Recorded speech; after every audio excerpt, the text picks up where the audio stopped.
Well, good morning. Hello, everybody. It is Friday. I've got Magic on the lap here. How's it going? I hope everybody's doing well. We've got a bit. Well, you know, what better thing to do on a lovely Friday than to continue our quest through Final Fantasy XII. Now, if you are just coming off the boots of the last day of this game, then fear not. I think what we should do today is start today off by investigating the Mind Flayer. I'm gonna shelf the Pilgrim's Door for a minute here, since we just spent like 2 hours on it to no avail. And so we're just gonna shelf it for a minute, and I'm gonna investigate the Mind Flayer instead. Kind of get us warmed up a little bit, with some combat and all that.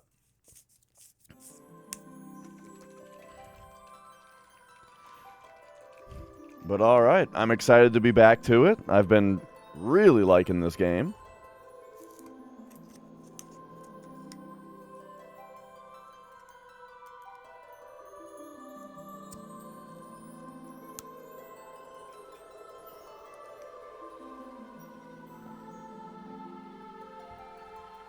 Also, what's up, Popo, with the first? And let's go. Alright, I'm getting my coffee in me. Here's this. I don't think I saved it in Orange Crystal, though. I actually don't know where the closest Orange Crystal is. Let us find out here. Oh boy, we sure got to hear this music a lot yesterday. Okay, look at this. We're back. Orange Crystal. There's one way up there. Or, if we came down to the uplands, I think that one's farther away.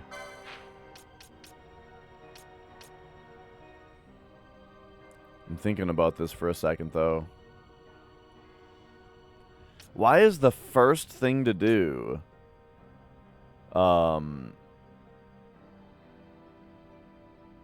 something where we go down like that? I don't know. But okay. Let's get ourselves going. I may or may not try like one thing in here. Sounds good, Popo. You bring home that bacon, baby.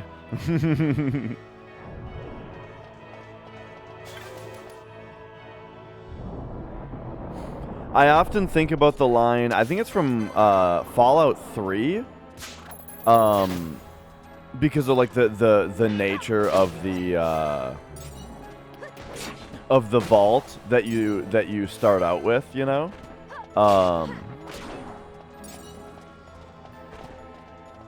and there's the poster that says hard work is happy work, and I think about that. Because it's funny, because a lot of the time it's true. When you're working hard, when you're super busy, time tends to go a little bit faster. Your mind is engaged, and so you're not bored, that kind of thing. That often rang true for me. Like, there, with my networking, it would often work out where, like, yo, 12th, where, I would be preparing, doing my normal work, just like preparing a new build, a new office build for months, right? And then it was all about that cutover weekend, where you go to the office and you switch everything over to the new network equipment over the weekend so that the workers can come back on Monday and have their new equipment working. And I mean, those were 12 to 15 to 16 hour days on those weekends. But it was just, it was very engaging and pretty fun work, you know, for that amount of time. You know, racking up a bunch of switches, plugging a bunch of shit in, booting them up, you know, getting your configs written on them if they aren't already, seeing all your routing protocols come up and neighbor up and stuff, you know, like, just all very engaging, pretty, you know, pretty fun. It was fun.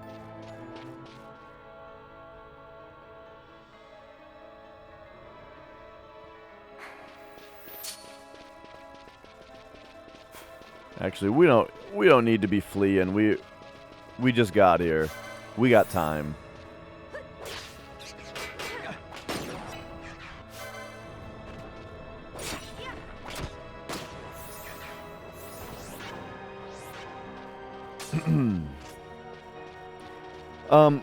Whoops. One thing I'm really enjoying with this game is I kind of feel like more than usual, I'm finding myself able to really take my time with this game. Goku pole. Where like I'm feeling myself really getting lost in the world here, you know? Especially with these puzzles. Because like a lot of the time, you know, when I play a game like this, I sort of get you know, I like I talked about, I get impatient and I kind of rush through the rest of the game, you know? Whoa. Are there usually chests there? I kind of get impatient and then I rush through the rest of the game, you know? But this game I'm not feeling that fatigue with, you know? I'm just I'm interested. I'm continuing to be interested.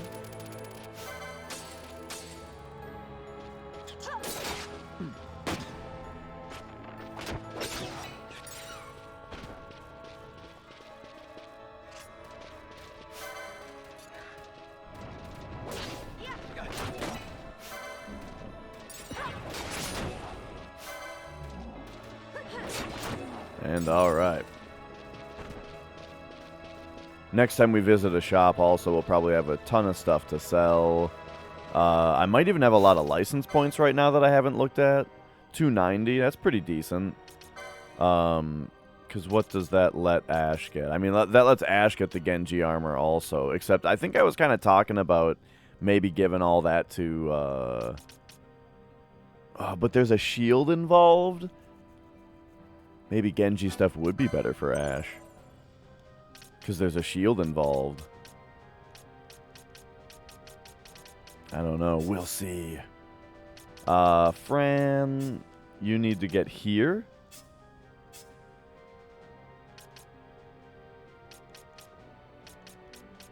So that's... I think it's cheaper for her to go this way. Yo, Orestes. Any news? I have a doctor's appointment on Monday.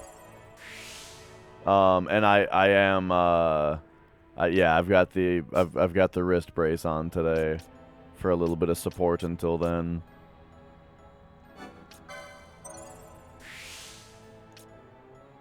The Tornasol. That all wait, oh, that's a two-handed sword. Okay. Right? Oh shit, Excalibur is a two-handed sword also? Oh, I didn't realize that. So actually, is there like a ultimate one-handed sword?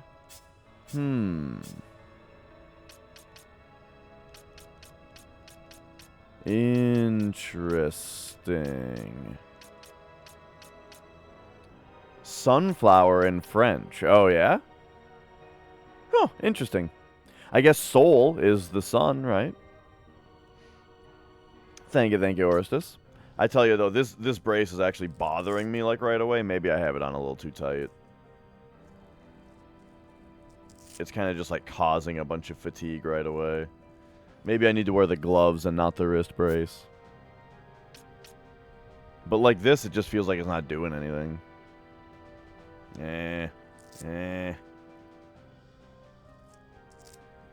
Maybe keep this part tighter. And just, yeah, loosen up this part. Okay, that might be better.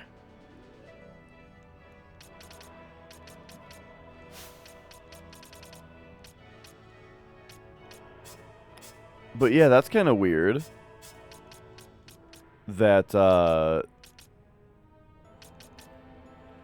there's two different, like, special two-handed swords, but there doesn't appear to be a special one-handed sword. Does Fran need anything? Nope, we're good there. And now Ash can look down here. Okay. Alright, here's when the waterfalls are going to change.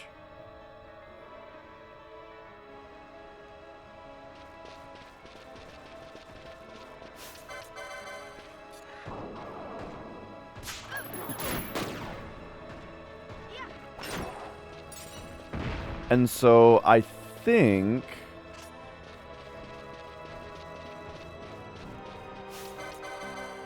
I've already done this one thing. But I'm going to try it again. There's only like 2 things I want to look at here.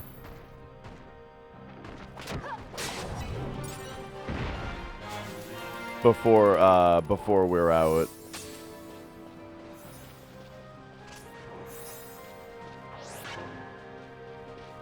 And that's going this way. I may have already tried this.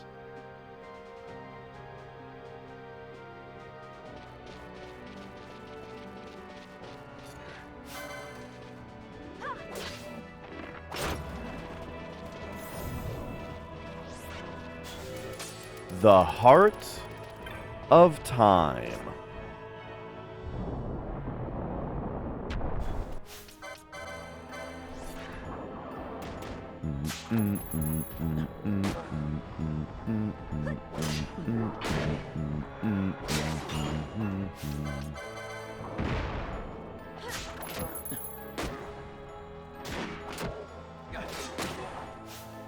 One thing to look at as well on this note is banish all foes in range. Okay, so what are these things also is something I've been wondering. Like, I can't even tell what this thing here is supposed to be.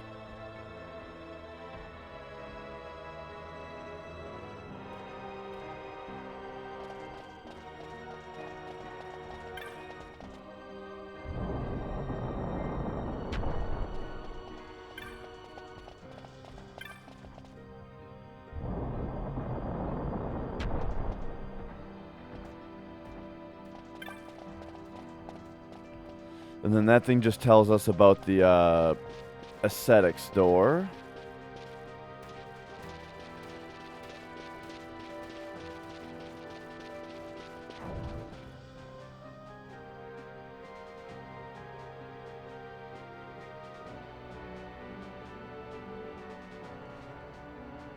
Okay, I also, I mean, who knows if, like, there's a different item I need. Like, with the... You know what, actually, I'm starting to think? Is... What if... And we're just going to leave while I talk about this. What if... we need... This is Faceball 862. We're not quite at 2,000 yet. What if there's an item that we need similar to how we need the aesthetics key for the aesthetic door, you know? Like, we got to the aesthetic door, but we needed a key to actually open it, you know? Is my hand injured from FF7? I wouldn't blame it on FF7, but speedrunning definitely agitates it. And so that's why I haven't been speedrunning this week. But what's up, Dog Battalion? Is this a name change?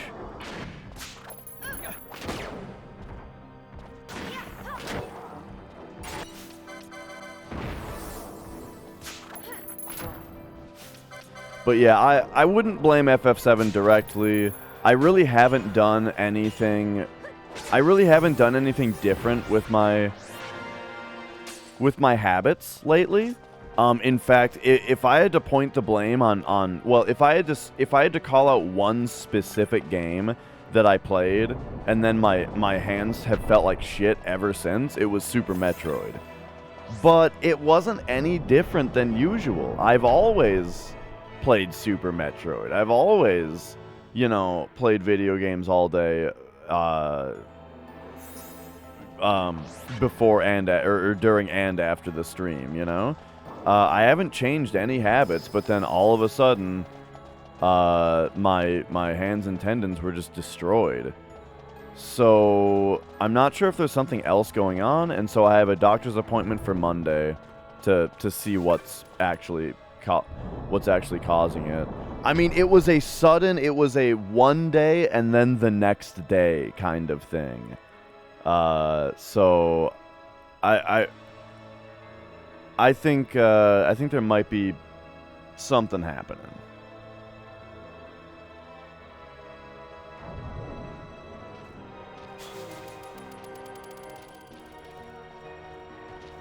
But if this is a name change, then what did I used to call you?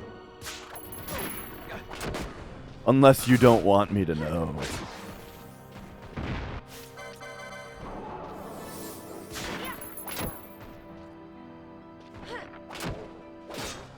Ah, Finn. I see, I see.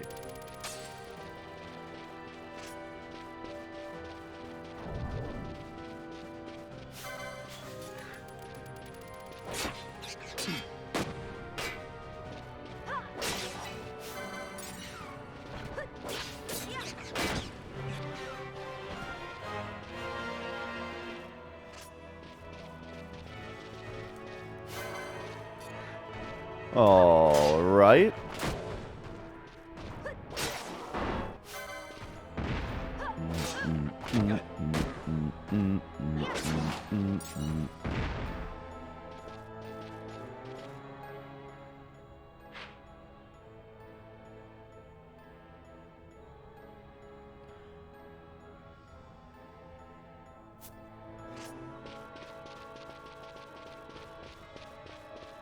I kind of wonder if the whole puzzle is actually to, like, make the waterfalls change and then just, like, run all the way north like we're doing right now, and then run all the way back south or something like that, you know?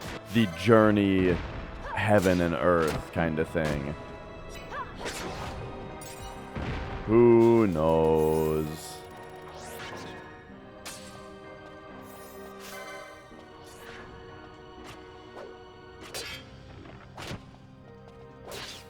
But yeah, it's a big bummer.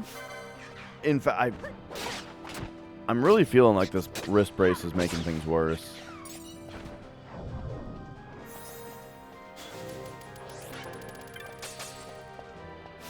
Oh. I don't know if I'm using it right. We're getting a lot of gambits lately, I'm noticing. And, like, we just bought a bunch of gambits as well. Okay, so what is... Okay, so this is the part where you can go left.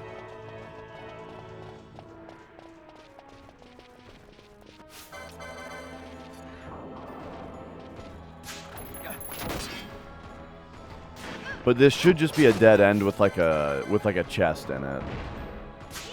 You know what? I haven't stretched yet. Oh, yeah.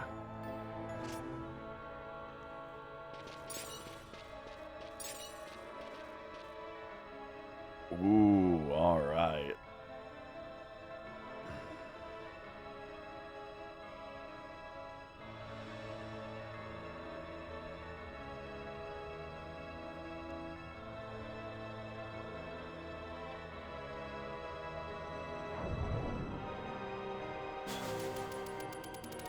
So yeah, doctor's appointment on Monday. The last thing I want to hear is that I need, like, surgery to repair my tendons or something like that. That's the last thing I want to hear. Whoa! Oh my God! Is that a raid from Primitive Death TV? PB? PB raid? Oh my god, let me give you this.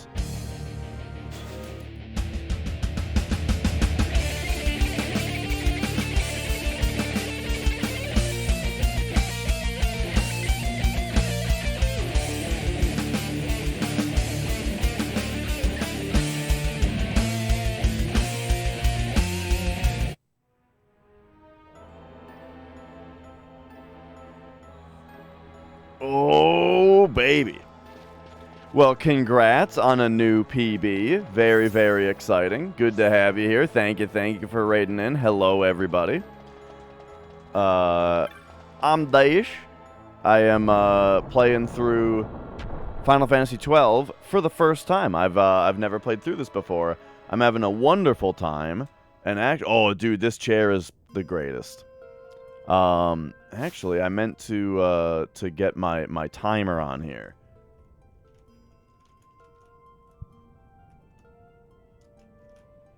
Let's, boop, like that. Boom, like that. There we go. So we are in the 64th hour here. I've been slowed down quite a bit by some puzzles that are in this area. In fact, I was slowed down so much by the puzzles in this area that we're going to shelf them for now, and I'm going back to some hunts. So the hunt that I'm on right now is the Mind Flayer. I have a very good idea of where to find it. I think I found it before, but the enemies in the area were too high of a level for me. So I'm going to try that again now. And yeah, that's that. That's kind of what we're doing.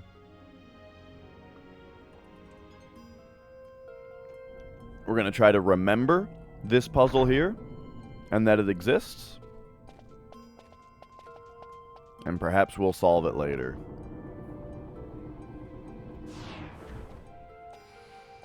But yeah, all bosses PB, and that's on... You play on HD consoles, right?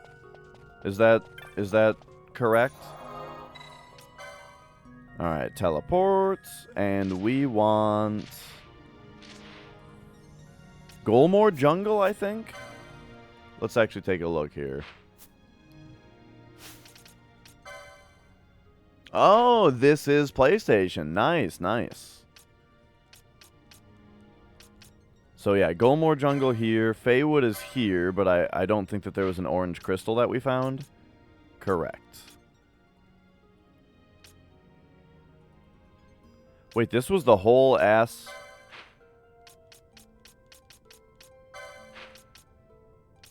Now I'm not remembering where the place was that we couldn't enter into. But okay, so yeah, Golmore Jungle.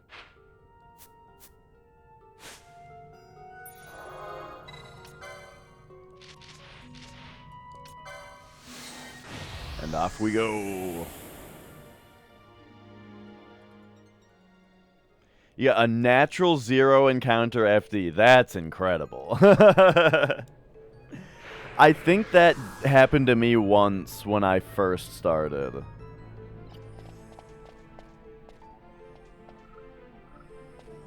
It's funny some of the weird, like, super crazy RNG things that happen to me, like, in really early runs, you know, like the crit braver on apps. I got one. I've gotten like 2 crit bravers on apps ever, and one of them was like one of my first runs.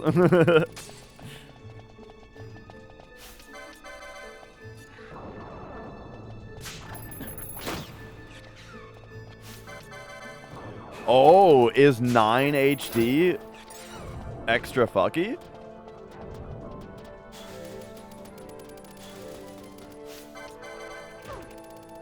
I've been meaning to replay 9. I was gonna replay both 8 and 9. I'm in the middle of replaying 8. I'm very far. I'm on disc 3 of Final Fantasy 8 in a replay. But then my wrist got fucked up, and I can't play games off cast anymore, so I gotta rest them. So that kind of stopped my FF8 replay in its tracks.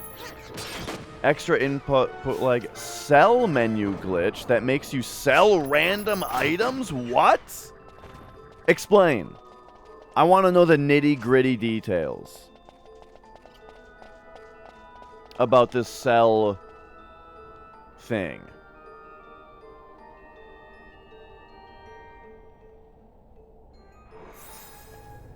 When the bandit stole the right arm, dude, that was... You can only laugh at something like that. That was fucking hilarious. I don't know if you saw that or heard about it, Prim, but like that somewhat recently, not super recently, but yeah, I had a run where I got the right arm, and then when you in the encounter that you get in Coral Prison before dying, or before the laser encounter, the bandit mugged me and stole my right arm.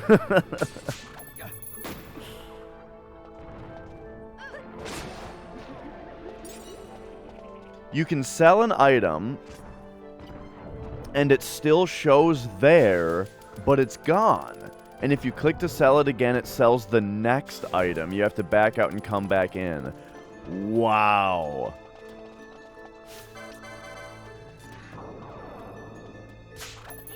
And that's only on the HD one, huh?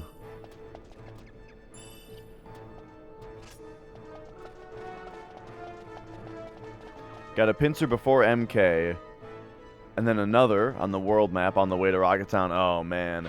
Yeah, I remember having one run where it was like all of the world map traversals that you think of, you know? Midgarda Ranch, Nibble to Rocket Town, Disc 2, or City of the Ancients to Icicle Inn. I got a pincer in all three of them one time. It was just like, man.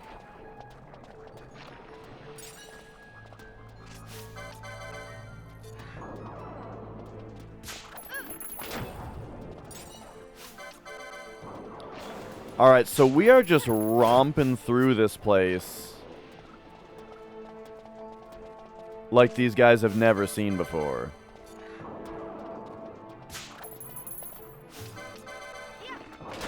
Oh, no. See, this is a big problem I have with games in general. I realize why this happens, of course.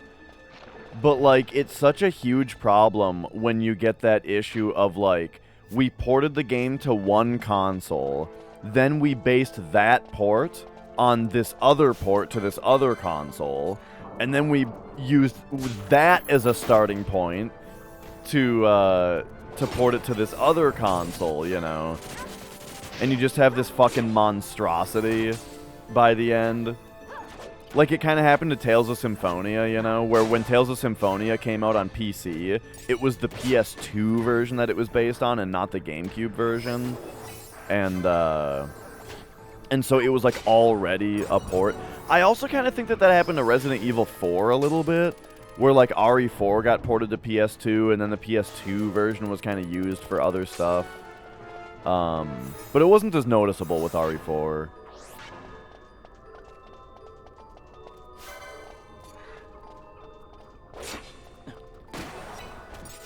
But yeah, you know, that's the thing. It's that's why, like, you can get Chrono Trigger on PC, right? But same thing. Chrono Trigger on Steam is based on the mobile port. And so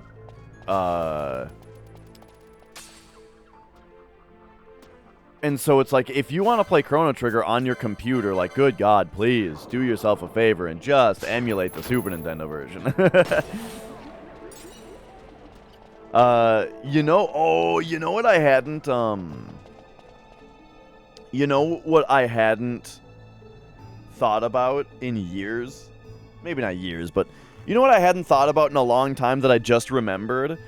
Do you guys remember when,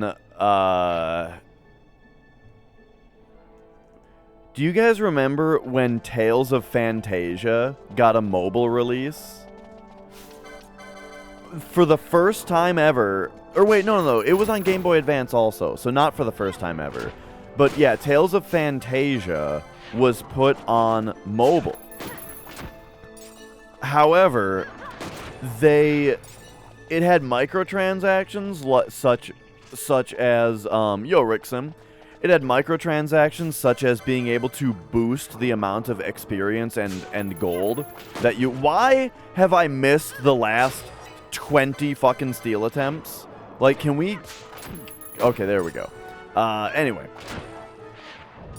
You could pay a microtransaction to get like a temporary boost to your experience and gold. But they also rebalanced the game to give you only like half the experience and gold in the first place, you know? So they fucking changed the game's balance to make it bad, so that then they could basically sell you back the game's original balance in the form of timed boosters. And then also, the game, they disabled some of the game's save points. And you had to pay a fee to re-enable the save points. There may have been other stuff, but those were the highlights of the of what they did with that port. Oh man. They used the PC port to make HD console, and then for some reason they sent out an update that patched save crystal glitch. Yeah. And mad Final Boss Rush 15 FPS. Oh, made Final Boss Rush 15 FPS. Oh, really? Oh shit. The FPS of that stuff got worse with the patch that fixed save crystal glitch. Yo, Panglacial. That is also very weird.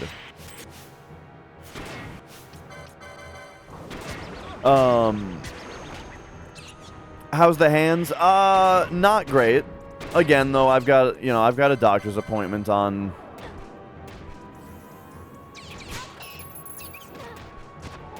Hang on. Holy shit. I've got a doctor's appointment on Monday. No. Oh, yes. Okay, hang on a second. Everyone's got to haste back up here. There's too many of these. Wait, why aren't we hasting? Put your swords away. Now everybody haste up. This is a fucking disaster. There we go. Regen, haste.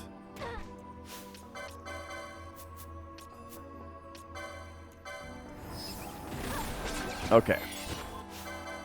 We got one of them down. Let's get another one down. Perfect. There we go. Now that there's only one left. Oh shit, Balthier is silenced. That's part of what's going on here.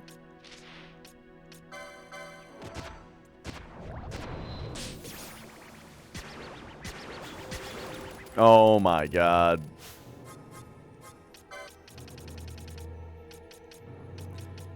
Fucking... What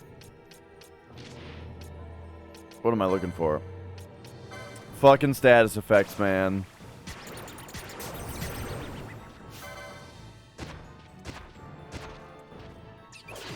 We gotta find the, Oh, just one person's gotta hit this thing. There we go. Man, we gotta find the... Oh my god, I'm really struggling to finish a sentence here. Ribbons. We gotta find ribbons in this game somewhere.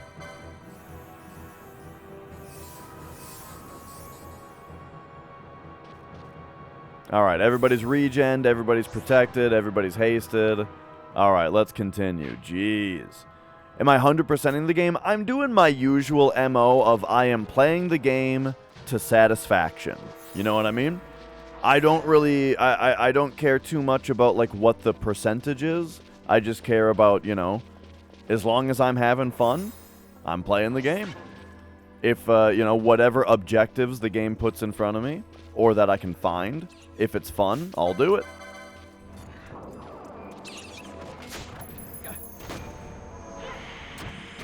Okay, please kill.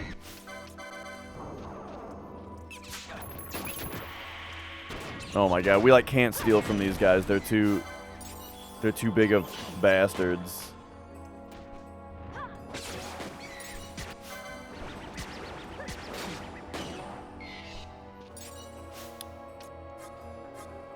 Alright, Balthier, Blindsna, Ash, Alarm Clock.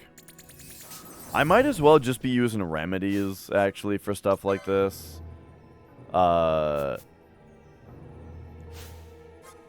Because... Hang on, I'm trying to menu at the same time I'm saying this. Because it would just get rid of all her status ailments, and I have a bunch of remedies anyway. Like, I bought a shitload of them. So if at any time somebody has more than one status ailment on them, just fucking remedy them. I think I'll have a much better time if I start doing that. Alright, dogs.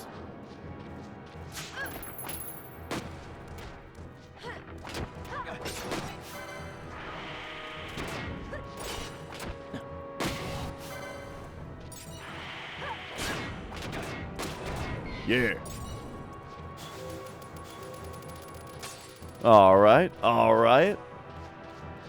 So, basically, so what we're doing right now is I'm making my way over to an area that was way too high of a level for me before. It's still higher than my level, but we might have a better chance at it now because I've got some better equipment. I'm a higher level than I was before, and with better equipment. So we'll see what happens here. Wait, is this not right? No, this is right.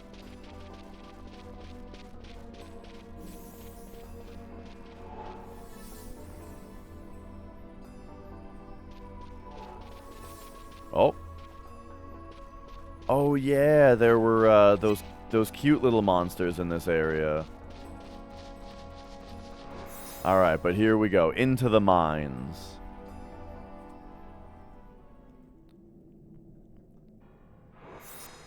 And since I'm not positive what to expect here, I'm going to turn the shells back on as well. Keep ourselves all shelled up.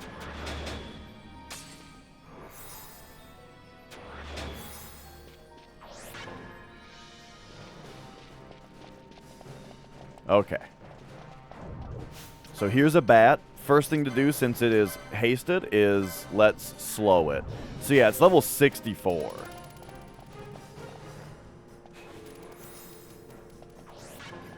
It's immune to being slowed?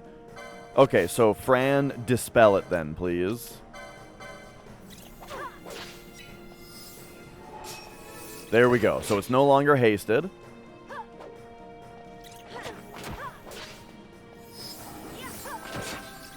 Alright, we're still kind of getting our ass kicked here a little bit. Like, it's doing a lot of damage. That's a lot of damage.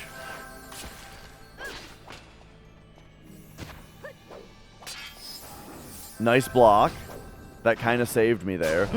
It does a sacrifice move also? Jeez. Okay, so yeah, these guys are really dangerous.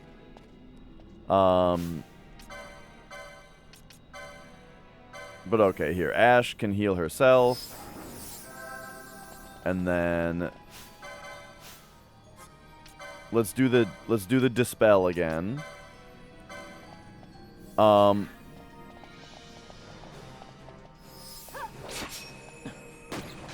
wonder what other things we can do to protect from this thing.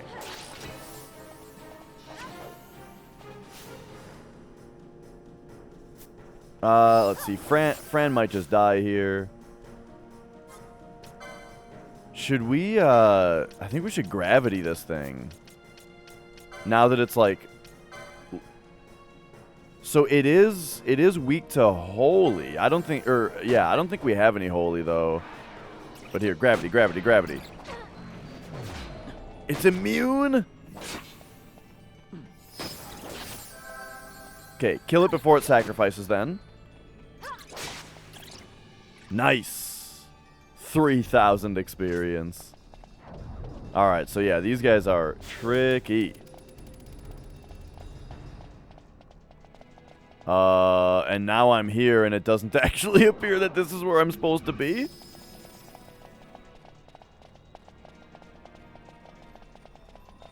Right. We have, like, cure spells.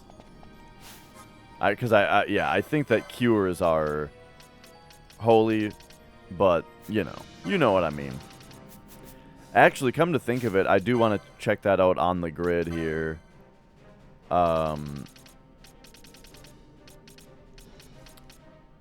So, renew. So, yeah, holy is a level 7. And, that spell specifically, we do not have.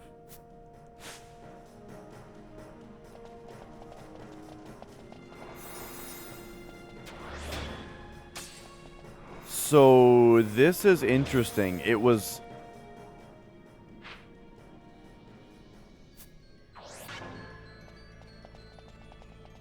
marked on the map, there is a thing here, but yeah, we can't actually get in here or do anything in here. So I wonder if that means... Alright, so here's what we're gonna do. I'm still gonna try my mist idea, where we summon Belias to see if this triggers the Mind Flayer to come out. But other than this, I think it might just be in the Feywood and not in the mines. They told us it was in the mines, or that it was last seen in the mines. But now I'm thinking that maybe that was just to tell us that it is indeed linked to the Feywood. Which makes more sense for a rank 4 quest that it would be in the Feywood and not this area. But I just want to make sure here that, like, having a powerful creature of mist, you know, doesn't cause it to come out.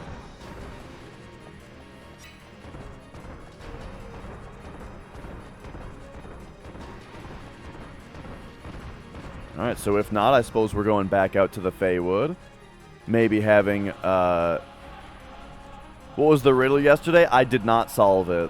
So I've benched it. I've shelved it. We're coming back to that later.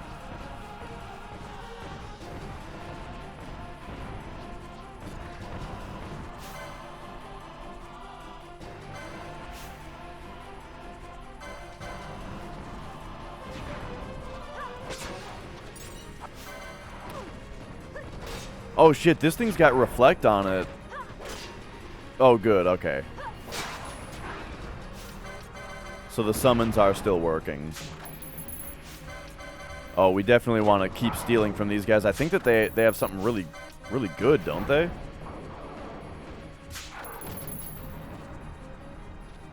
Oh man, I gotta... You know, I think Ash is... I think she's had enough golden amulet. I'm just putting the Thief's Cuffs back on her. I think she's got enough license points for the rest of the game.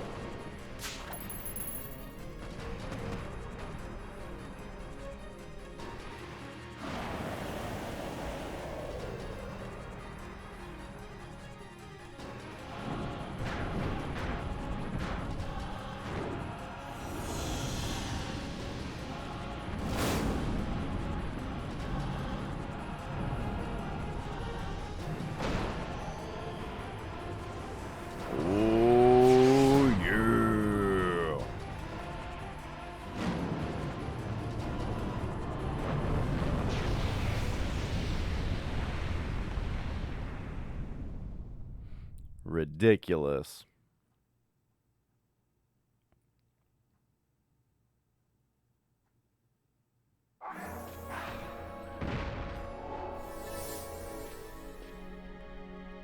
Okay. So I think that it last being seen in the mines tells us that I think that's supposed to mean that the Mind Flayer is in this area, this room. You know what I mean?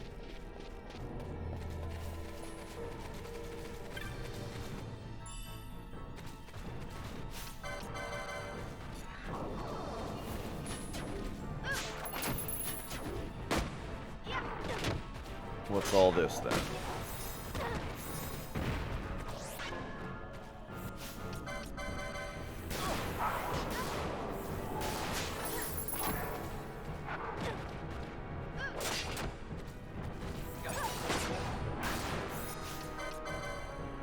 Holy Elemental. Yeah, we've fought these.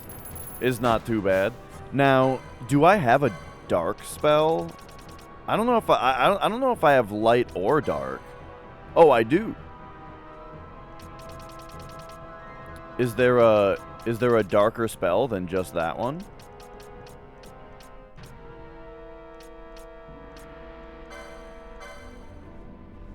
No, but let's see how much damage it does. All right, boom, dark. Did that only do 300 damage? Oh, it actually cast Holy. Wow. That's pretty cool.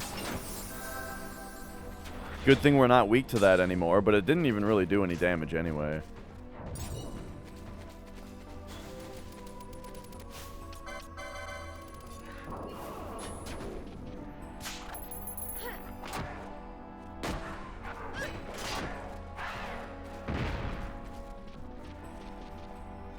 Alright, alright. Where is our boy? Mind Flayer? Where are you?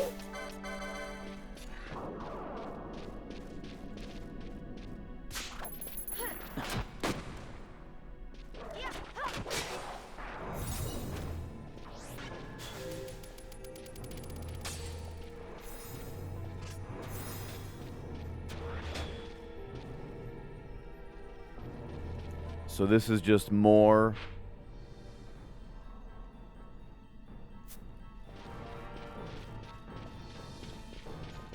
Feywood that way. The mist is very thick here, which is, I think, why our map doesn't work. So I feel like this is where all signs point to this being where the Mind Flayer is. I don't know the solution to the waterfall puzzle yet. I have temporarily shelved it. We're coming back to that later.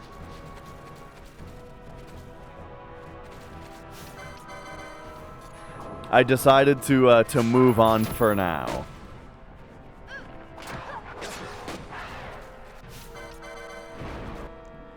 Do I still have gambits that are that's using a potion? Okay, you know what? Change this to X potion. I only just realized this. Does Fran have this? No, didn't. I mean, Ash.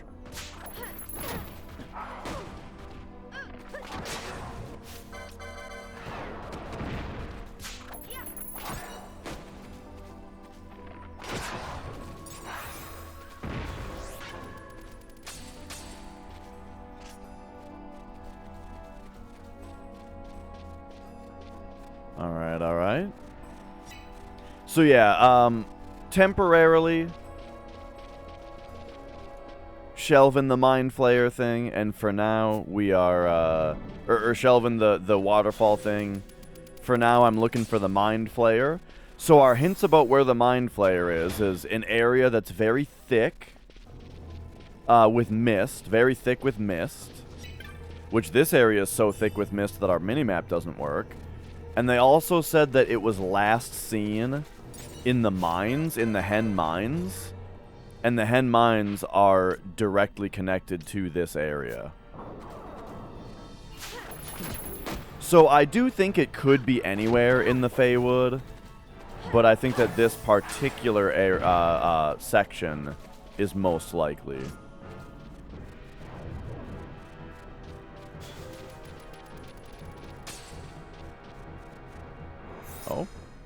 Where's this?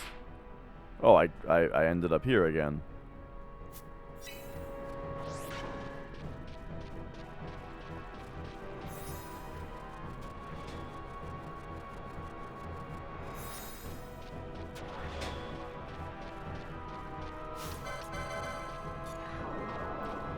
I'm really liking this search, though, you know? This big, scary creature that's apparently somewhere in this spooky-ish place. So we're having to run around in the mist, you know, and we can barely see. But at some point, this thing's gonna be just wandering around, right?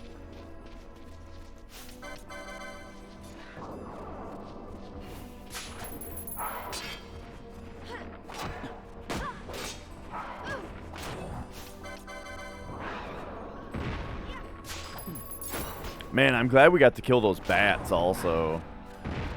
That gave me trouble before. Because they were level 60, right? So, yeah. Makes me feel like we're doing something right here.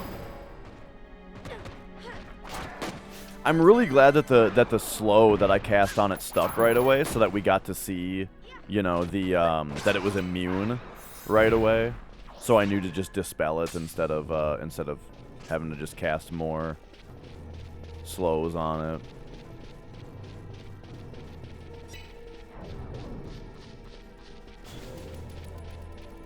Okay, so that's where the mines are down here.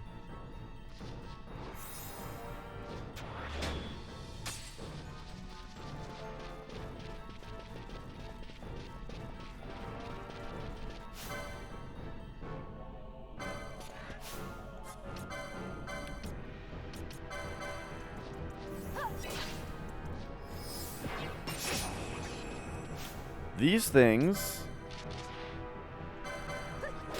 Wow!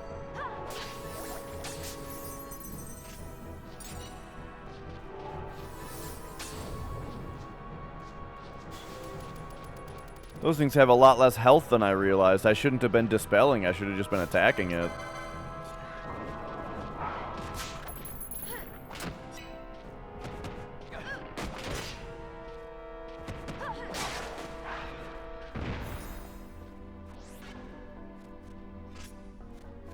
Okay, then. Where... Well, I think I've done kind of plenty of running around this particular room. Let's check the other... Let's check the other Feywood room that blurs out the map. I'm pretty sure this one blurs out the map as well.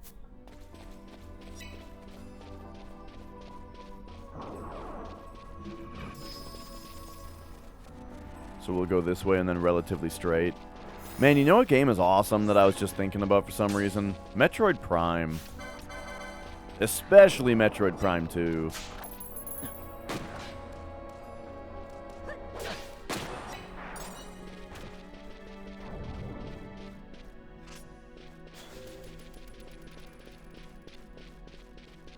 Okay, this goes to the... This one, yep. So, is our map still blurred out in this area? Or, like, fuzzed out? Yes, okay. So, I think that it's equally... Well, I think that it's also very likely that the Mind Flayer is in this room.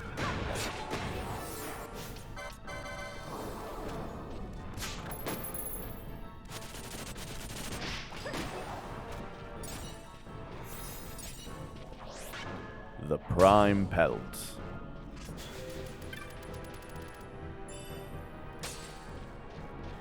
Now, the other... Let's also just take a quick look, though. There was one other little clue for us. That it's drawn to creatures. Right. It is known to prefer places with a dense mist. It says it is to be found in the mines. So... I guess it is in the mines, then, and not the Feywood. So let's see. We already found this entrance.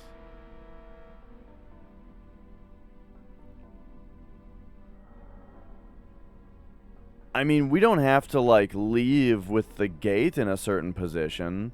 No, because this spot was blocked off. There was no way past. You all saw it.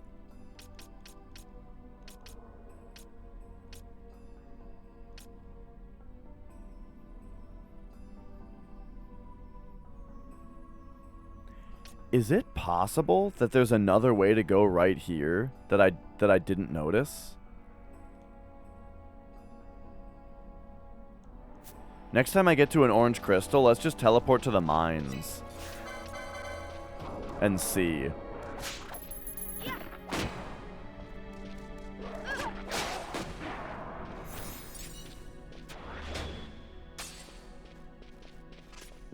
Man, maybe I'm just an idiot, but like it's tricky. It's funny how tricky so many of these side objectives are.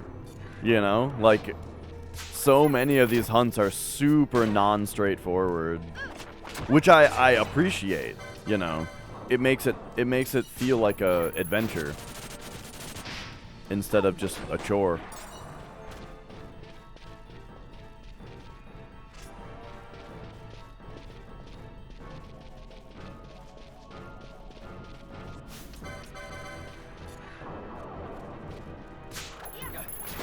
But yeah, I swear that they said something about it being drawn to like magical creatures,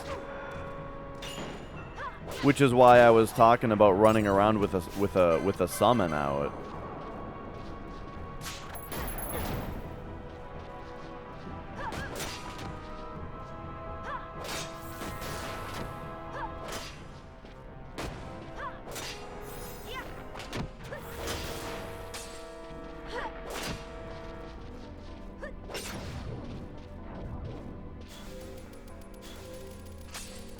All right. Oh, yeah.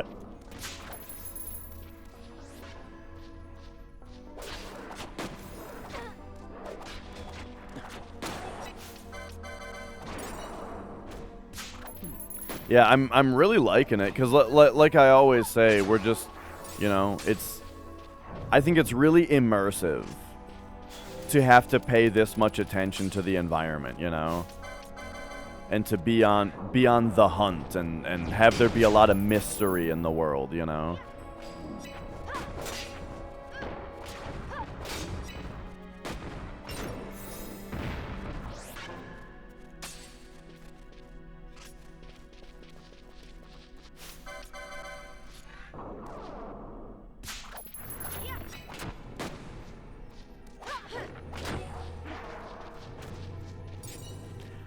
It drives me nuts the way that, like, enemies drop their items right away, but you have collision with their corpse. So you can't pick up the item until their corpse fades away.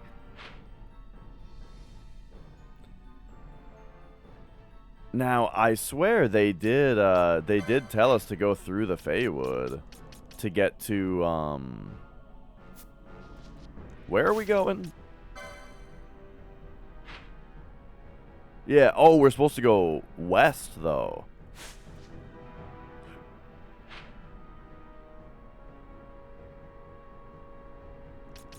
What?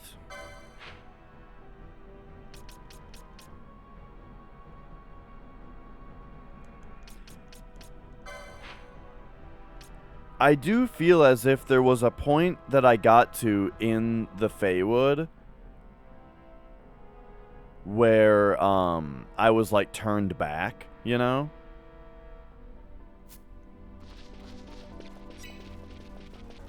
Did that happen? Maybe not. Maybe that never happened in the Feywood and I'm just thinking of that other place, you know, that other place where it did happen.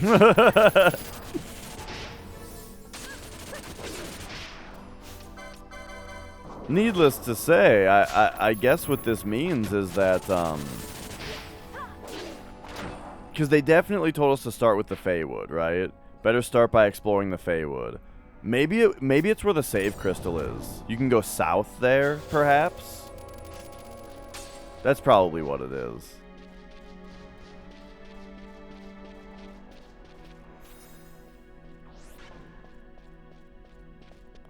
So is that this? That's the other way.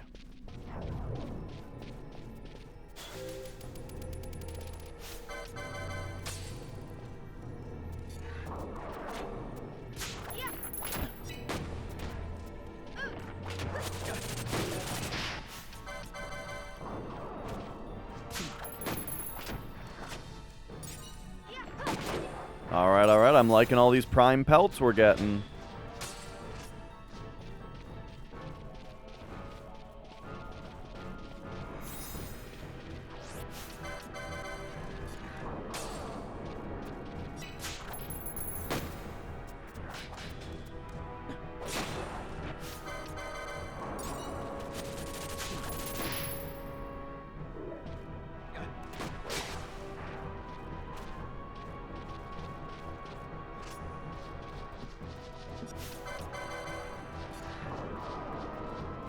Oh, hey.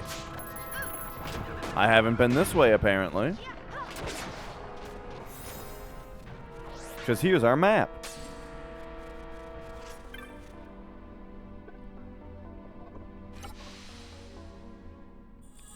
Beautiful. So yeah, my guess is south of the crystal, right? No? Wait, what?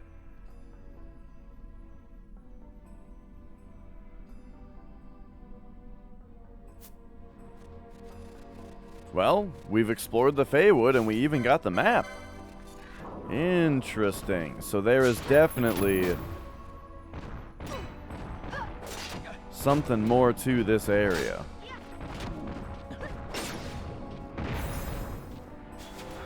I'm still going down to the save crystal. I mean, maybe there'll just be a cutscene there, you know?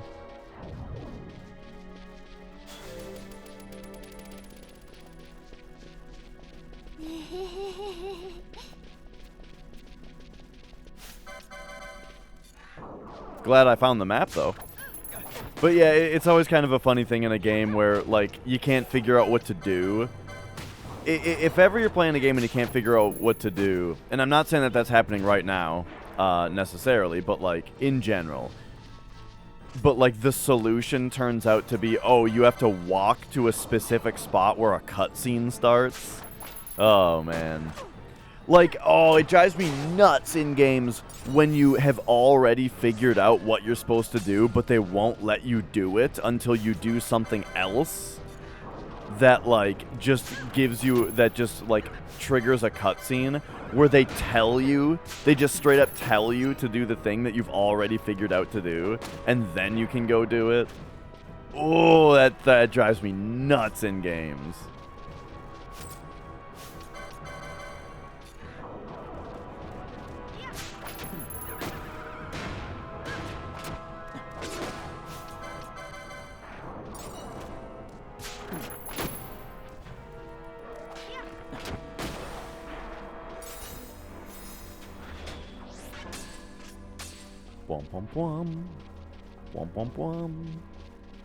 Okay, this is going south, right? Yeah.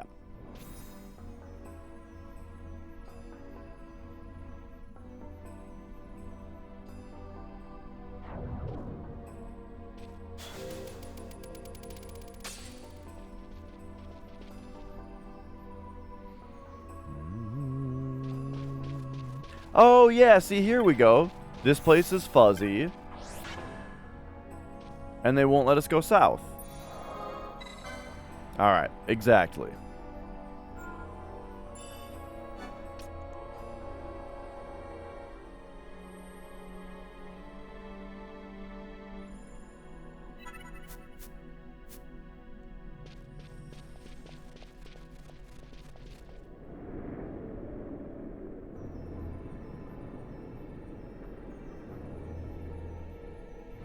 Dense mist prevents from advancing. Yes, so that is what we already saw.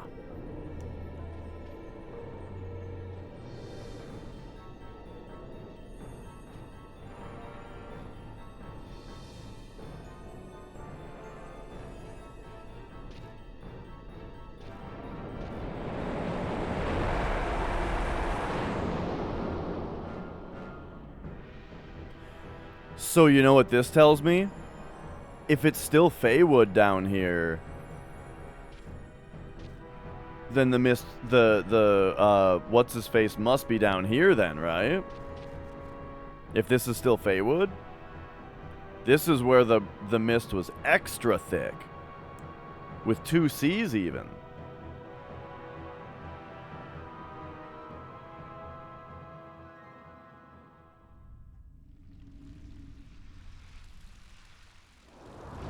Oh, but first we have to fight this Metroid boss. Okay. Yo. I wonder if it's weak to fire.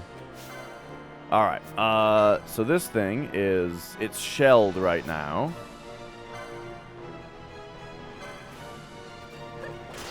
There's some kind of MP... Oh, our MP is being drained. Interesting. Well, alright.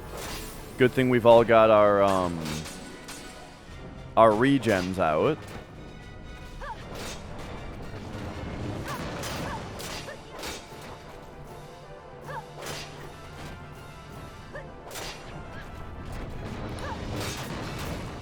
Well, I think we're way over-leveled for this. I spent way too much time fucking around, and I have robbed myself of a potentially good boss here. Because, yeah, we just... Okay.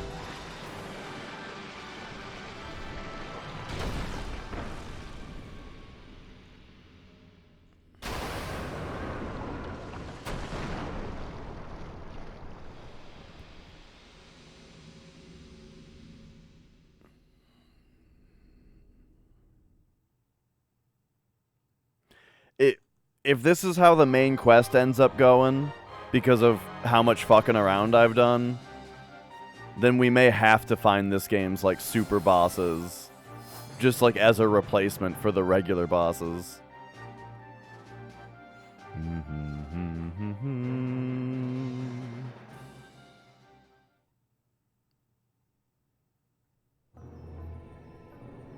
Alright, we did it.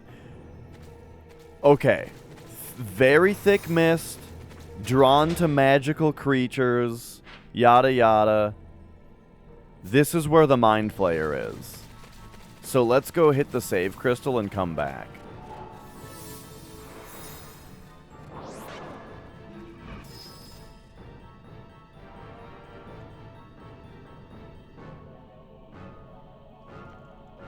Even though they told us it's in the... I know they told us it's in the mines.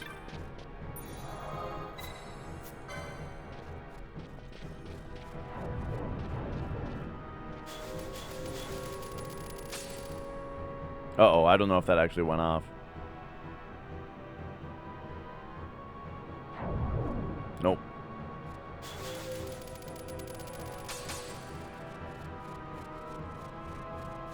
Eh? Mind Flayer?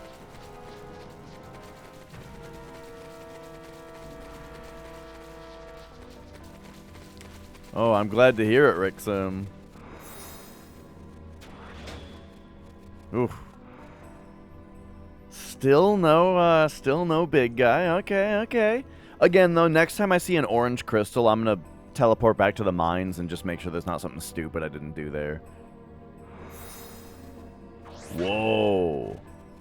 Now we're in, like, snowy Feywood? This is crazy.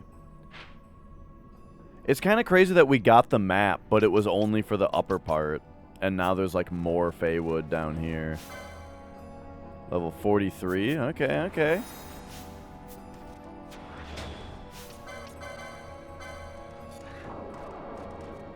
It's a praying mantis. Get it?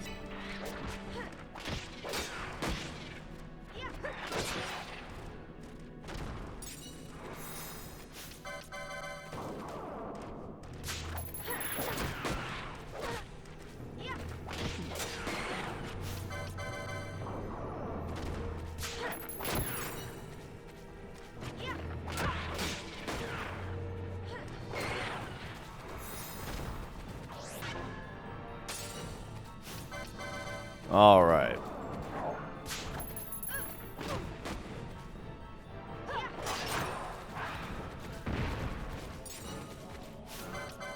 The Wind Slicer Pinion. That's what I remembered about these guys.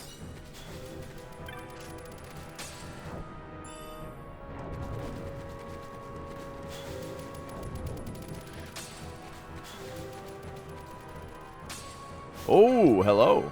Man, there's a lot of creatures in this area.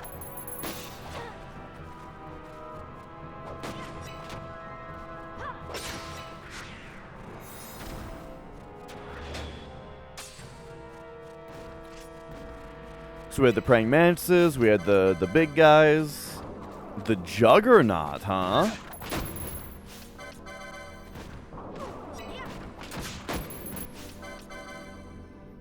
Level question marks? Ooh. Am I just not Librid anymore? Or, this looks special. This guy's got a lot of health. Alright, here we go. This is like some kind of special. This might is this a hunt, actually? Okay, hang on, hang on. Balthier, buddy. You gotta protect yourself again.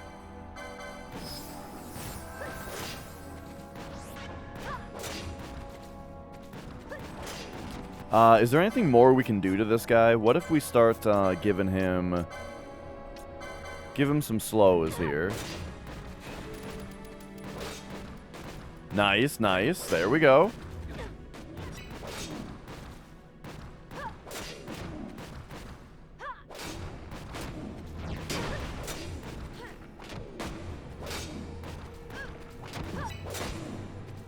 Alright, we are going to be A-okay.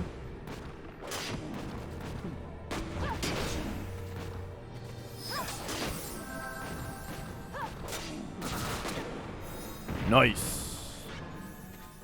12 license points that guy was worth? Damn.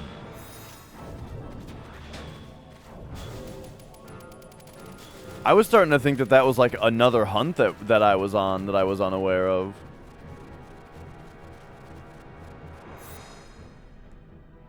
Okay. Let's continue the exploration of this area.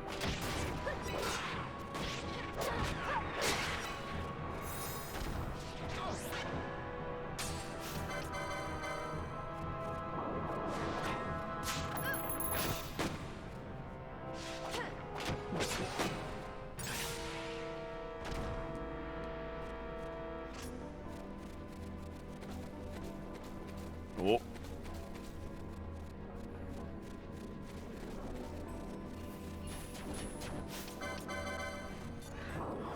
But yeah, the enthusiasm for this game is easy because let me tell you, I'm enjoying this game way more than I expected. You know, I tend to go into pretty much every game with like low expectations, kind of, just because I don't know, I just always kind of prepare myself mentally that hey, this might be the one I don't like, you know, or that kind of thing. Especially after 10-2. But yeah, this game I've grown extremely fond of. Ooh, is this like Feywood Part 2 map? Feywood Candle reveals hidden areas on the map. Okay.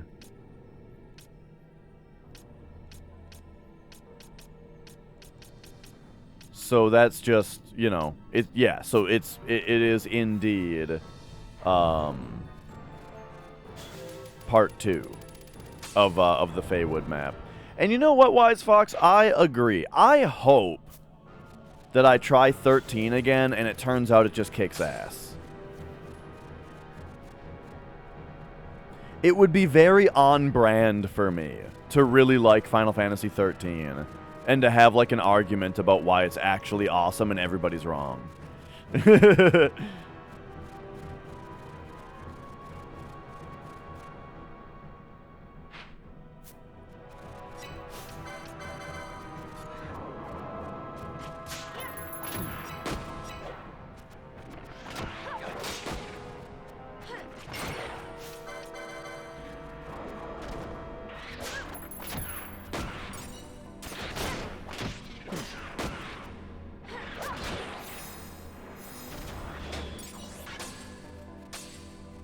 Okay, we've got ourselves a little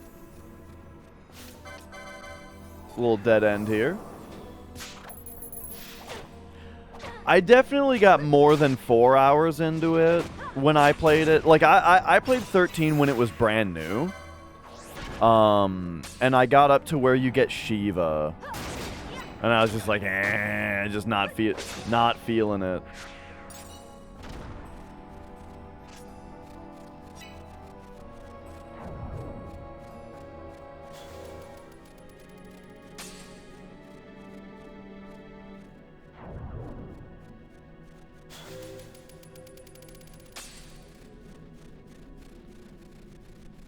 Okay.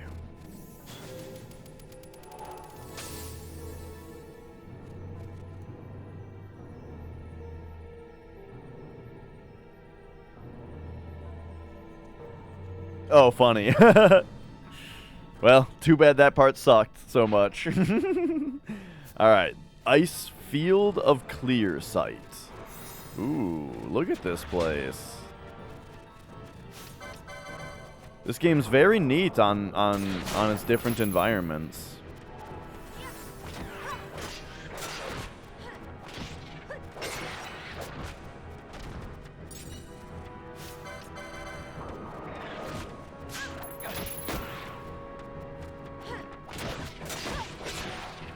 Nice, nice. Ash is getting... I feel like she's getting more combos in here.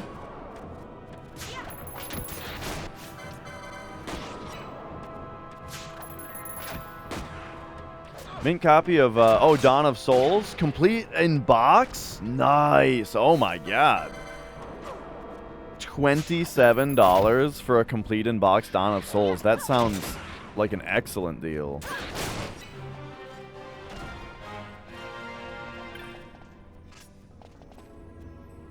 Feywood Glyph. A strange pattern is etched in the ground.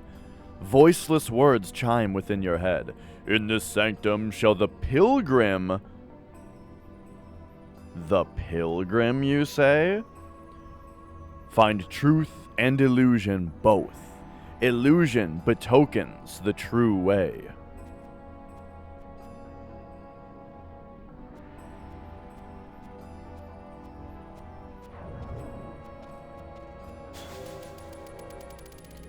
Oh.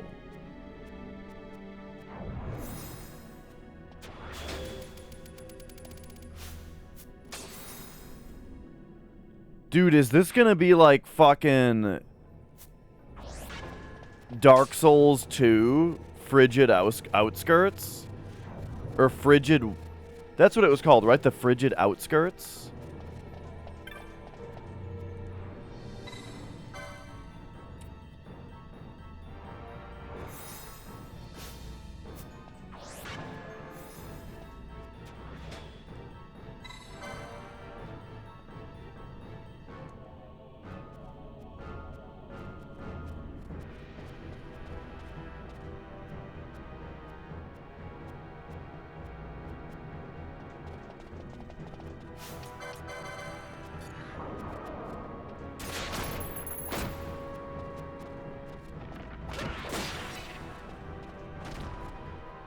All the mainline Final Fantasy games. So, I don't have like any. I have barely any sealed games.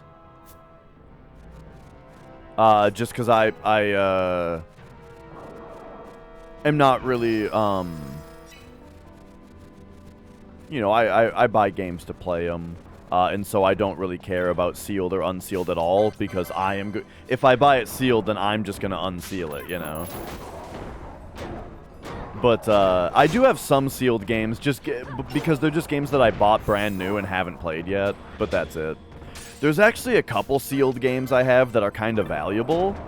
And so my plan when I finally get around to playing those games is I will probably sell the sealed copy and buy an open copy to just make a few $100s, you know, for a game that I'm gonna open anyway.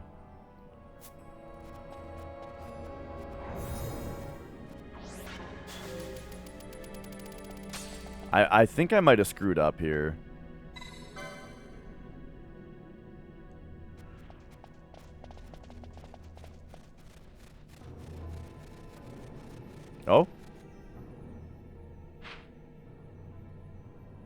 We never went in the other one, though.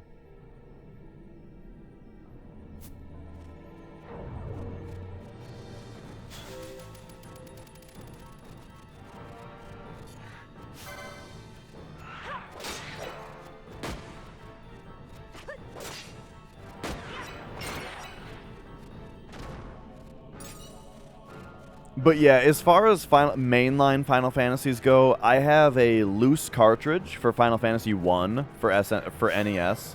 I don't really bother with complete in-box for NES or SNES games generally.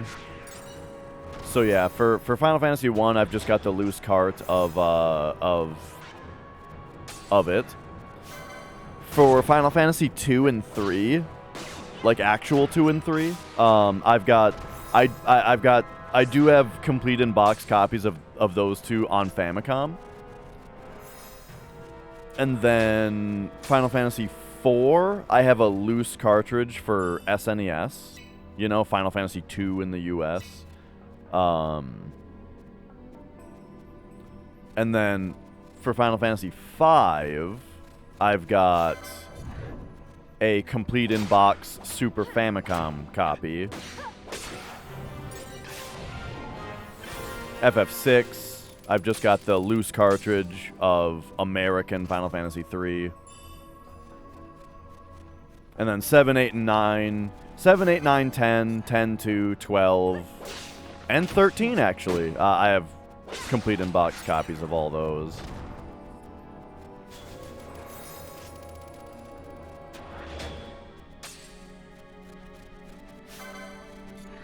But not 11.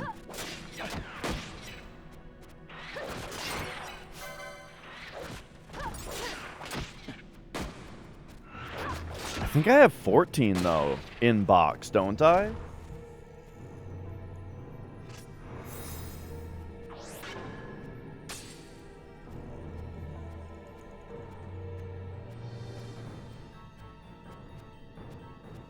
No, I must have bought...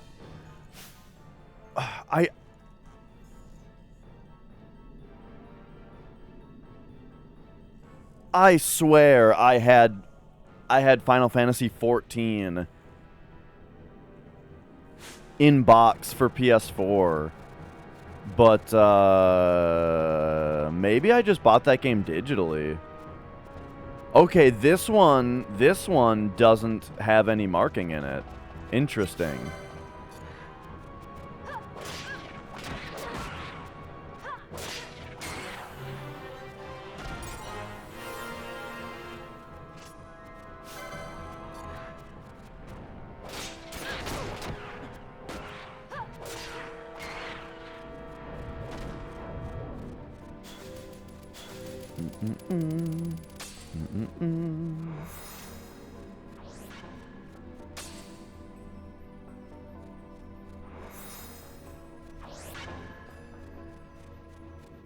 That'd be kind of crazy, yeah, to like rebalance an MMO to be single player.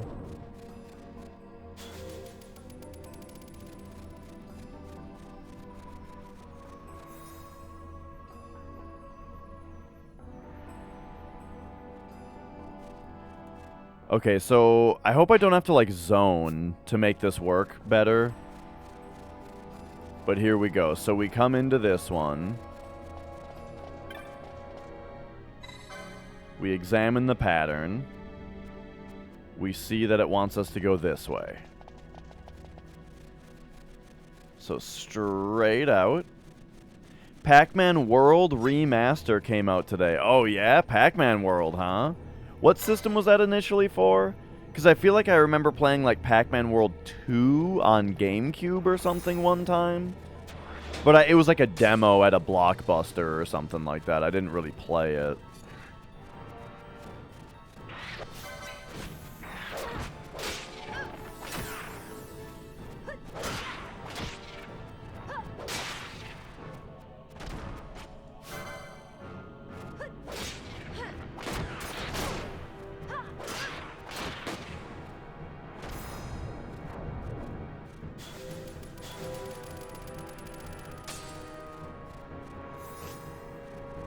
Oh. We hear a distant protect in the background go off there. Okay, so I know I did this right already, but like...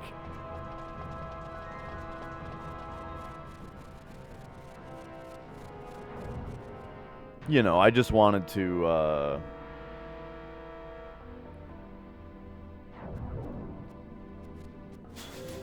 explore the space, you know? Yeah, people can post links here. I've got a very, like, no specific rules kind of chat besides the spoilers thing. Because it's like, I don't know, we're all adults here, aren't we?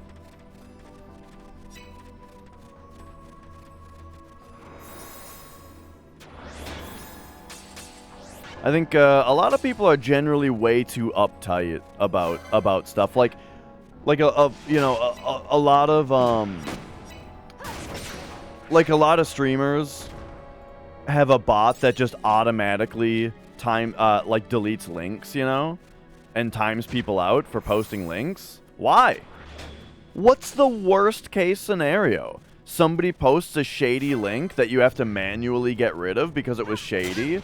Is it really worth inconveniencing everybody all the time? For the benefit of, like... You know what I mean? Like, the worst case scenario is that a shady link is in your chat for a second. What's gonna happen? Is it your fault that somebody else clicks it? No. Anyway.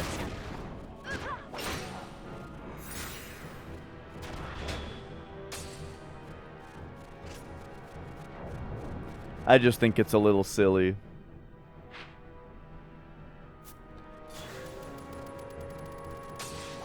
I also find it kind of funny how many people, you know, you go to a new channel that you've never been to before, and, like, it pops up the rules, right? And the top rule is, like, no racism or homophobia. It's like, yeah, no shit. Like, that's not something you have to say.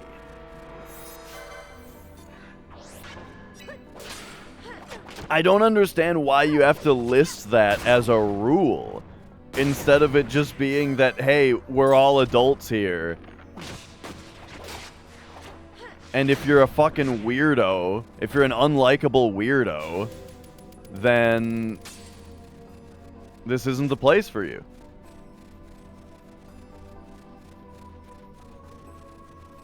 Actually, depending on your definition of unlikable weirdo, this might be very much the place for you. But you know what I mean. You know what I'm saying.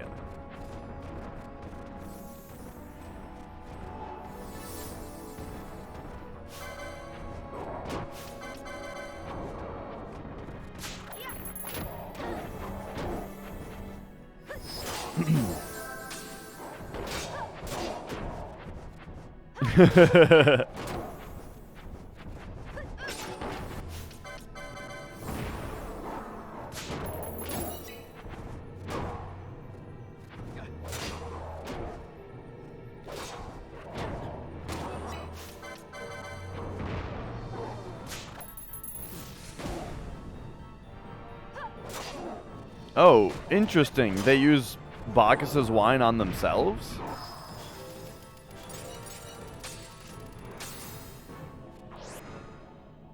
Yeah, I just think it's funny just that it's so prevalent when you go to a new Twitch channel that the rules are just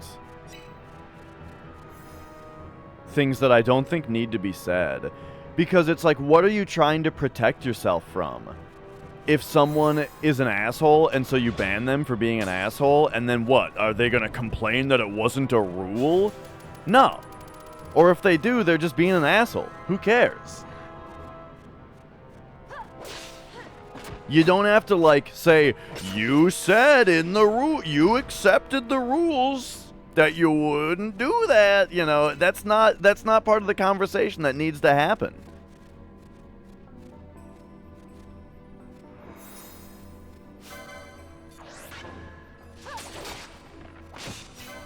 What the fuck is that thing?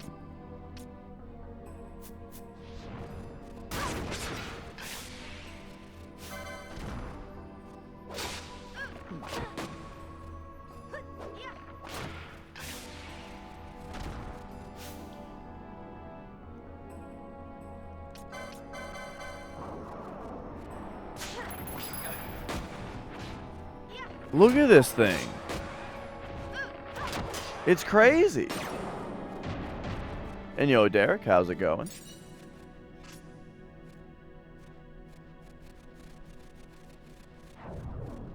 Right. It's just the most obvious thing. When it's like Twitch prompts you, you know, to like create rules for your chat, and you think to yourself, what do I want in a good chat? Well, I want people to not do this, so you write it down, you know? It's really only that simple.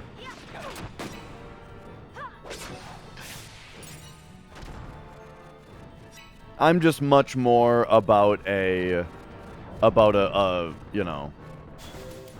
I just moved on for now. I did not finish the puzzle yet.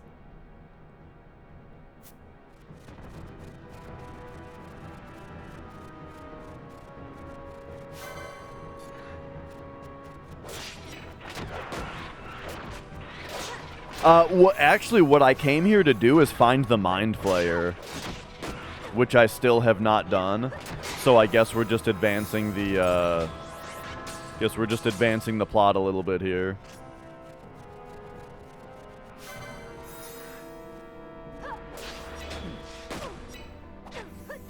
Because one thing about moving on in the game is that we might come across a puzzle later that sort of informs us about what type of puzzle this game has. You know what I mean? And to be like, oh, I get it. So if the game has this puzzle later that I figured out, maybe it's sort of similar to the last puzzle in this way. You know what I mean? Something like that might happen.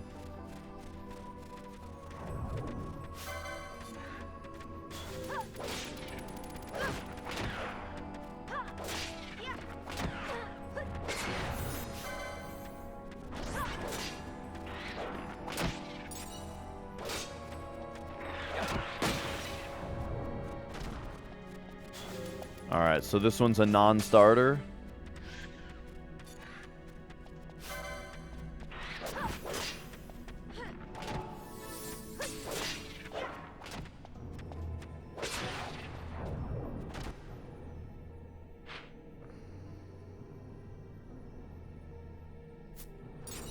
So, I wonder which is, like, the first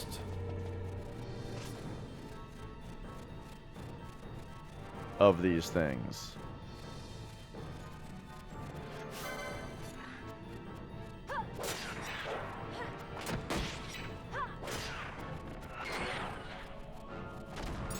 I'm not exactly certain what you're on about, Derek. It's a lot of words. It's too much in one sentence or in one message. So like this part has this going on, which is like, wow, this is kind of something I wasn't really expecting. You know, like that gives me an idea of what to partially expect from the game later, you know?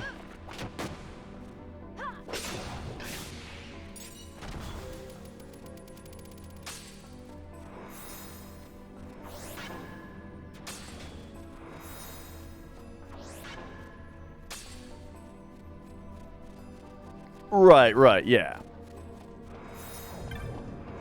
Like, to me, the idea of what are the rules of the chat, it's not like what are the general rules of society, right? Or what, or like, how, you know, how to behave socially. Because this is just a social space, you know? Instead, I see it as, you know, what is unique to my channel? Well, the sanctity of the you know, the sanctity of the first playthrough, you know, with the no backseating and the no spoilers kind of thing, right? That's what's unique to my channel, and so that's what I put as my rules. Gygus Summoner. The gate's power is yours to claim. Beyond one gate lies sacred Giruvegan. Over one gate, the Gygus holds sway.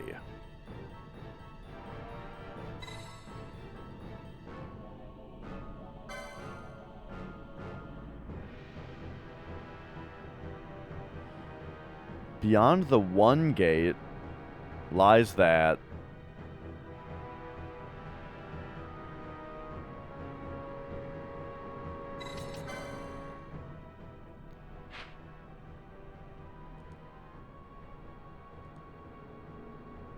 Okay.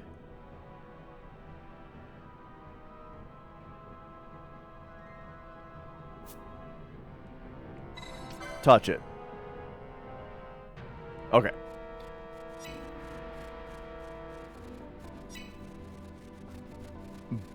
Beyond it lies the place, but over it lies the Gygus? Alright, here's what I'm thinking. We never interacted with this one down here.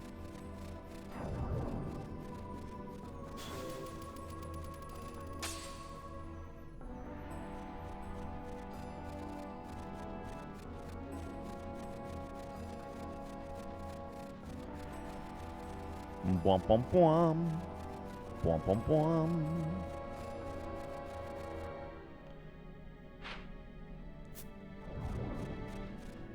Yeah, exactly, Rick Sim. See, there you go. Right.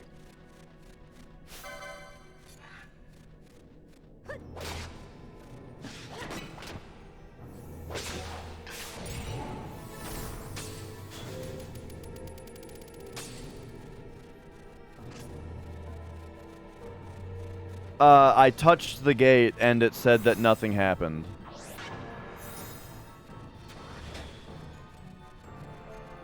Okay, so this one... this one's also... This one's also, like, not lit up.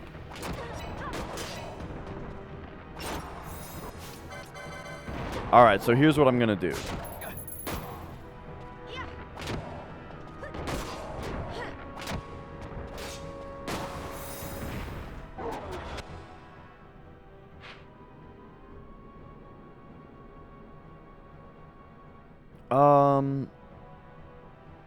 Yes. Okay. So what we're gonna do is first go into Gambits and take Shell off. I don't think we need it around here. It's just taking extra time. And now we need to go like all the way back, I think. All the way back.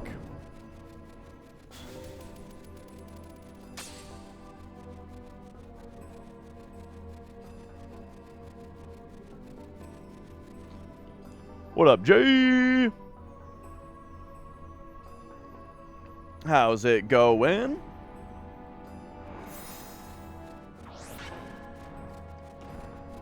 What, your words, Jay? They sound very familiar, but I can't think of what it is. The phrase, don't believe Ondor's lies. For some reason, that does sound familiar to me, like that's something I've heard before. But I got no idea what it's from.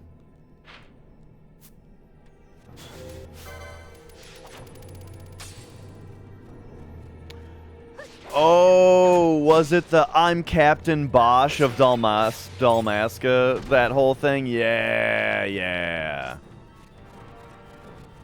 That's funny. It's from the fucking game that you're playing right now, Dash.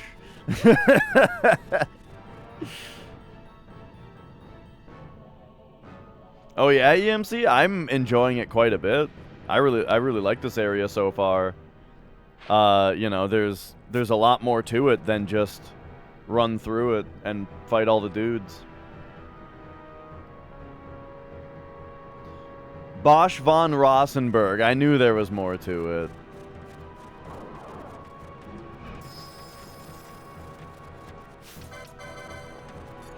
Alright, so here we go.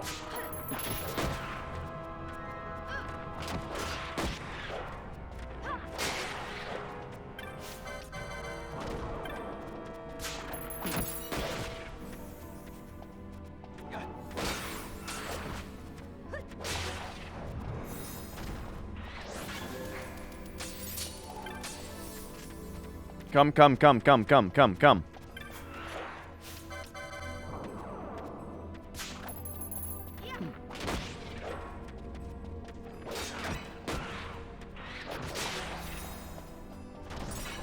Okay. From this place, we go this away. This reminds me of the frigid wastes. Or frigid outskirts or something like that from Dark Souls 2. You know, the best area in Dark Souls 2.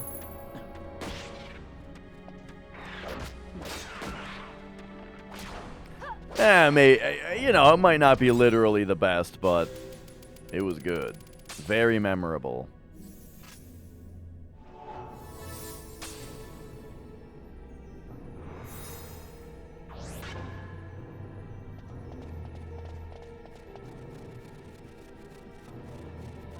Except that one was a lot more cryptic with the clues of where to run.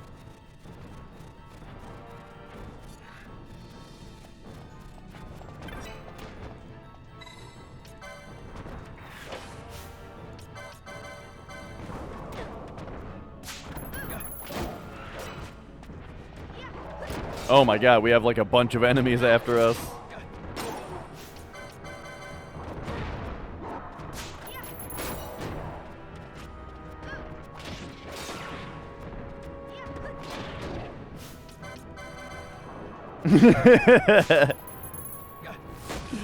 That part was so good, though. I think most people just never figured out the clues that tell you like what lines to run to not get, you know, blasted by horses.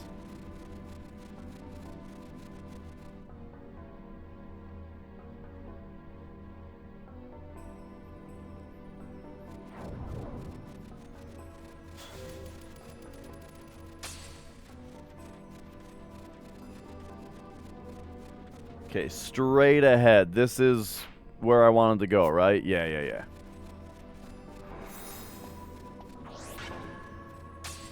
In here. Points us this way.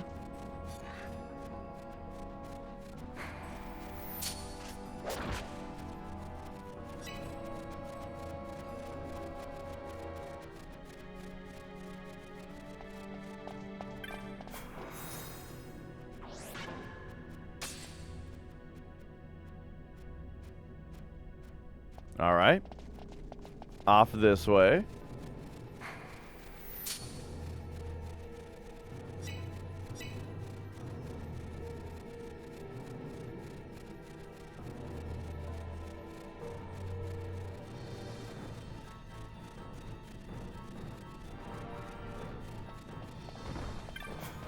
I wonder if which part of the hexagon you enter makes a difference.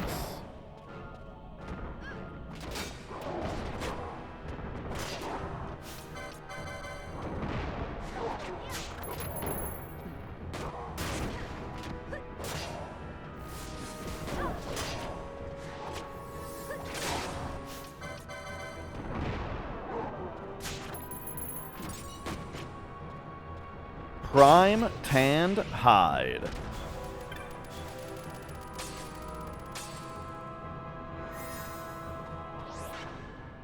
All right. We good? We good.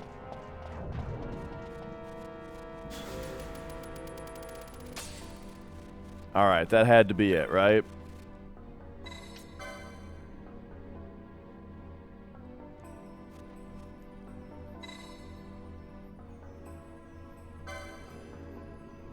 The gate's power, yada yada. Beyond the one gate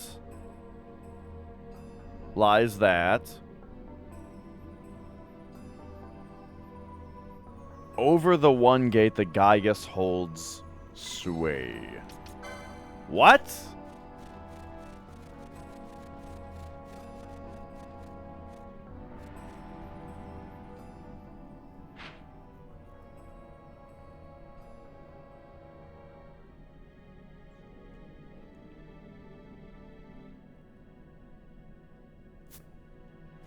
I wonder if it, again, I wonder if it matters which, don't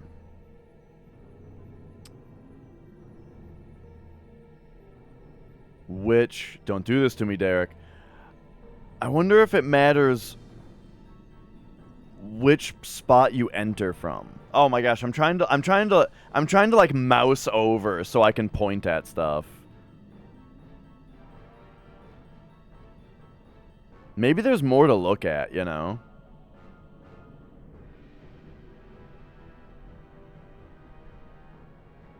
I don't know. I say even if you don't know. Like, even if someone's never played before. But they just, like, immediately figure it out. You know, good for you. That's cool. And have your moment of satisfaction when you are correct. But don't solve it for me.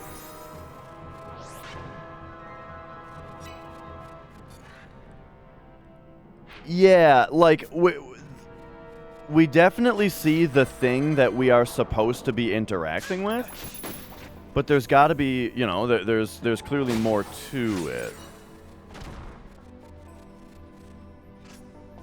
So, voiceless, yada yada. In this sanctum shall the pilgrim find truth and illusion.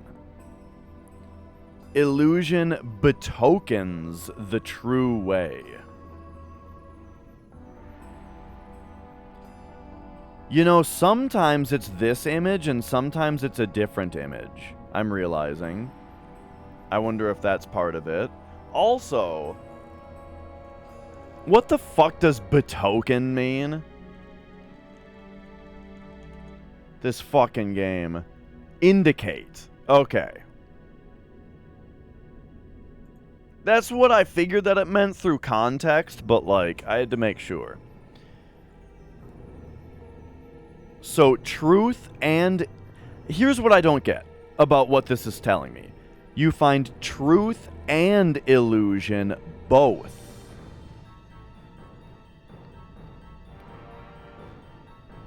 But illusion tells you the truth?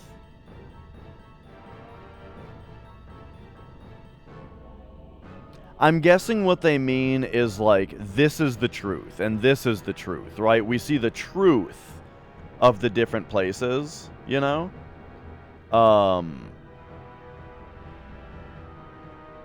Yeah, EMC, like, stuff like manufacted, you know? That stuff drives me nuts. I wonder...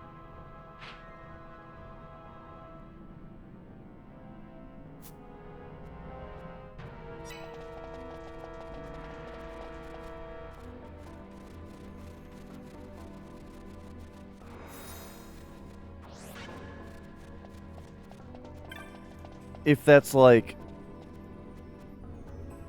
the way I...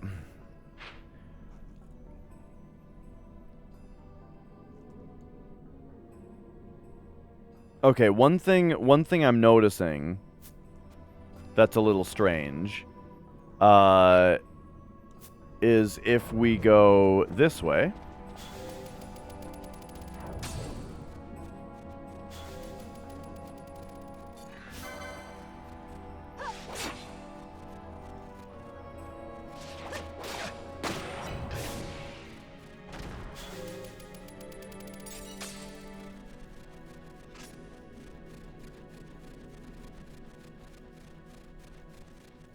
There's, like, this little area back here that's kind of weird.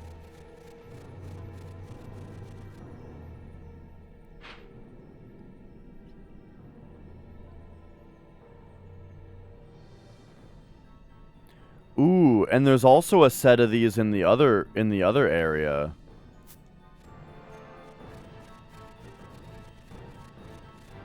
Man, this is like some Megami Tensei shit.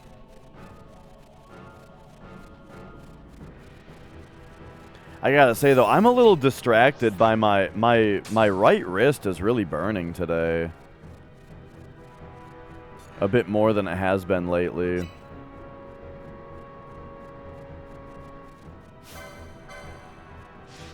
And that makes it a little harder to like fully pay attention to this puzzle, you know.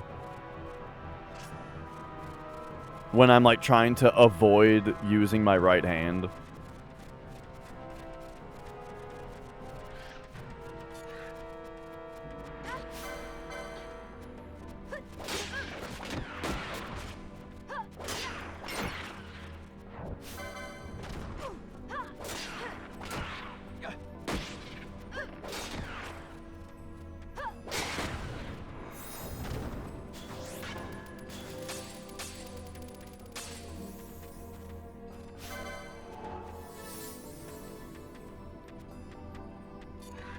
Womp womp womp. I guess this guy wasn't coming after us.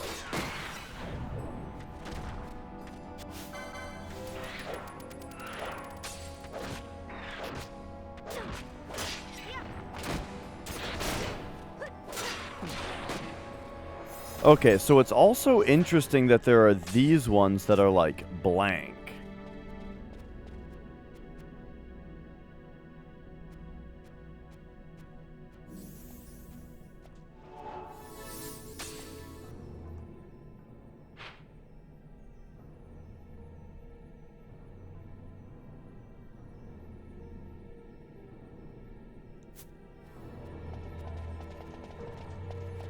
All right.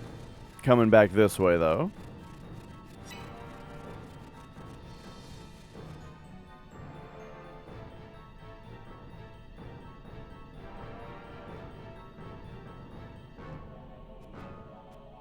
Correct, EMC.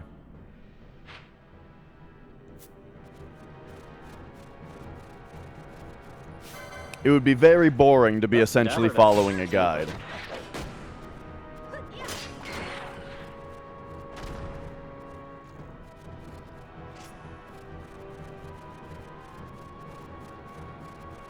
Yeah, I feel a little bad that I'm so high level. But hey, what can you do?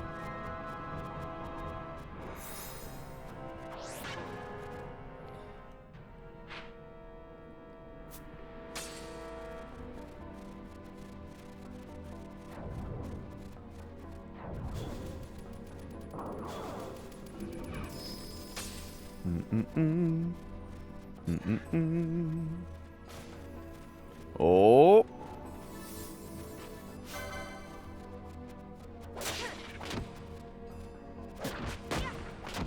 Hey, you know what? I just realized.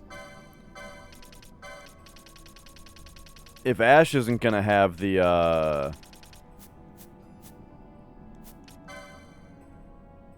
gold amulet on, armlet, then maybe Boss should.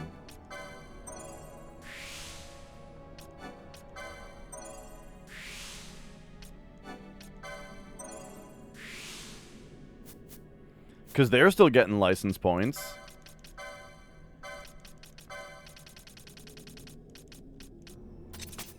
What if we need Bosch?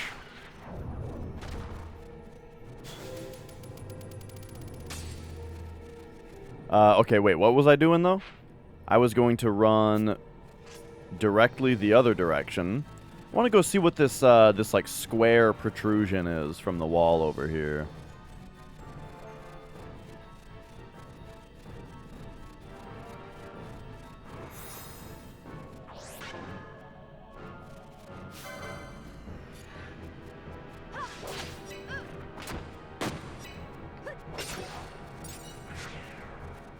Yeah, I think someone was telling me about that, like a mode of the game where you don't level up.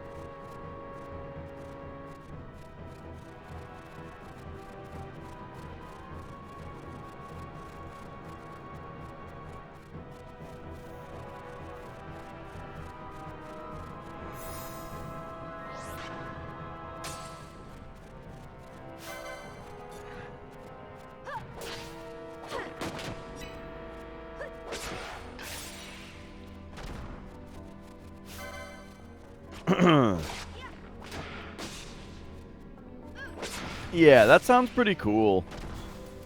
Seems like it would be a fun challenge.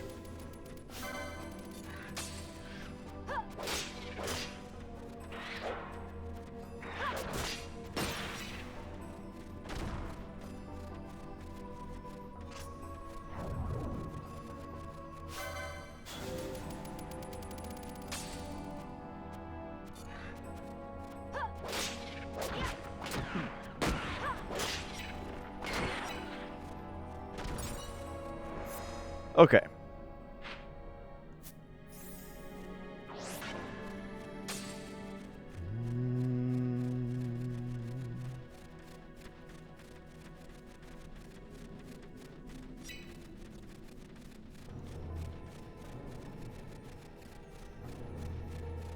What's this 112233 thing you guys are talking about? Oh, is that the levels of the 6 characters? Like they 2 of the characters start at level 1, 2 of the characters start at level 2, and 2 of the characters start at level 3? Okay.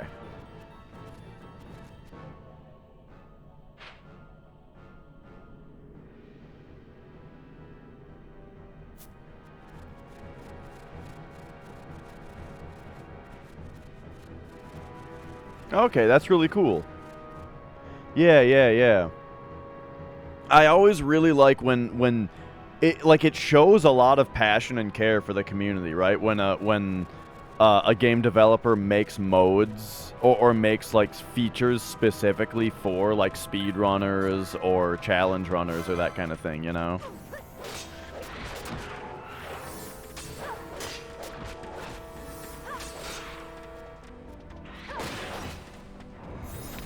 Hello, Gaming Star Schlag. What does Schlag mean? I feel like it's a very common word, but I don't remember what it means. I took a little bit of German in high school, but I remember very very little. Ich spreche Deutsch nicht viel.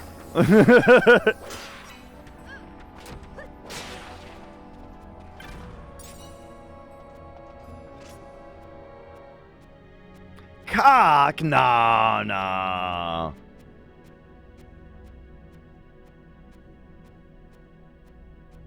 Maybe.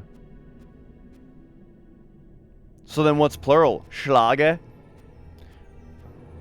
Die Schlage? Ah, nein! Mein Schlag! Mein Schlag ist,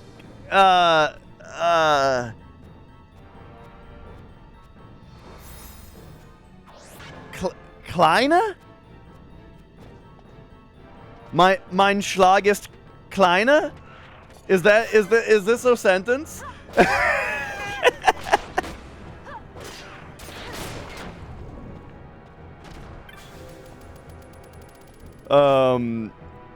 Yeah, I remember very little from I didn't learn a lot in school from the classes, but I remember a bit.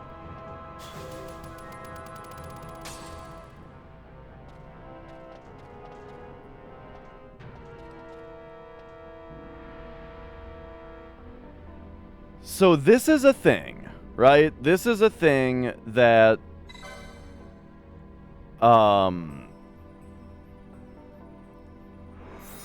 So the true way is this, which would appear to point us at this other one. Right? Which seems simple enough. Yo, Tim. Thank you. Look at those bits. Thank you very much for the 500 bits. Kaput.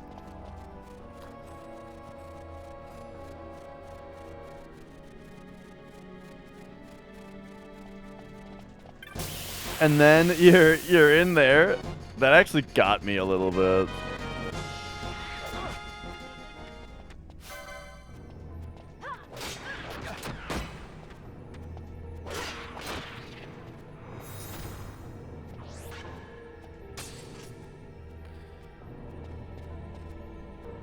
So this is a different image, is the thing. That's interesting. Right, the other one was like the two trees.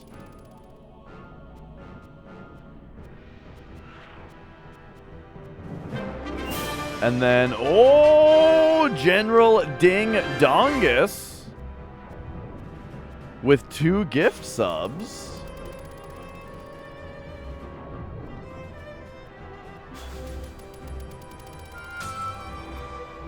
Thank you so much for the gift subs. Good to see you.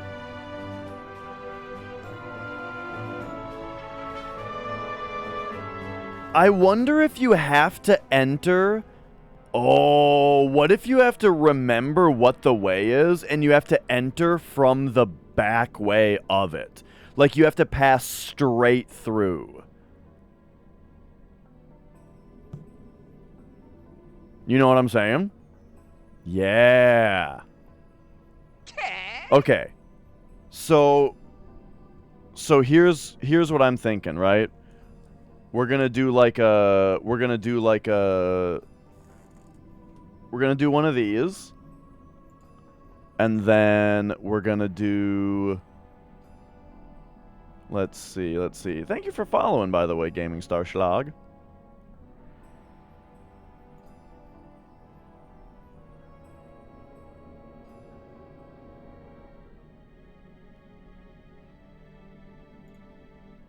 Give us a moment here. Gonna pop this open. Okay, there we go. And then...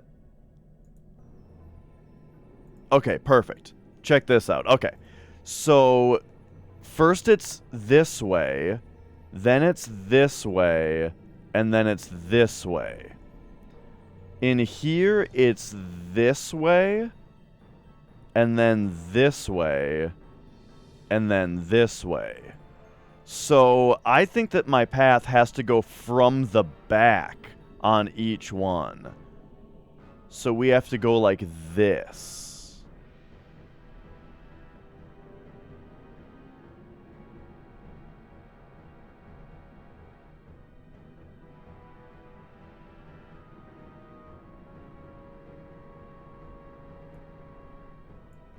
That's my idea. So, I don't know if I have to zone. Oh, let me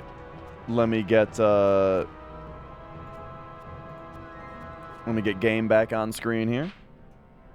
And then I don't know if I have to zone before trying it, but I'm gonna.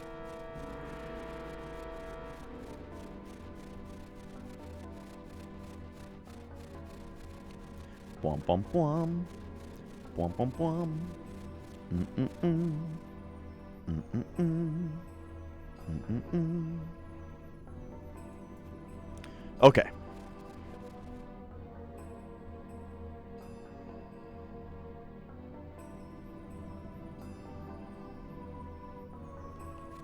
So. Oh yeah, are you telling me that this is incorrect? That the thing that the thing that I just said is not correct?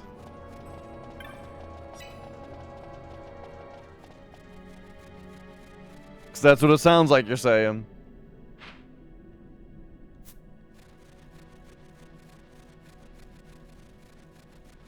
All right, so now we go from the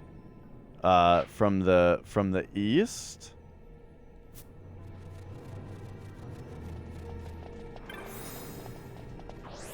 Like so. Ah. Guten Nacht. Tschüss.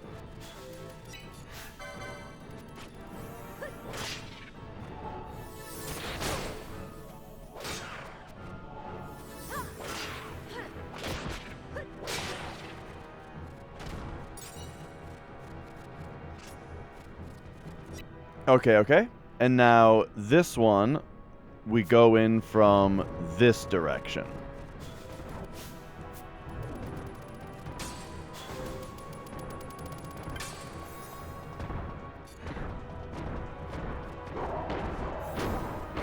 Let's just leave.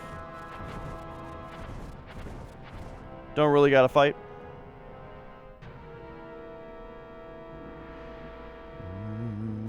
Okay. So now for this part, I think I might be missing information on this part. But we'll see.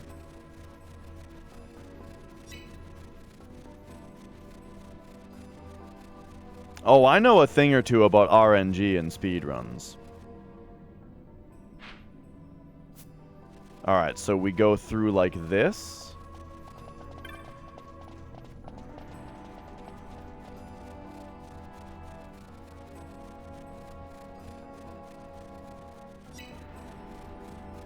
And then for this one, we come way around.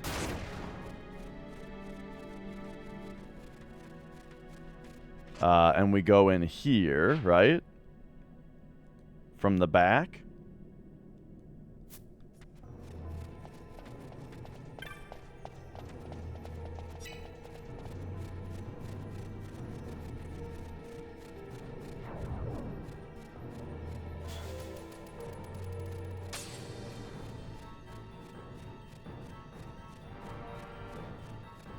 And then this one, I think we go around. Yep, around this one.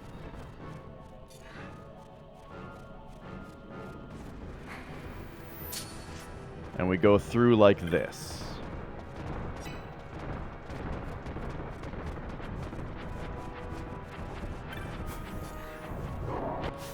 Ay, ay, ay.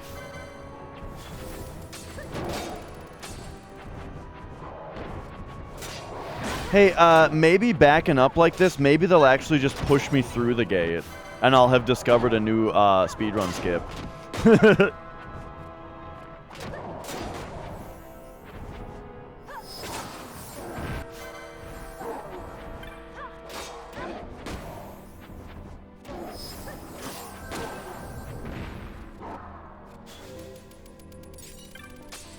Alright, what do we got now? Did I do it? No. Dang. Okay, hang on. I gotta run to the restroom, but I will be right back.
Okay, okay.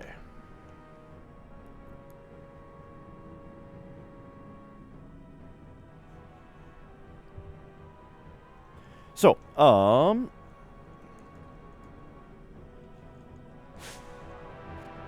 if that is not the way, then let's take another look at the glyph here. So, Feywood glyph.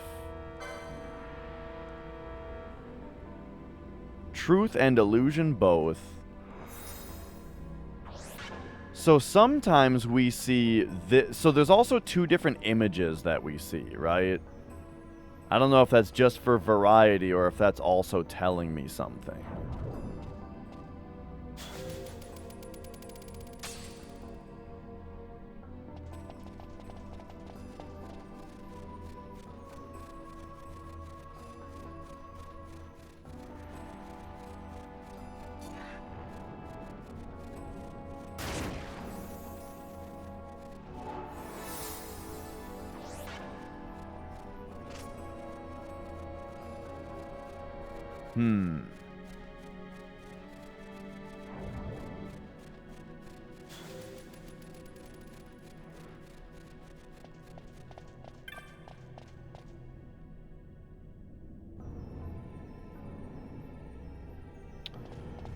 Okay.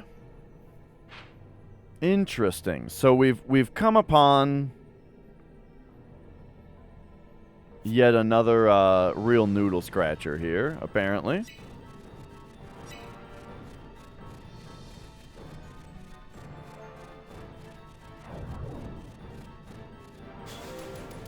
And this one I don't... Oh, hello. Man, this is just like the fucking frigid outskirts. Where we've got like these weird creatures attacking us too. Oh, boom.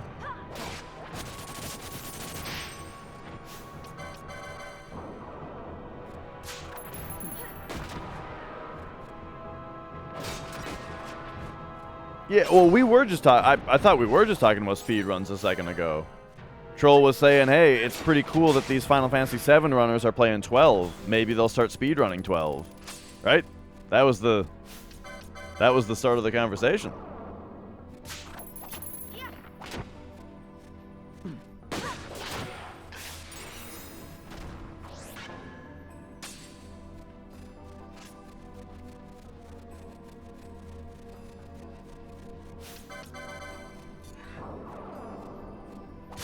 Okay.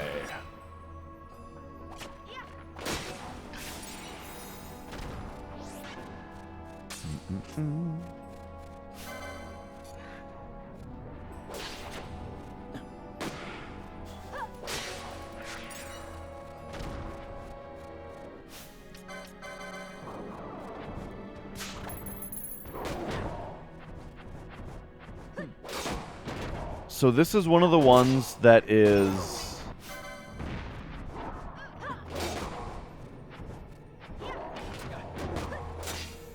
not magical, I think.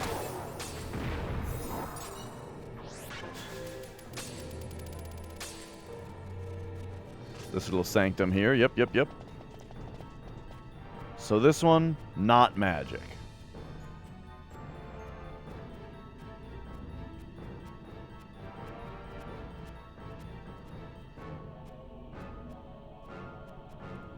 No glyph to be found.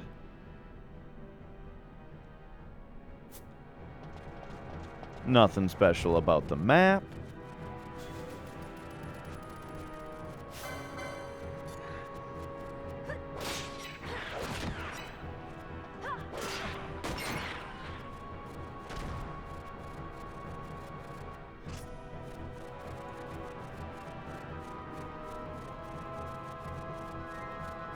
Oh, that's good.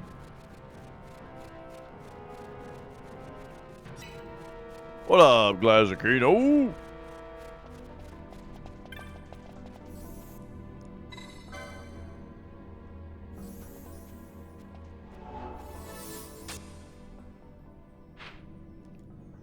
So here we are.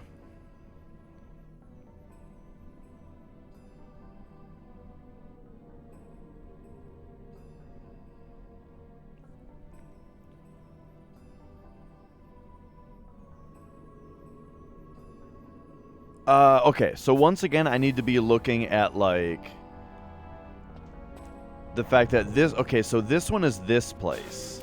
I don't even recognize, like, what it is, but it's the one with the trees?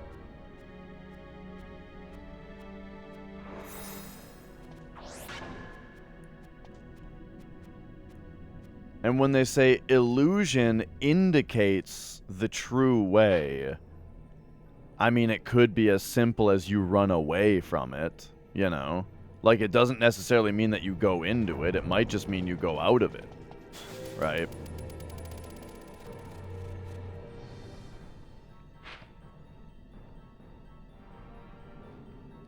But then we have to, like... if we're not... But then what order would we do them in if that was the case? Like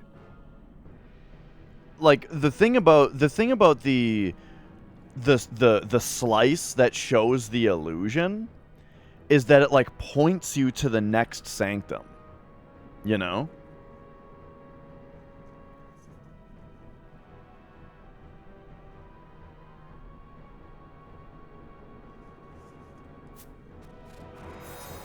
And so I don't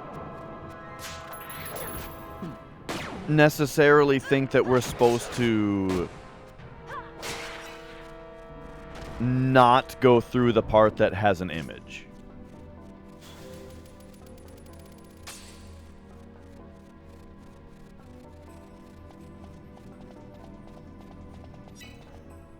But maybe the different ones have different images in them, and we need to only pay attention to some of them?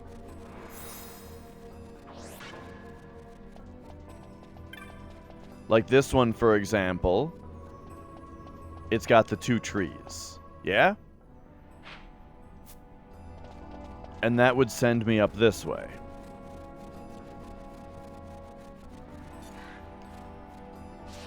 Wait a second, though. Is the two trees supposed to, like, indicate that we go through the trees like this? I don't know, that sounds a little crazy.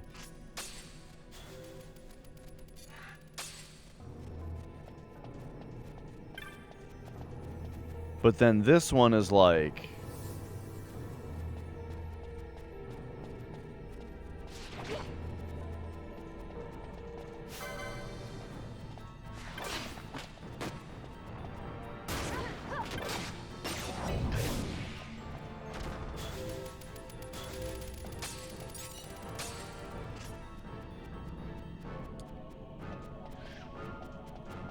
I mean,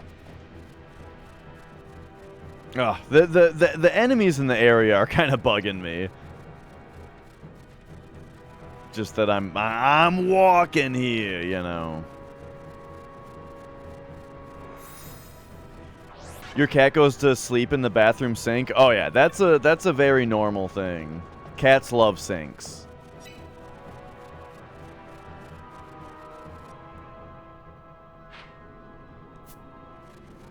We have many pictures of magic in the bathroom sink.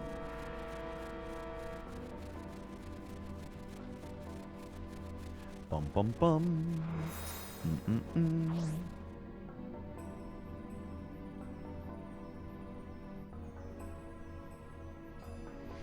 I've also heard that seems to be kind of common.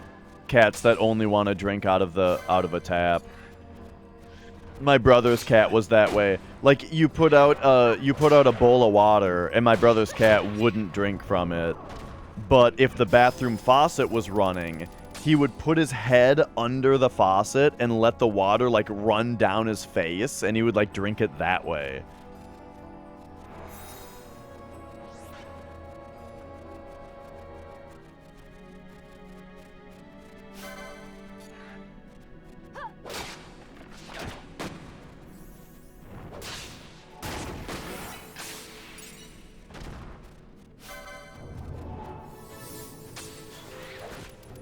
Yeah, yeah.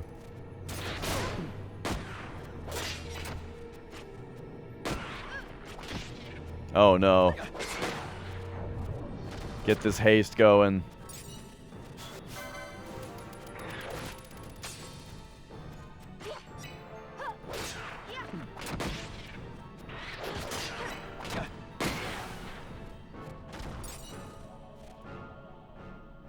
Yeah, that's what we have is like a little like fountainy Like our water dish for our cats has a bit of movement to it.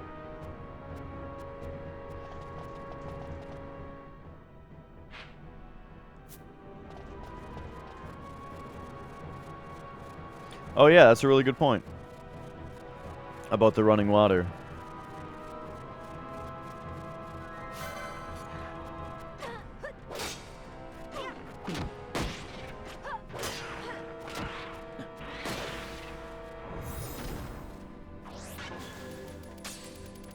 Oh, these enemies.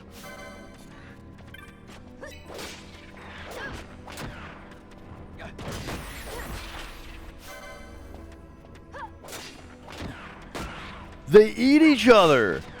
Yo, this one just ate the other one. That's cool.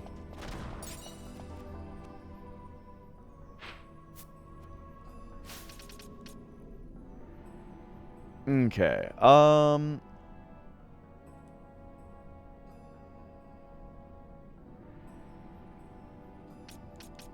I've got a bit of an idea.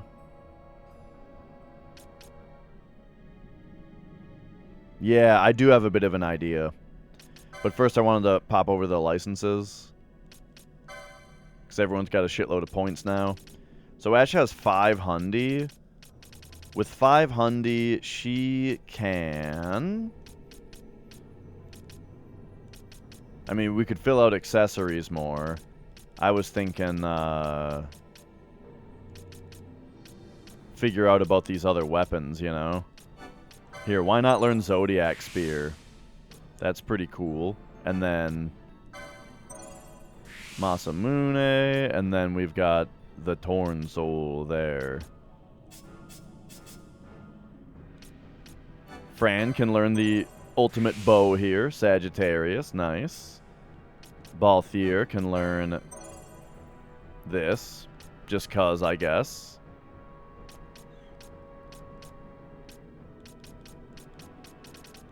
Okay. And then...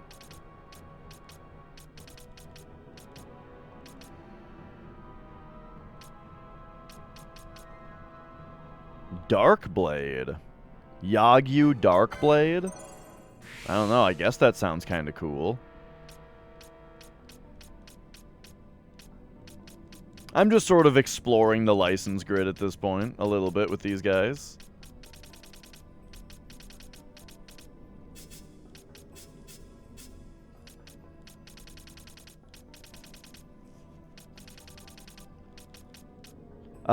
I think that Ash should probably, like, strive to get all the technics.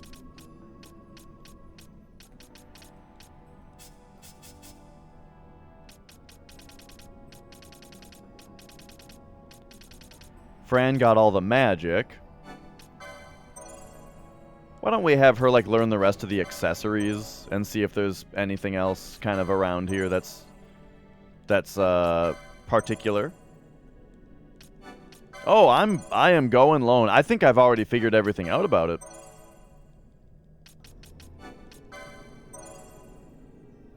And if I haven't, that's fine.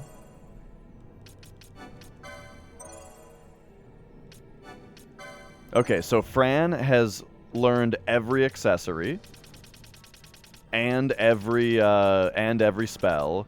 So she's got this part totally full. Ash, I guess I'll work on getting the rest of the techniques learned. So she'll go to 0 right there. And then Balthier. I guess I kind of just want to, like, go around the edges and try to see if I find anything else, you know? Well, I guess you wouldn't find anything here, probably. But here, let's just start learning shit with him.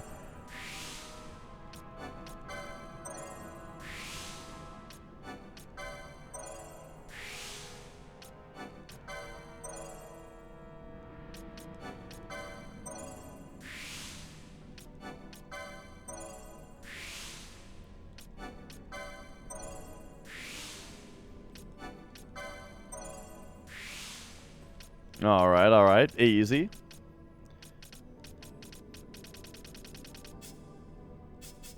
Okay. Now, for these... Okay, so what's this thing that I'm looking at? So the first one is this image that's got these like trees. You know?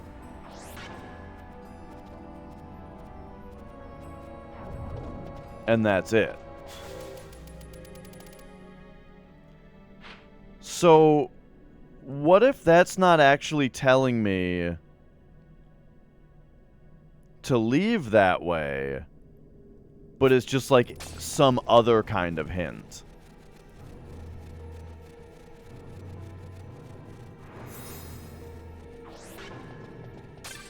Oh, if we have to divide in 2 teams, well, we at least have a shitload of license points with the other characters to use on other stuff. Okay, so I'm going to start writing some other stuff down. So this is one of the... this is one of the 2 trees ones. Yo, BU, and that's it? Hell yeah, dude. They're like my favorite band. This one is one of the, like, the flats. We'll call that. Right? That's kind of what this looks like.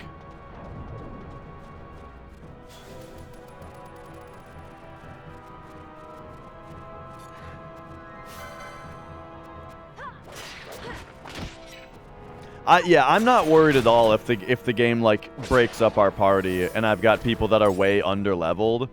Because I think that my other party members are leveled fine, you know? And they'll be able to carry. They'll be able to carry the party. While then the under-leveled people will level up extremely quickly, you know, because they're so behind. But how much are the levels even gonna matter, you know? If they have all the license points they need to get good equipment and spells.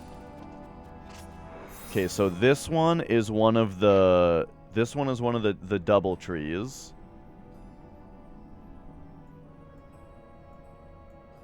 Okay.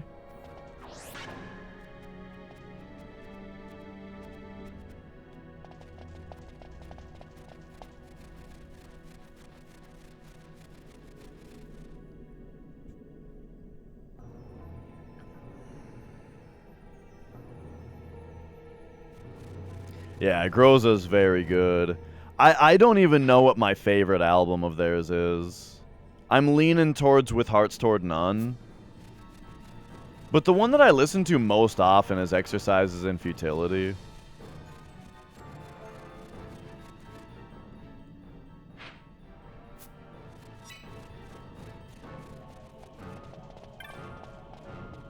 Alright, so this one's Doubletree. So yeah, maybe part of the puzzle is just that we ignore the flats.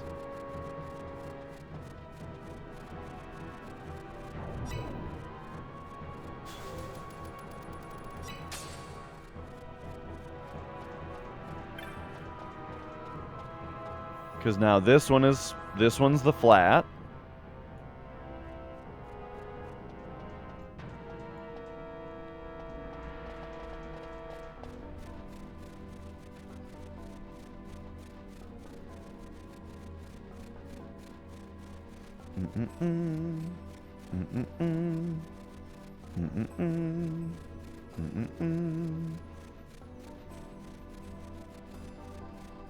And then this one... Oh, this one's like neither. This is like a huge tree. Wait, yeah, this one's like totally different.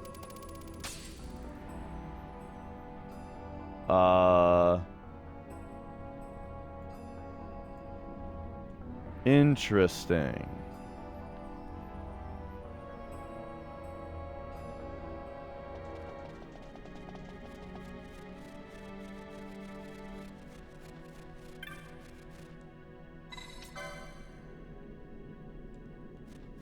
Okay. So, I've got another idea.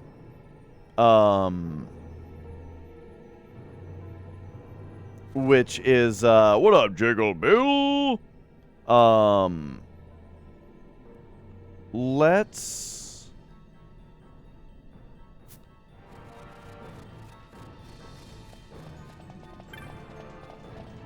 do something else. What if we, like, go into each one?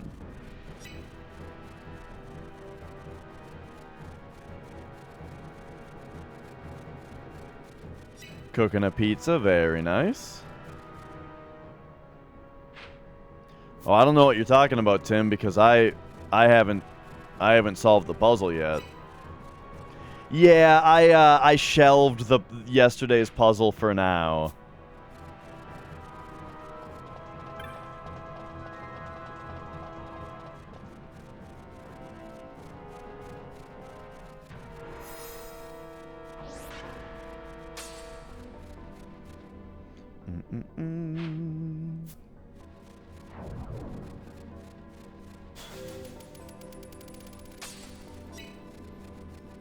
And we'll be back to that one. Okay, so what I'm doing now is I'm going through all of them backwards. Like I'm going into the I'm going into the side that has the I'm not gonna ask for the solution.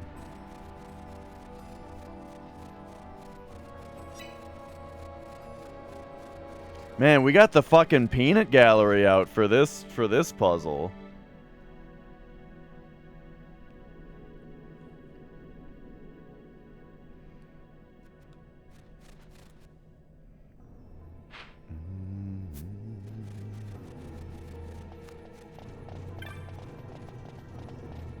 But I guess that's just confirmation right now then that I'm not doing the correct thing. I mean, I didn't really expect this one to be the right thing. I just, you know, I'm trying a couple things, right? You hated this part too, but I don't hate this part. What's the deal with all this, with all the puzzles suck attitude? Puzzles are fucking great.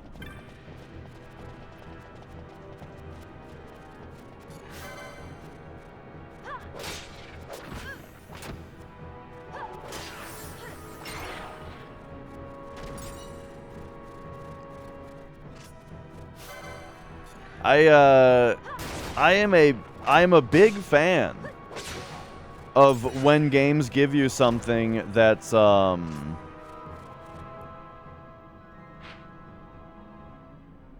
a big fan of when games give you something that's very not straightforward.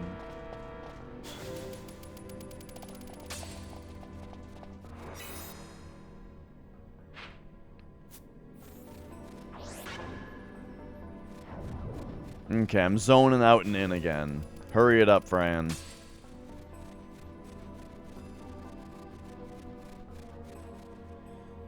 Okay. So, one thing that I was thinking was that we would just only go through the ones that are... yo, Evil Cat. We would just only go through the ones that were the double trees, or the opposite, you know? Like, here's this one. Boom, double tree. So we go through double tree, but then we don't go through the other one. Oh, my hands and wrists are just all fucked up. I don't think it's because of Final Fantasy VII mashing. Because the thing that actually... The last game I played where my hands felt good was Super Metroid. Like the last time where my hands were feeling fine and I played a game and then at the end of the game my hands felt like shit, Super Metroid. And they've felt like shit ever since.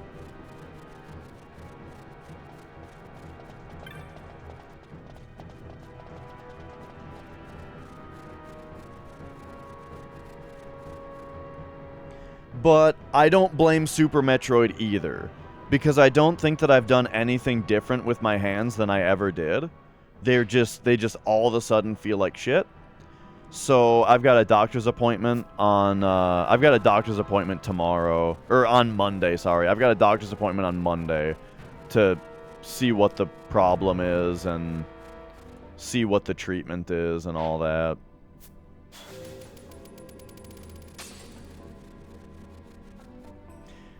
It just really sucks because, like, you know, it's a possibility that the suggestion is going to be that I'm not allowed to, like, play games for a month or something like that. But being that I'm a full-time streamer, that's, like, a huge problem. But I think something more... I kind of think something more is going on. I kind of think there's more to it.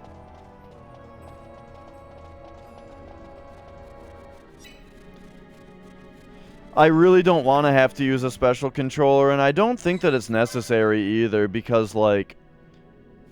I don't know, like nobody else really has this issue. I really think that it's a temporary thing and that something else is going on. You know. Such as,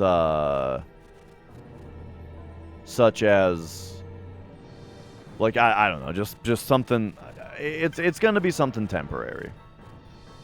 But we'll wait to see what the doctor says. For now, I'm just not speedrunning because that's tough on the hands. Okay. Beyond the one gate lies this. Over the one gate, the Gygus holds sway. I don't know what the fuck that means.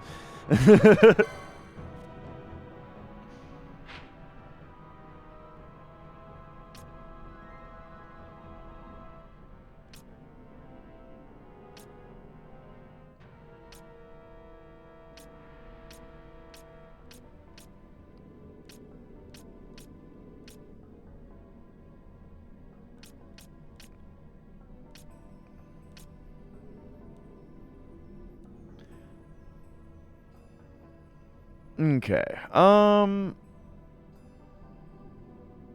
What? Oh, hang on a second. Okay, what if we thought of it this way?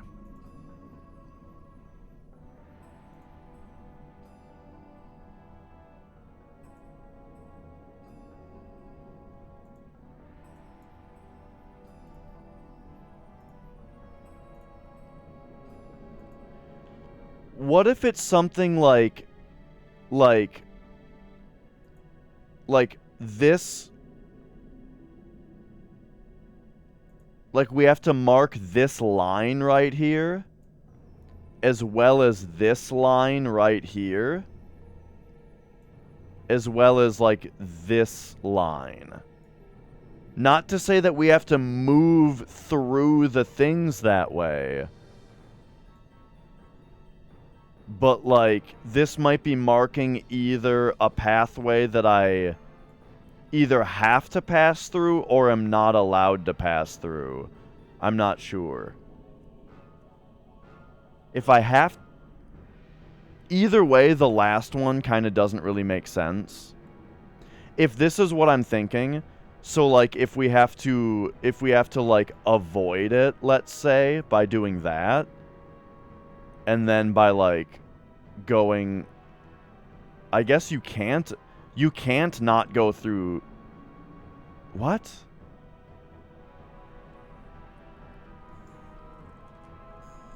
Well, you'd have to, like, go up and around this way. And then on this side, you'd have to go, like, up and around here. And maybe through here. To try to not pass through the invisible barriers that these make.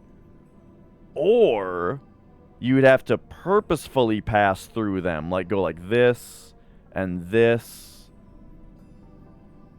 And then on this one, the pathway would be like this and then this. Right? One of those two. In fact, I kind of think that the second one is more likely, where I am supposed to go through them. So,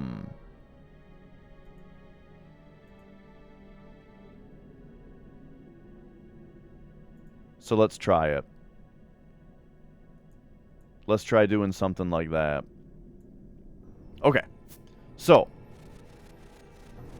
I think that means back to the start.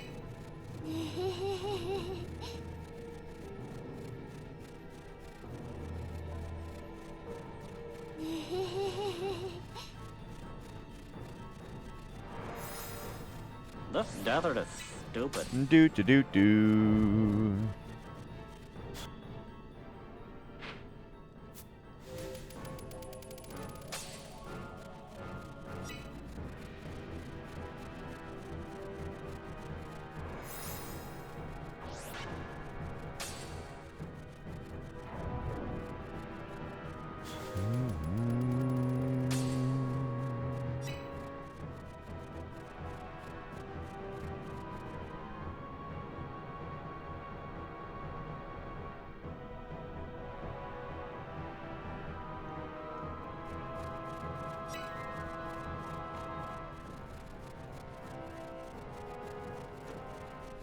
Okay.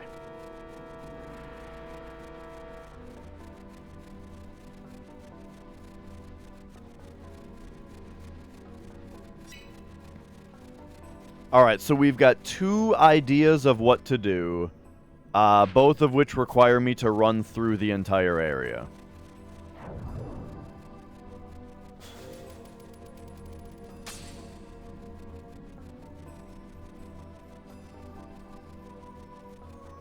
So here we go.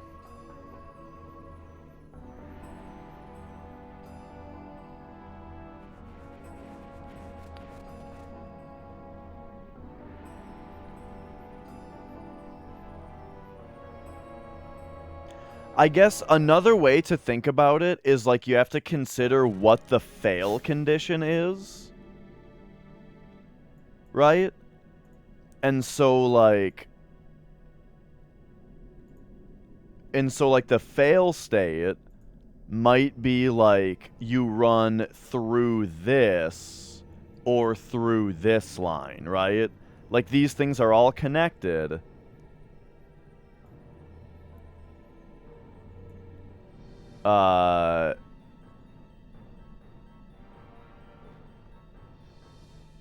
And like if that's the case, then wouldn't it be something like this going on?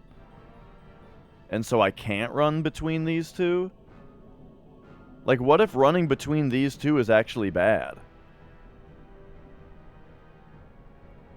But then running between these two is also bad.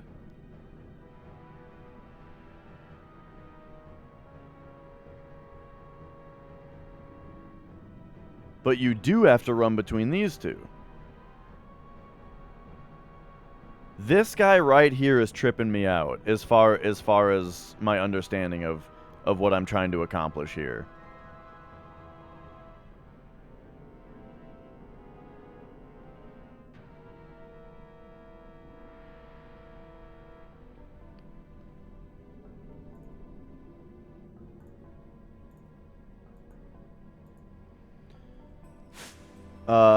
Okay. Anyway.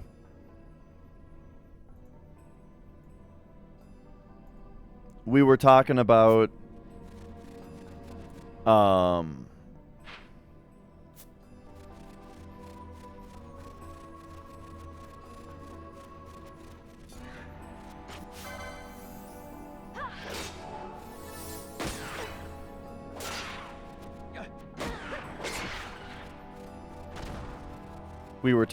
going south around this one.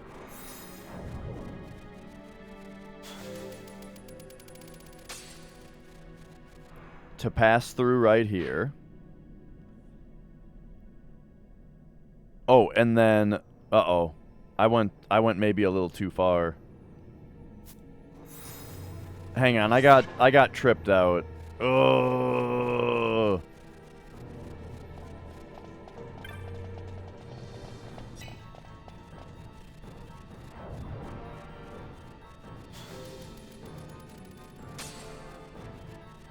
Okay, zone me again, Daddy.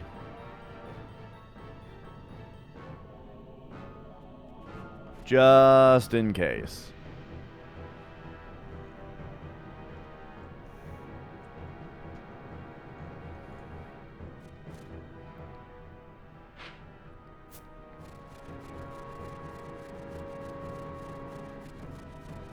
Okay, just a little bit this way. And then is it like directly south from... Oh, see, that's even too far right. So now we're going this way. Because now we're going to pass by the left side of this thing.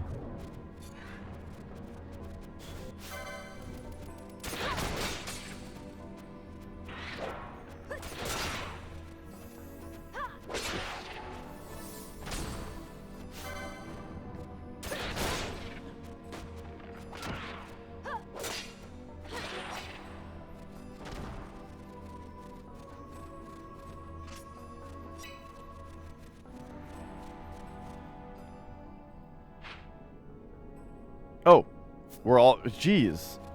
This area is, like, smaller than it looks.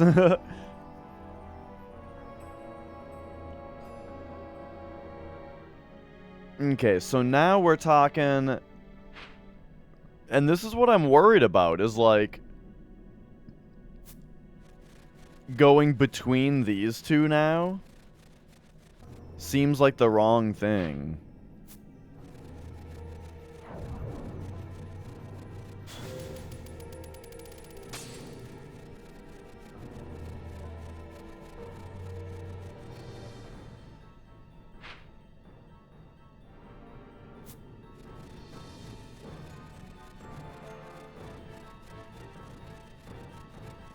But we're doing it. And then going through this spot goes between... goes between the other ones that we want. And now that puts us, like, through that area, right? Yes.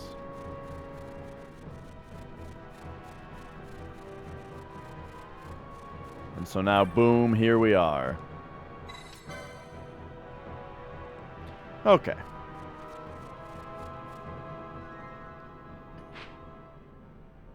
What if we think of it... I got another idea. One of these ideas is going to be great at some point.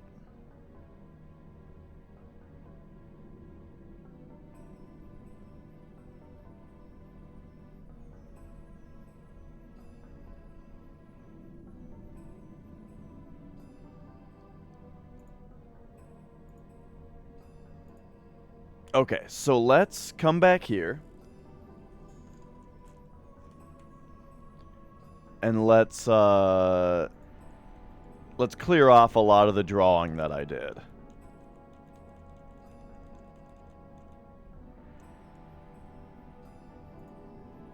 But I'll keep the information that this was a double tree, this was flat, this was double tree, right? This was double tree, this was flat, and this was something else? Okay. So, what if it's something like...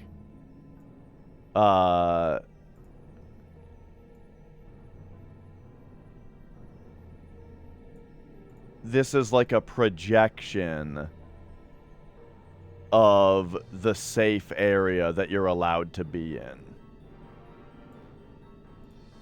You know, this like hexagon slice, right?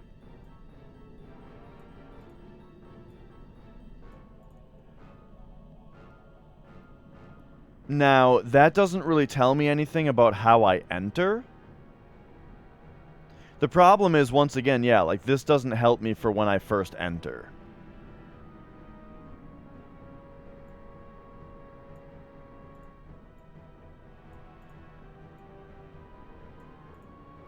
But let's just complete the drawing here.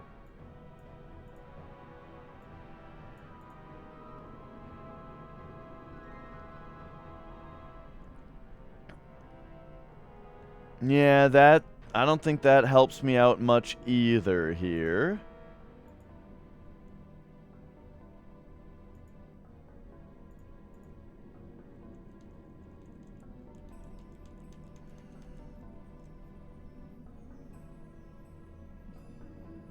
I mean, clearly the information that the game is trying to give me is this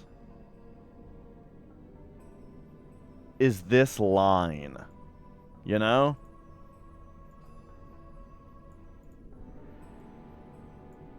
That is the information I am being given.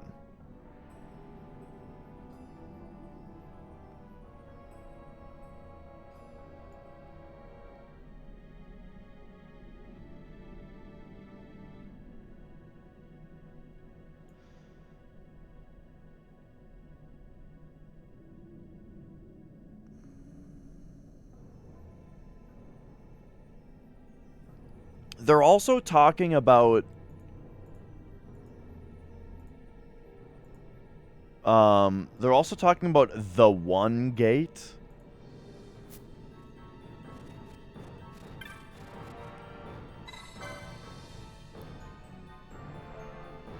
Beyond the one gate. Over the one gate.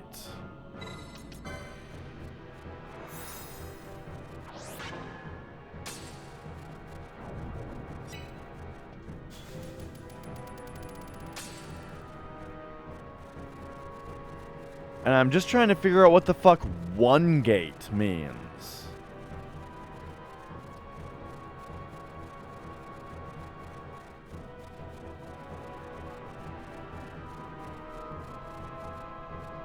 But in the meantime, though, I'm also just looking... It looks like there used to be like a big bridge here.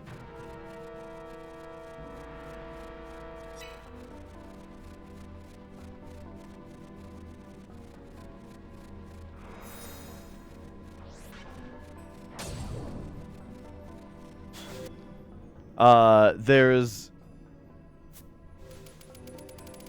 And then, like, the terminology of beyond versus over.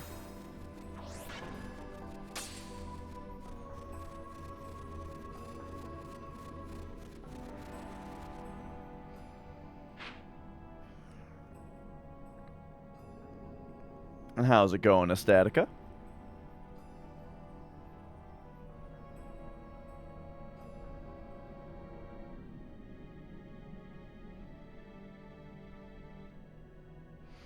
Valhalla Bound, how's it going?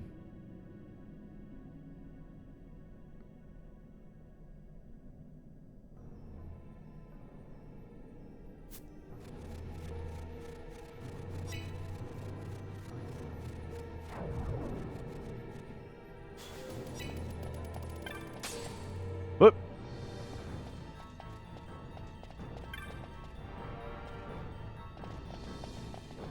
That was kind of weird.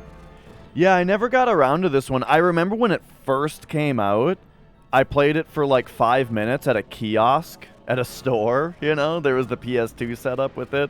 And I was like, "Wow, there's not random battles. That's crazy." Right? And that was all I knew about the game until now. I'm finally playing it. I'm really, really enjoying it. I was not expecting such crazy puzzles in the game, but it's a really welcome surprise. So yeah, you know, for anyone just joining, this is a strict no spoilers, no backseating, no hints kind of place. Because, you know, you only get to play it for the first time once.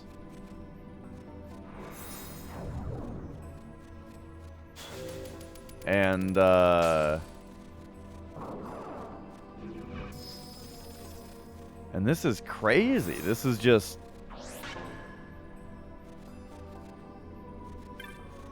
I'm just not putting it together, you know?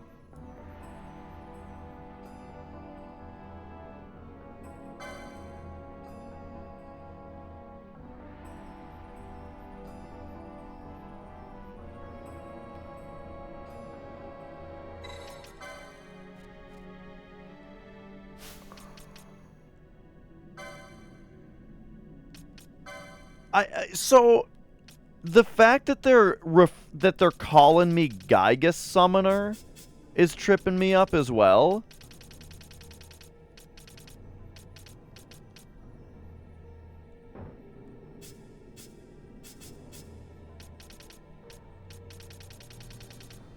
Like I feel like I need to like summon a Gygus, right? Or I need to have like the ability to summon a Gygus before I can, you know, like do this. Like they're warning me right now that that is like a prerequisite. You know what I mean?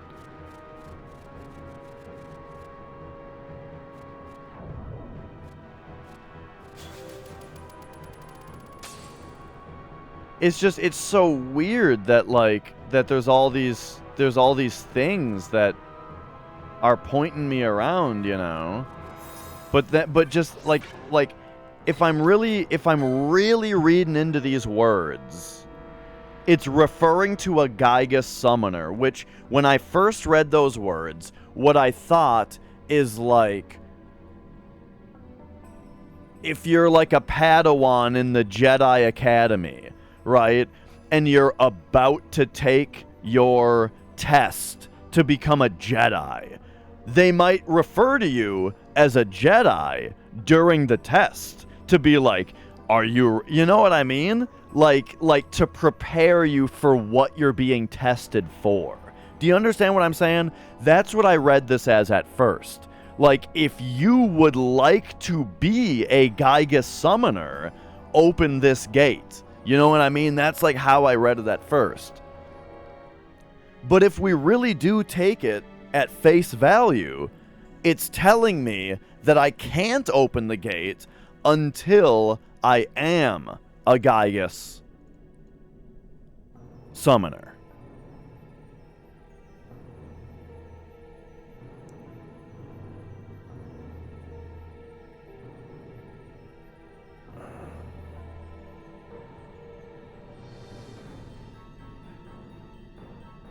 Oh, okay. And over the gate, it's like fucking, not to keep talking about Star Wars, but like, I think that over the gate doesn't mean over the gate.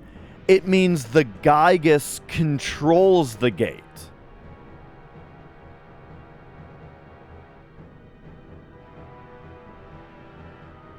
So, the Gygus controls the gate. And we need the Gygus here to open it for us. And then beyond that is the thing. Is this going to be as stupid as me summoning anything? Like, what is... So now I guess the question is, what is a Gygus? Is it Belias? I guess I haven't really,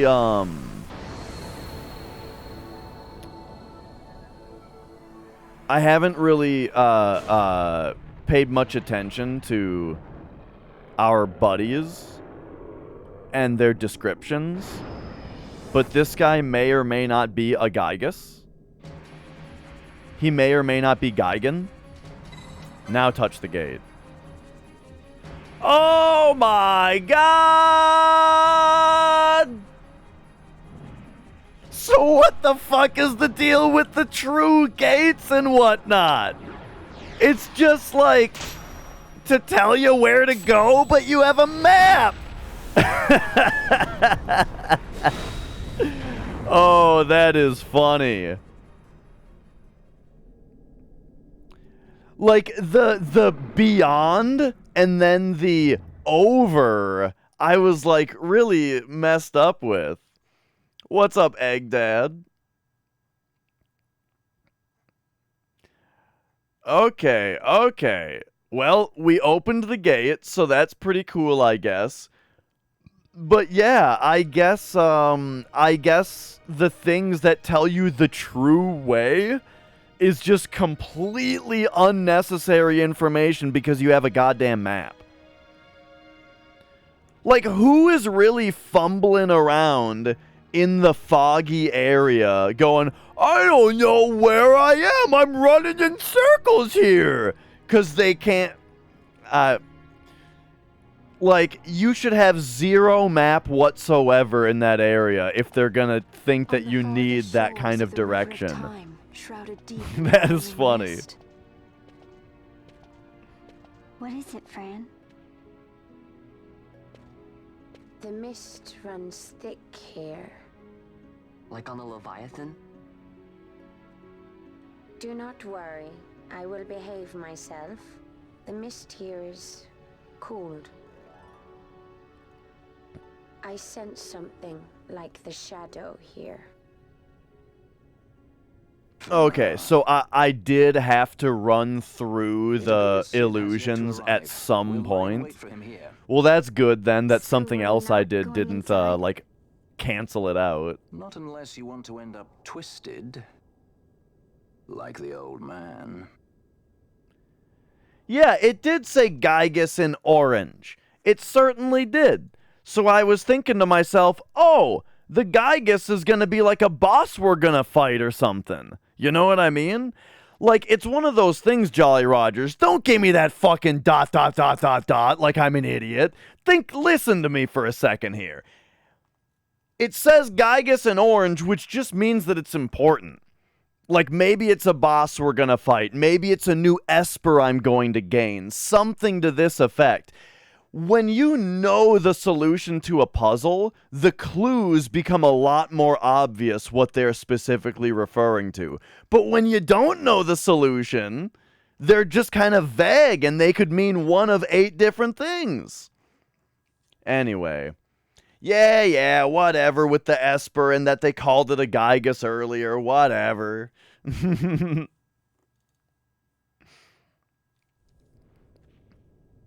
Something there. Yeah, okay. They told me he was a Gygus 40 hours ago.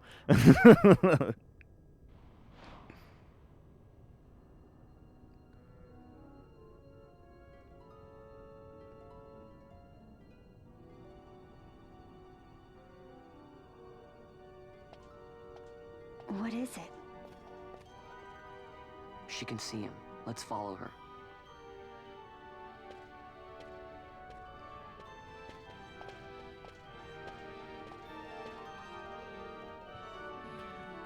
Well, alright. Here we are in this crazy place now. We've done it.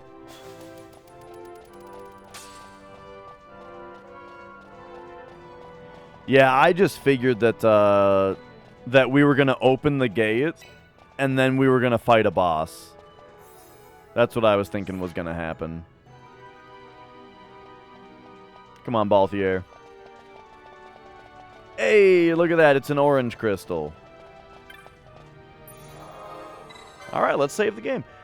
Remember a million years ago when I was saying that next time we got to an orange crystal, I was gonna try to go find the Mind Flayer again?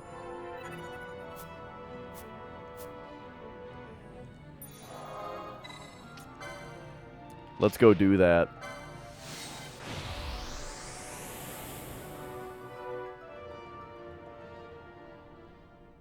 You thought we were going to make progress? Sorry. I've got a Mind Flayer to go find. We've got many open threads going on right now. Yeah, this is a hunt. But like this I wasn't finding before either.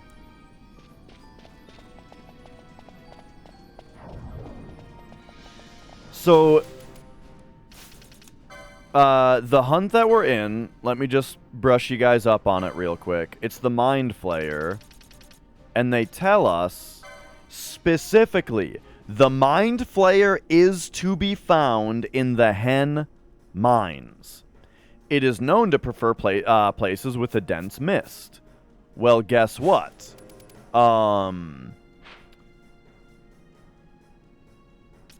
we were able to get into the mines from the Feywood, which, like, strongly suggested to me that that's where it would be. However, there's only this tiny little area that we can actually explore, and it wasn't there. Maybe I was supposed to kill the bats and then just zone out and back in or something, but I don't know. What it made me think is maybe we're just supposed to, you know, go around another way.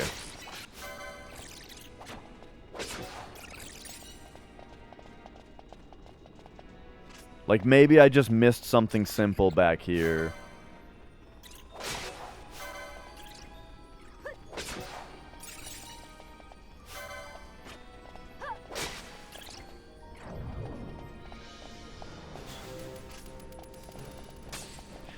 Right, I mean, when the gate didn't open just from me running through the things, then that kind of threw me off because I figured that, I didn't do that part right, you know?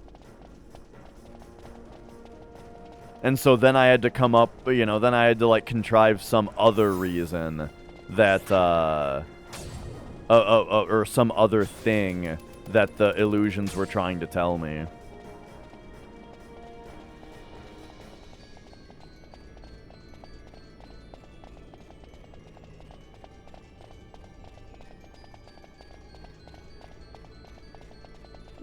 Okay.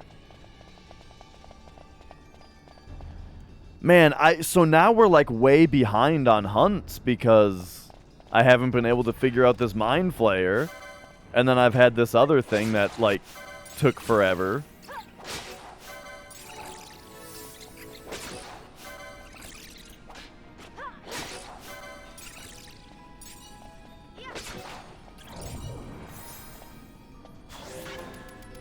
So now I'm way over leveled, I feel like. Oh, what's up, big dinosaur?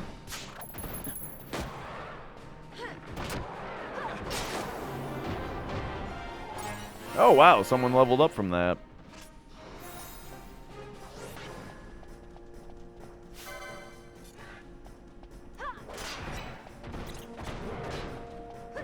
What's funny, too, is the idea of having a summon summoned in order to make something happen is something I've already been fiddling with for this Mind Flayer puzzle, you know? Like, I've been talking about, like, man, do I have to be running around with an Esper summoned? Yeah, so here's the deal. This is where, like, you know, it seems like, Right, Troll. Yeah, I've been looking at the ranks. That's why I'm trying to do the Mind Flayer, is because it's, These guys are weak to fire? Check this shit out.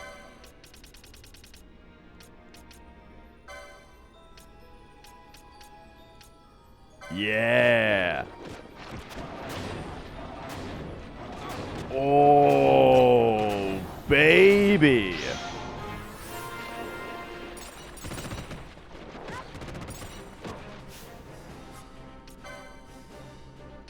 Also, look at this. It hits so many dudes.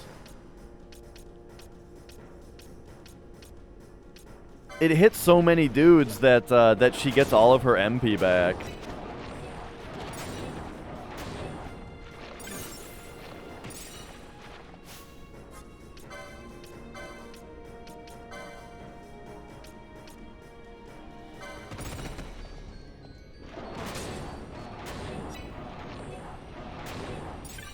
Nice.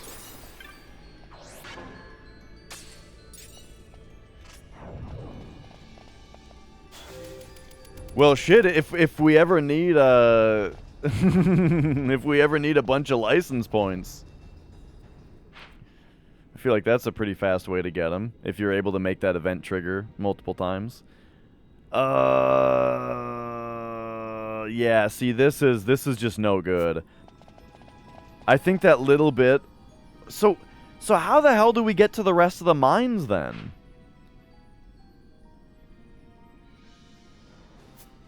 Okay. Hear me out. Maybe... Does Giru Vegan connect to the mines also? Or something? Because, like... You've got the connection to the mines right here.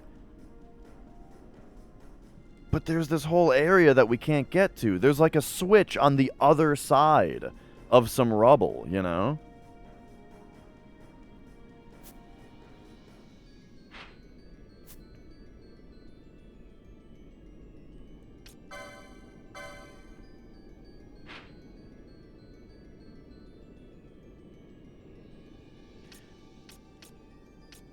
So this is the regular entrance to the mines.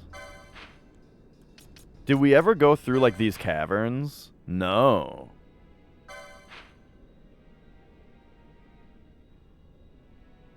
Interesting. I wonder if that's another entrance to the mines.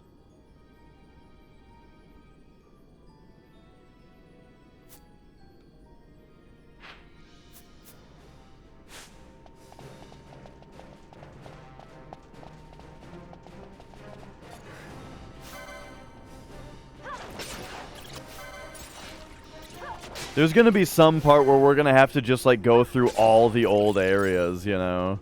And, like, make sure I explored all the caverns and stuff that I found.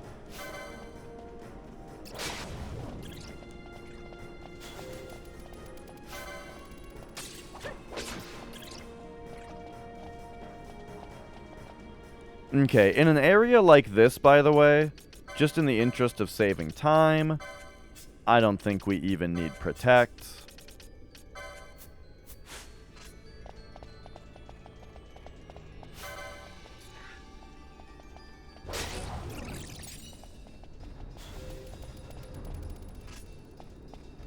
Oh, jeez.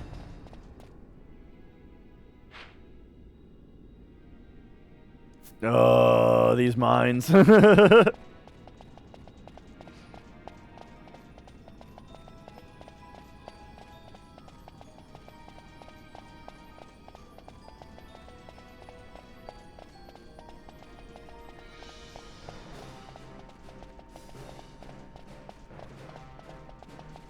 Alright, here we go. Hopefully all the jellies drop on us again, and we can Firaga them.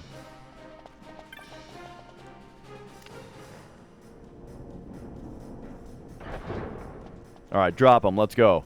No? Damn.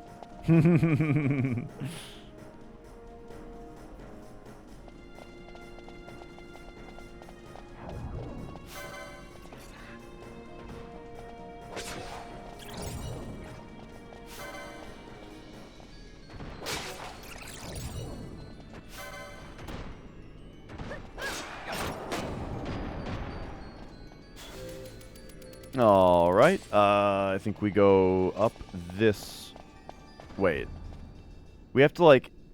Oh, no, we hit a switch already.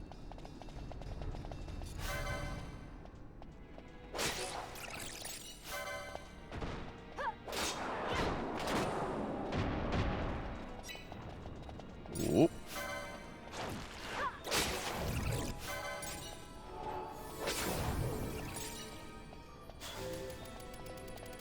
Do do do do do do.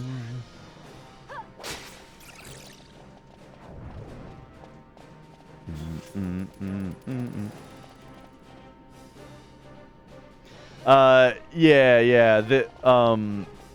This is the team I've been using the whole time. My other characters are grossly underleveled. But that's fine, I mean. They have plenty of license points if we ever do need to use them. Yo, Xandon. Oh, I'm just on the Mind Flayer hunt again. Just briefly here. 11 or 12. The other three characters are 11 or 12.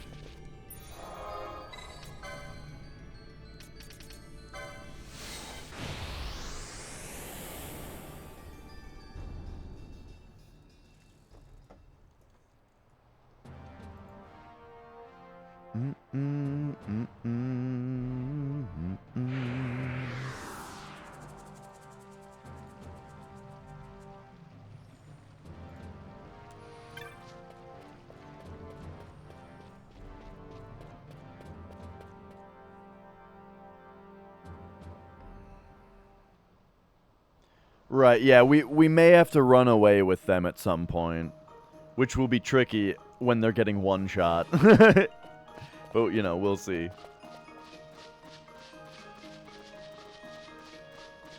But yeah, if you know, if I liked all the characters, then yeah, I might do, if I liked all the characters, I might actually use all of them. But I don't like all the characters, so, you know. The only character that I like that I'm not using is Bosch. I do kind of wish I could use Bosch without feeling like, you know, without feeling like it's pointless.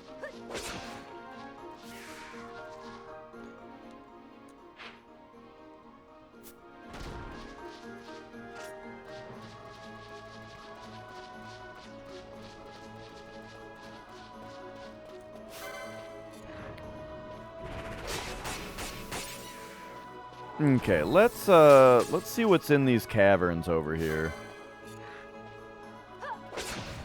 Because for all I know, it's going to be another entrance to the mines, and one that leads us to the Mind Flayer.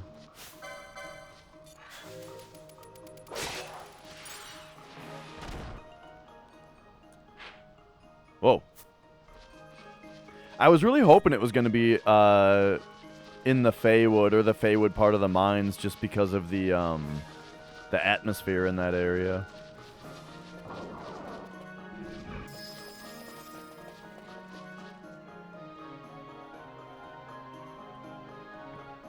But I'm sure we'll fight something else there at some point.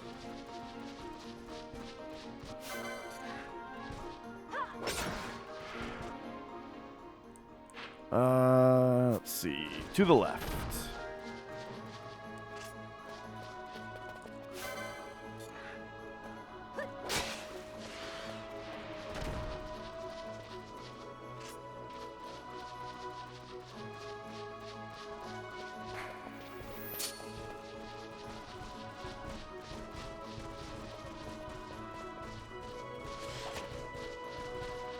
Let's go. Oh, hang on, we got... Oh, boy. Okay. So this was a cavern that I entered, but the enemies were too high of a level, and I immediately left, I think is what happened. So, what level are these guys? 38? Alright, trap probably. Yep. Alright, that's fine.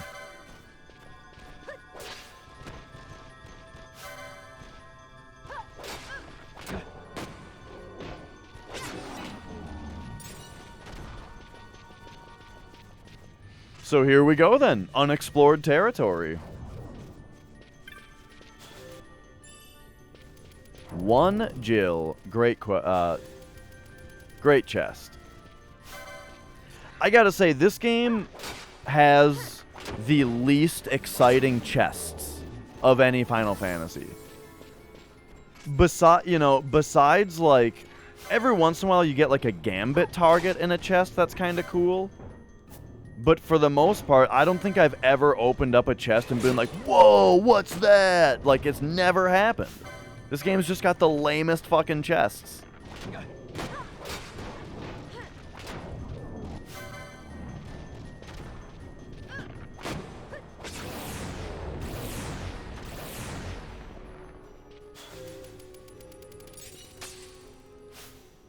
Alright, everybody.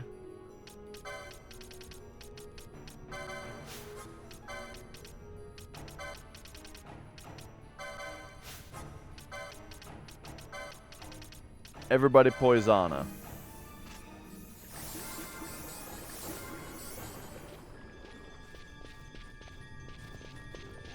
Yeah. I'm aware.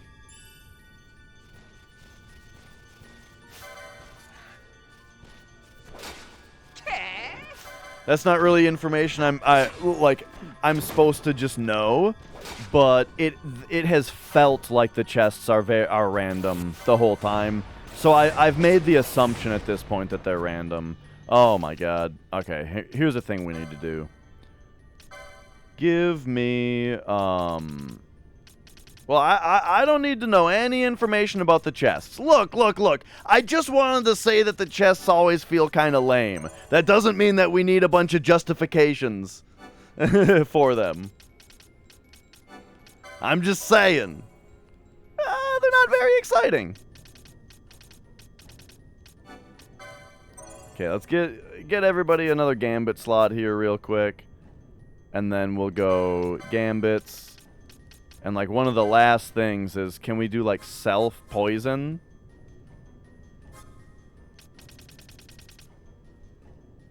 Or I guess we could do, like, ally poison. That's also fine. Here we go. Ally poison. Poisana. Boom. Put it on.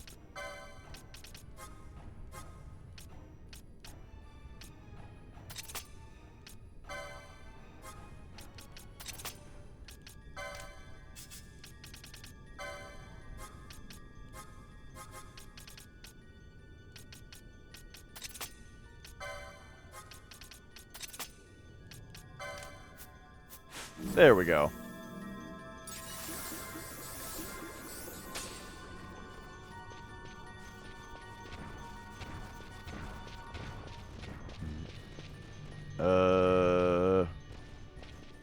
They're probably going to trigger this trap. No? Oh, wow, they did it. They got around it.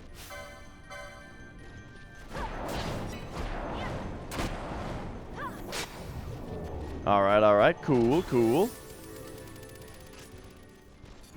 You have mixed emotions on the game. I mean, for the most part, I really like this game. I'm really enjoying it.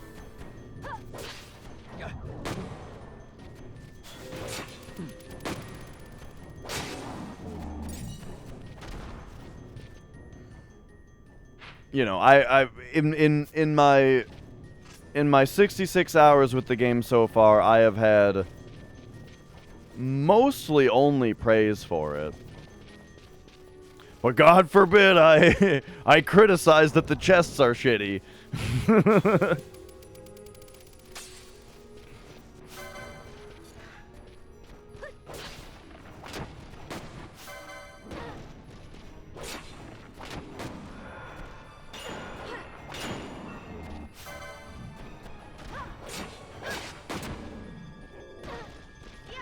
Yeah.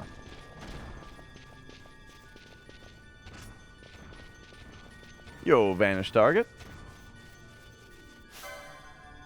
Oh, I am liking the game a lot. You know, on all the hunts that I accepted, I probably should have talked to the people.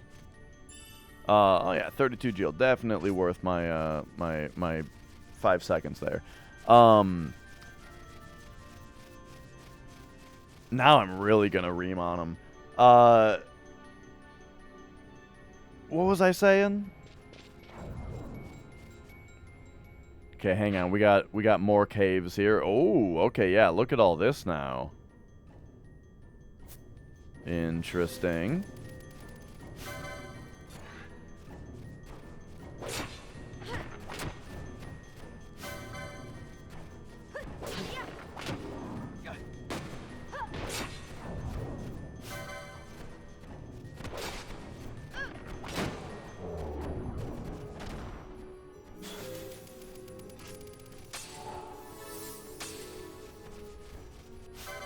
Yeah, I totally lost what I was saying a second ago.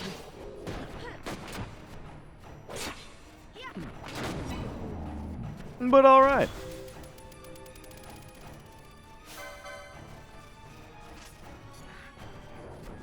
These guys teleporting is kind of annoying, because you have to, like, retarget them. Which I know is because of how I have my shit set up, but it's because it's better all the time to have it set up this way.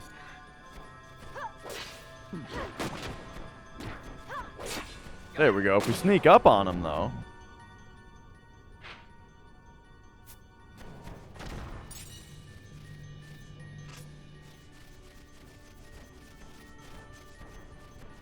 Okay, okay.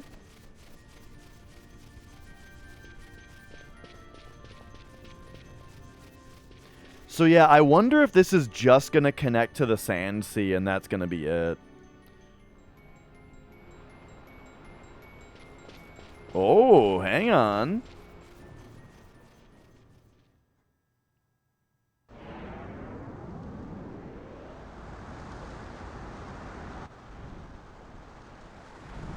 What's this?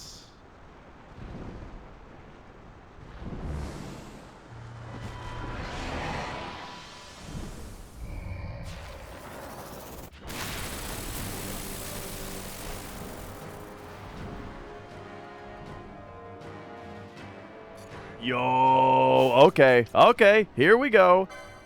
Gambits real quick.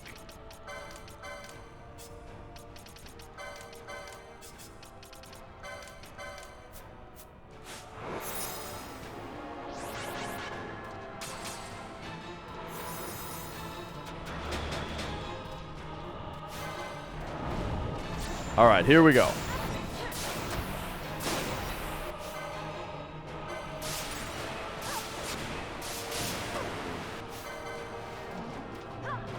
Take out the ads, of course, real quick. Adromelech. Oh, he's got a bunch of buffs on him? Not anymore, dumbass. Oh, it missed. Oh, no, okay, that didn't miss. Okay, excellent. Oh, he's flying, so Ash can't hit him. Oh, gosh, I really want this telekinesis ability.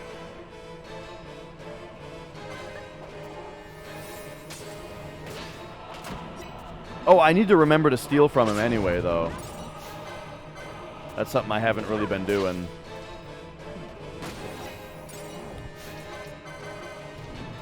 Oh, whoops. Hang on.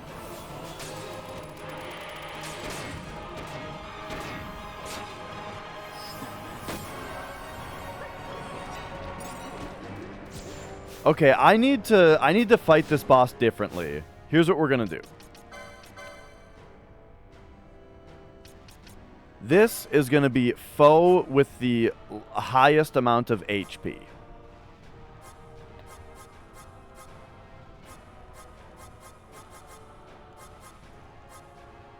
Wasn't that a thing?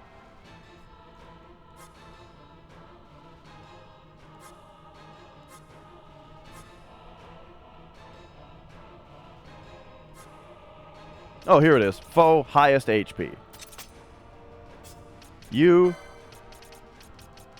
highest HP. Now, Fran and, there we go. Now Fran and Balthier are just going to be attacking the boss, while Ash can take care of the, ads.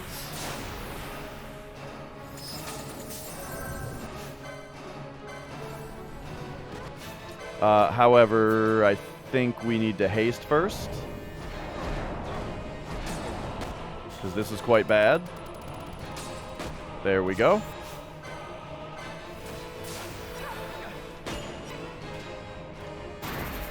Oh?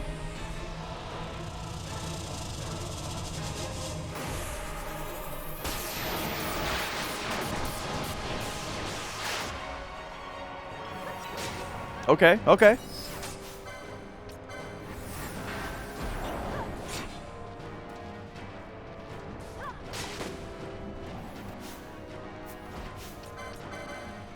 Okay, I gotta steal from this guy. We gotta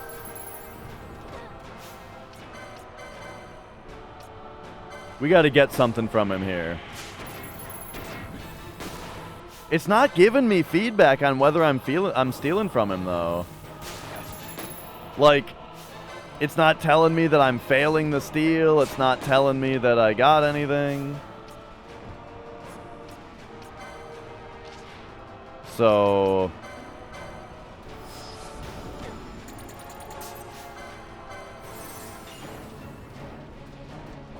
oh no, I've been slowed again, so let's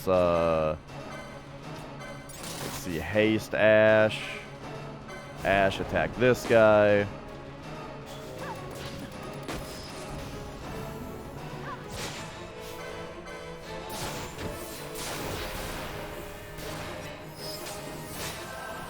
There we go, there we go. in this free moment, we'll do a... Oh, okay, we stole a pebble. Great. Let's get a shell back on here.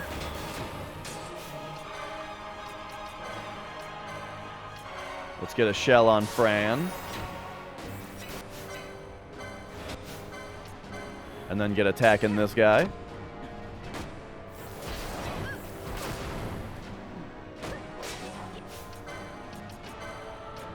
Shell Balthier.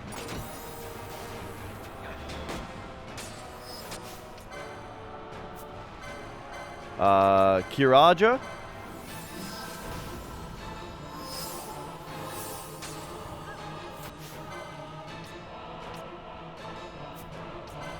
I have an idea.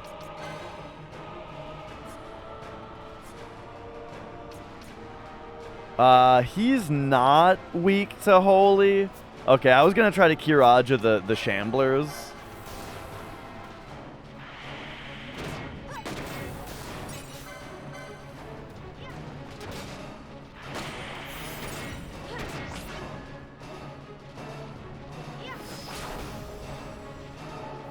Oh, okay, Fran is blind. This is pretty fun to just have to kind of assume a white mage role.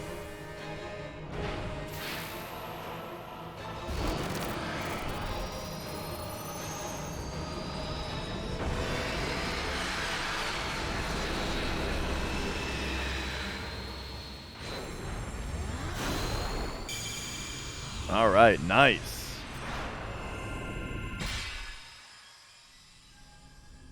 Cool. I've been wondering when we were going to get a third Esper.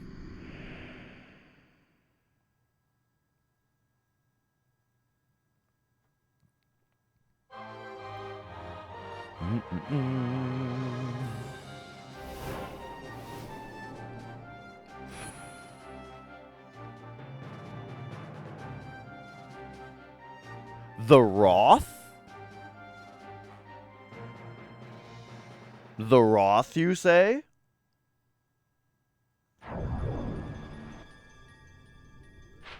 Yeah, that's my third. You know what Wrath reminds me of?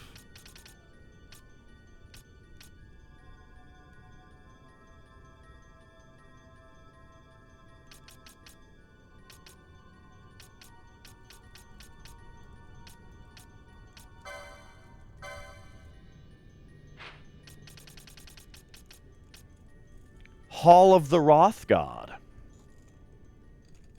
I'll be back in a moment.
All right, all right.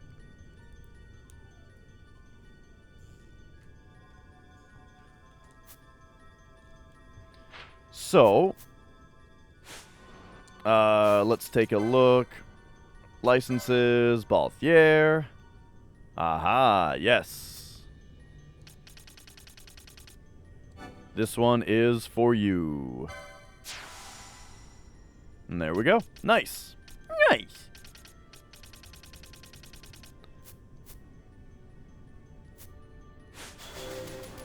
My favorite character in this, probably Balthier. I like Ash a lot too, but I think he's been my favorite.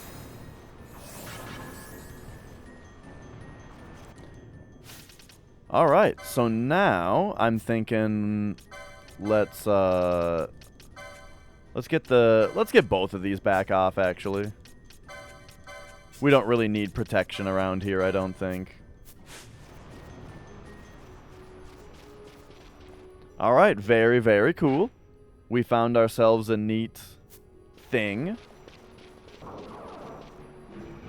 That was a really fun fight, too. I've been waiting for a fight that requires me to, like, redo my gambits in the fight to get it working properly, you know? And that worked perfectly.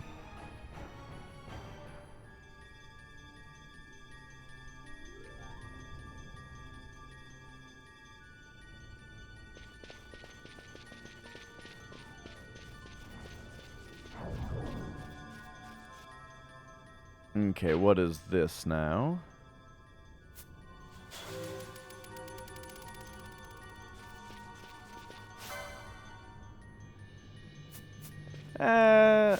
Yeah, we're fine.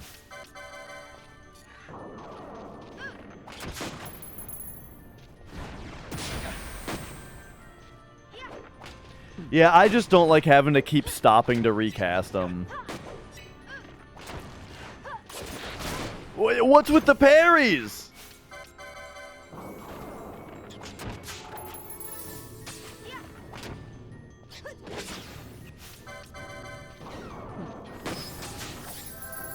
Oh, I just realized that this is still changed.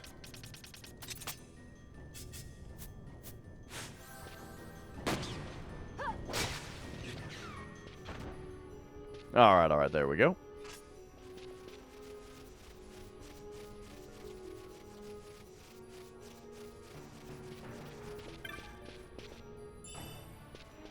Bojin.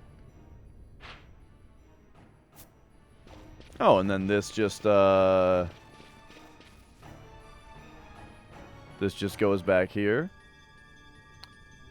I do not recognize the name of the thing that you are asking me about. No.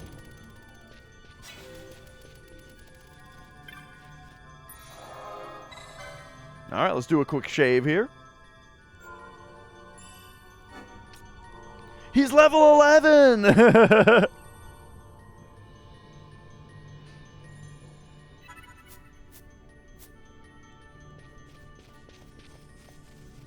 I say it that way, Blink, because you're not the first person to ask why Bosch is level 1.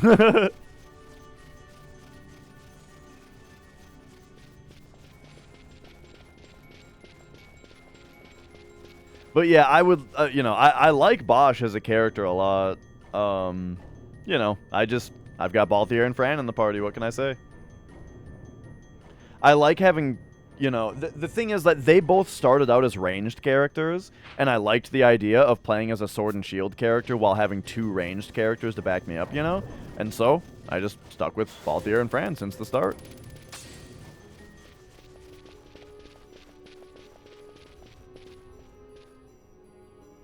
Interesting.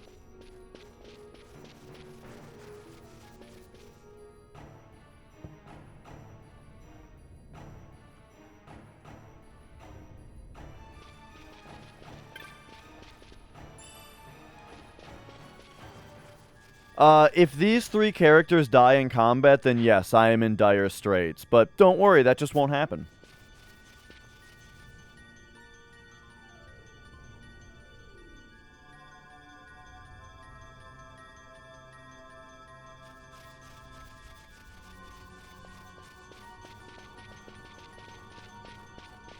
It's kind of like in Pokemon, when you just only ever use your starter throughout the entire game.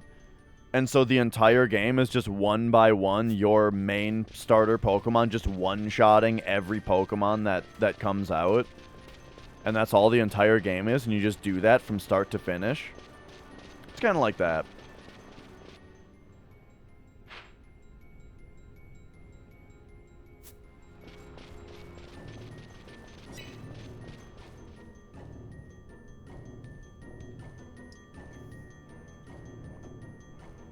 Bwomp, bwomp, bwomp, bwomp, bwomp, bwomp, bwomp, bwomp.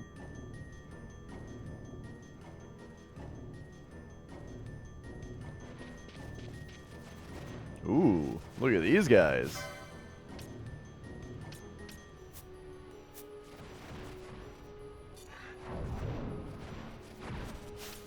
Oh, he's coming for me. He's coming right at me.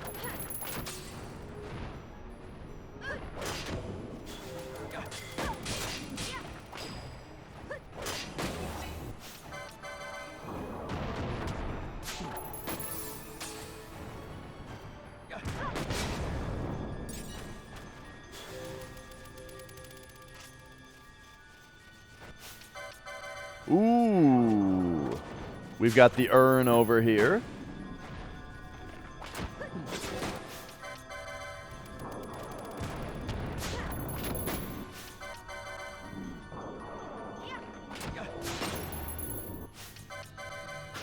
That's exciting.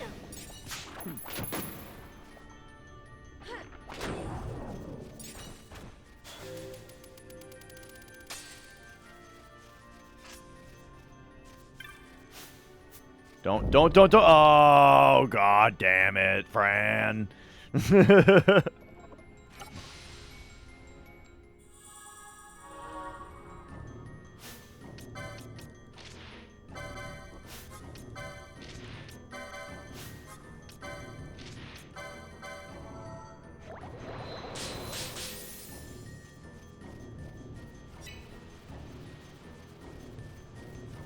All right. So coming in here was nice because we got the map.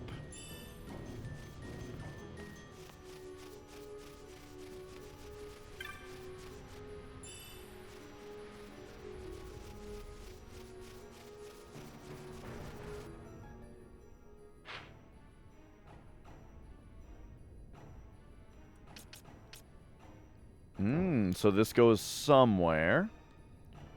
All right, so yeah, if we're like looking for the other place that this whole area goes, we're looking at over there. But look at this. It looks like it's kind of hard to get there from here. In fact, maybe we even can't. And we need to come in from that other area. Let's give this a quick look here. Let's see what the...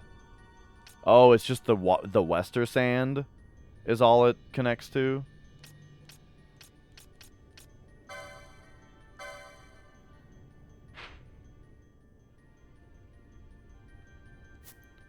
Yeah. Because if we pop over here, we'll see that I, like, barely explored this place.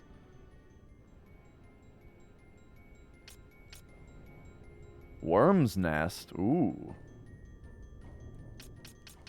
There's some shit to go look into around here.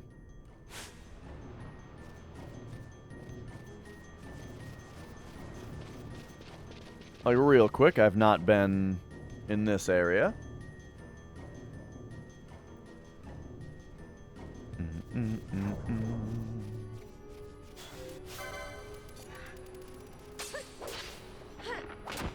Whoa, look at that!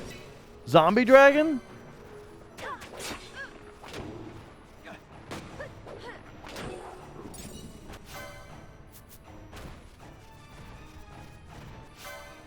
Skull worm.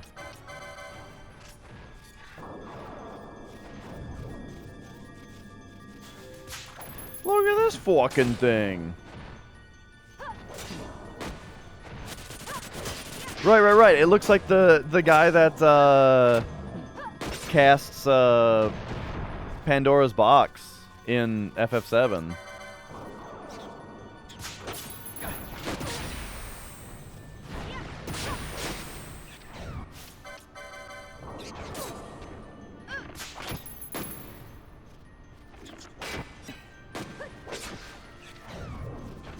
All right. People keep bringing up this Dustia thing. This is not an invitation to explain it. Whoa, they do have a face on their shell. Interesting. You know, I'm not asking for it to be explained. I'm just saying. I got no clue what Dustia means.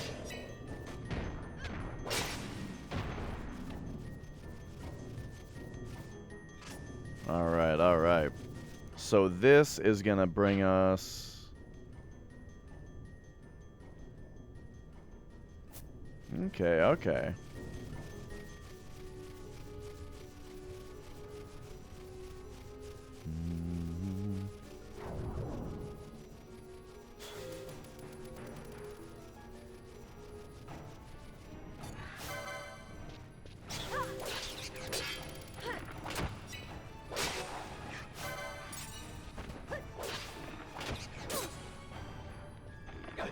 Oh. Yeah.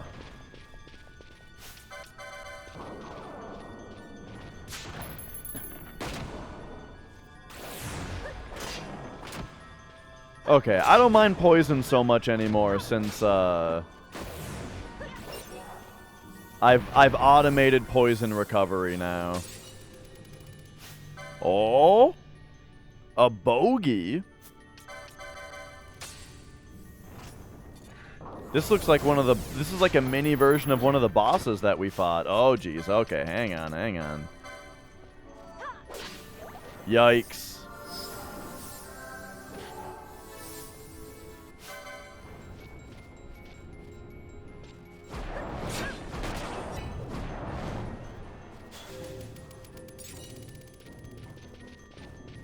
Okay, okay.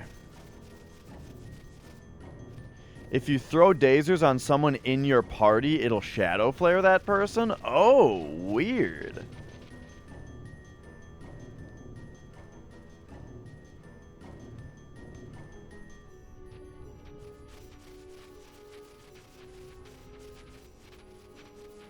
Yeah, I mean I'm doing all the hunts I can.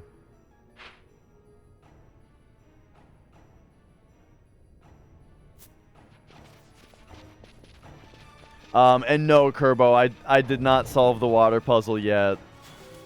I'll be back to it at some point. For now, though, I've shelved it to look into some other stuff. Well, no, it just means we have more to look forward to.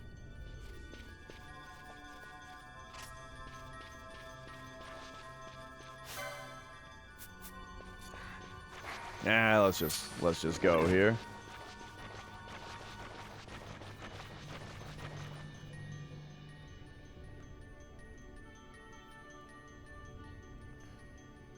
Okay, so my suspicion is that, yeah, this is going to be like...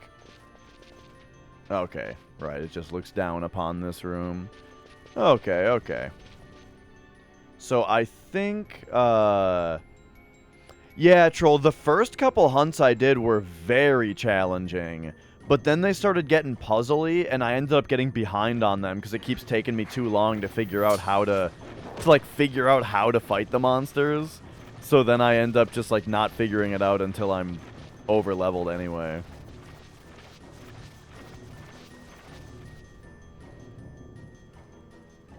Like, right now, I'm still kind of just looking for the Mind Flayer.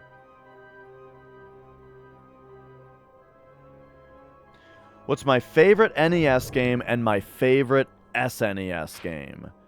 Very, very good questions. I think my favorite NES game is probably just Super Mario Bros. I big time fucking love that game. It's you know, it's not the most exciting answer in the world, but it's probably the truth.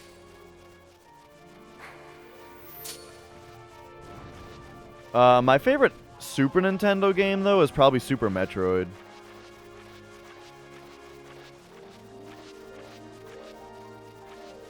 Which is also not the most exciting answer in the world. But hey, you know, you just can't argue with the quality of those games.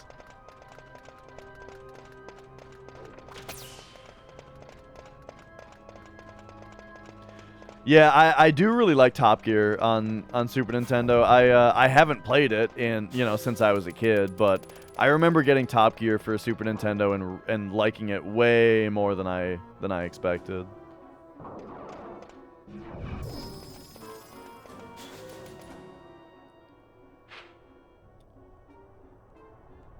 Okay, I guess I'm just going to the Wester Sand here real quick. Because there's some stuff I haven't done here.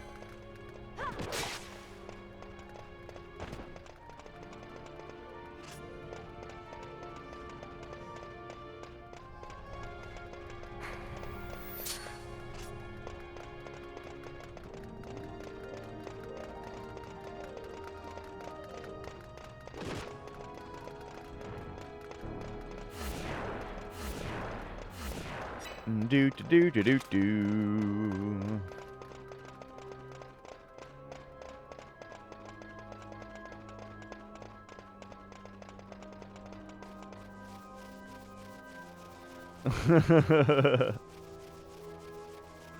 I never played split screen with Top Gear. I just really enjoyed the single player.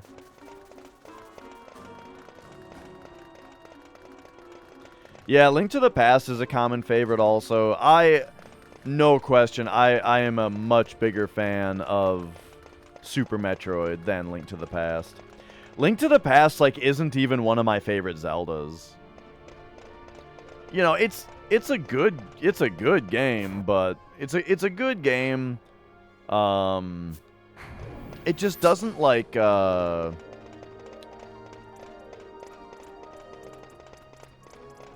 it just never really blew me away though, you know?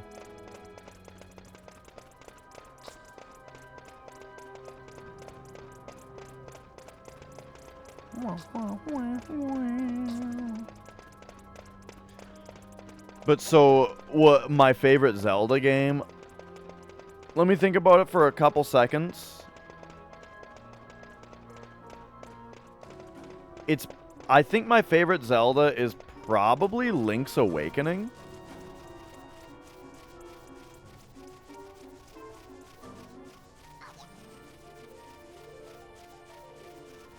But, the other two, though, like, my other favorites for Zelda would be just the first two on NES, you know? Just Zelda 1, Zelda 2 on NES.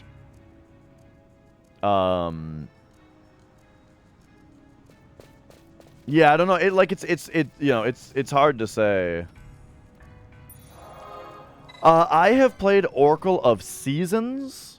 I've beaten Oracle of Seasons. I started Oracle of Ages, but I didn't finish it. I'll probably go back and finish Oracle of Ages at some point.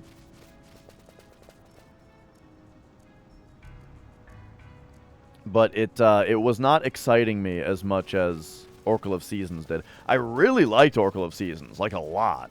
But then yeah, something maybe I just played Oracle of Ages at the wrong time or something.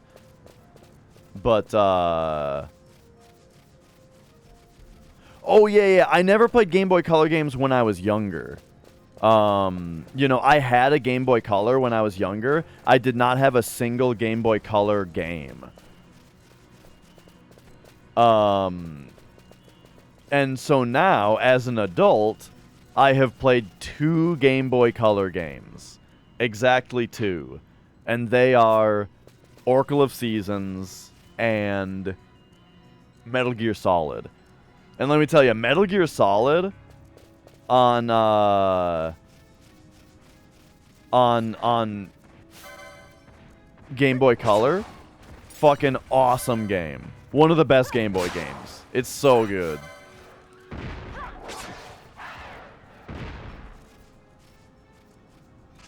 The 666 gives you anxiety, or it gives you PTSD. It gives me the opposite. It makes me, it makes me feel warm and cozy. Yeah, the Metal Gear Solid on Game Boy Color is the localization of Metal Gear Solid Ghost Babel, yeah. Man, it's so good.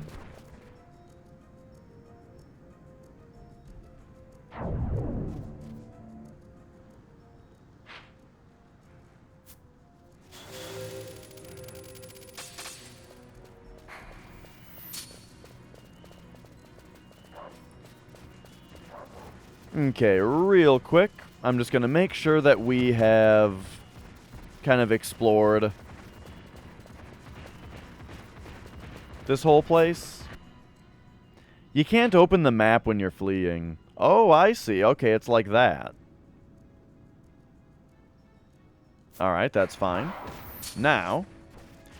Yeah, it's called,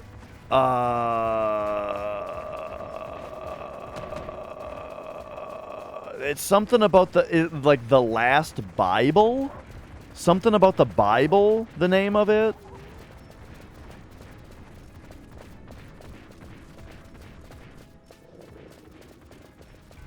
I have heard that game is very, very funky.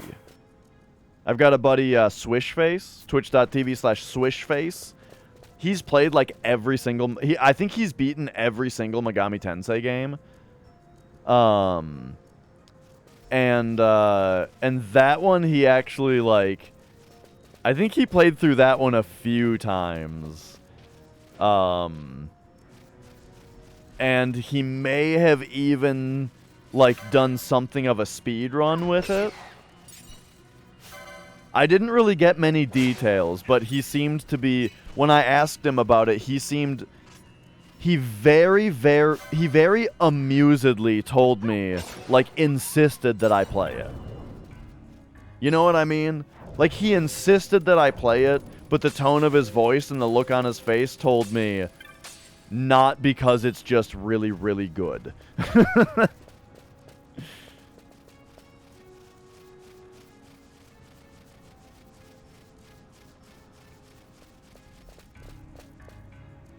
You gotta smell this. Right. That kind of energy. Exactly.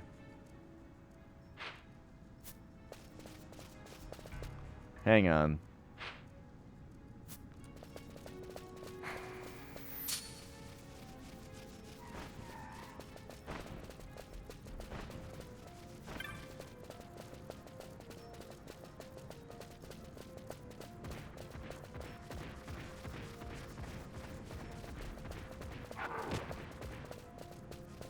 Yeah, I don't know of a Castlevania game on Game Boy Color, but there's 3 on Game Boy. There's Castlevania The Adventure, Castlevania 2 Belmont's Revenge, and Castlevania Legends. And I've beaten all 3 of them. Legends is kind of good. The first one is really bad. The second one's okay, and then the third one's kind of good. I sound like Ricky talking about the taste of different gasoline octanes. And premium's actually pretty good.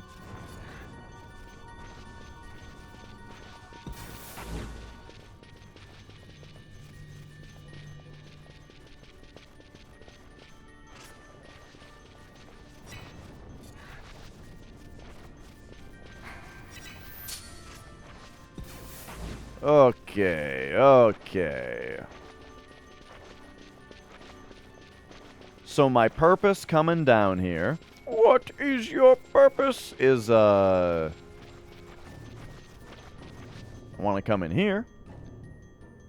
See what we can do in here. Were there mantises in here? I feel like I saw mantises in here when I looked from above earlier.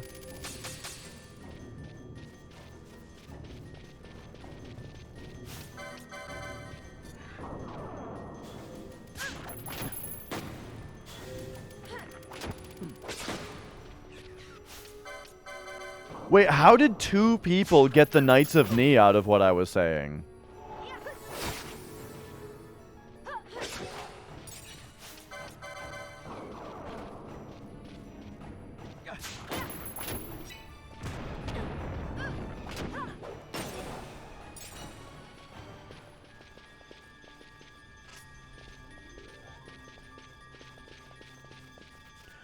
Oh, he asks them, what is your quest? What is your quest? Right.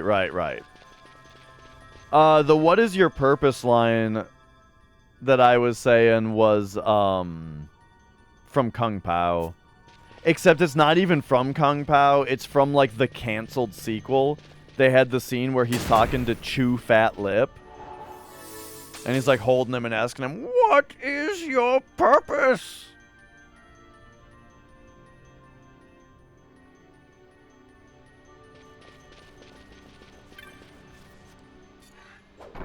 Oh, look at that.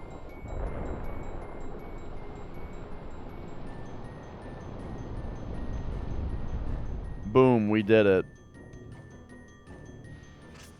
Interesting. So we have now... We have now connected those dots.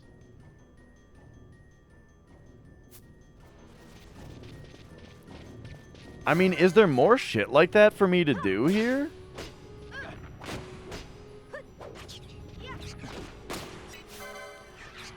Oh, Resident Evil 5. Oh, boy.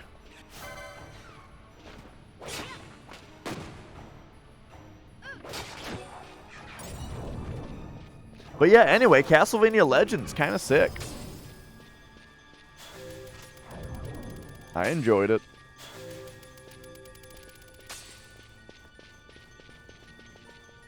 So, like, we can't,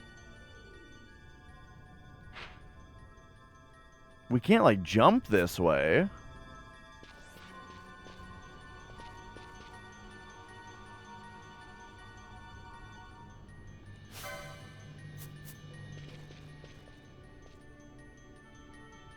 Yeah, I wonder how we get over there.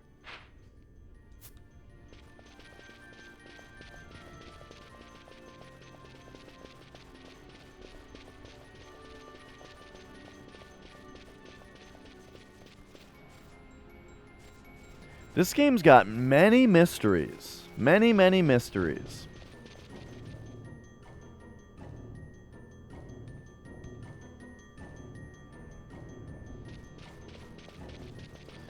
Like it's just a very neat game. Like this is a game that, like,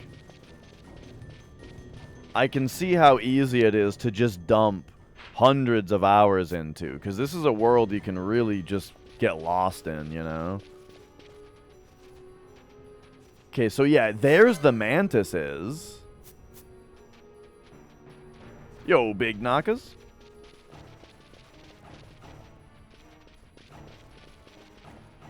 But, like, I have no idea how to get over there either. Unless I was supposed to get there from... Oh, that's a boulder I can push that I'm pointed directly at right now? Okay, so I was very close to doing that. I'm just dumb. You know what? Let's do it. But quickly.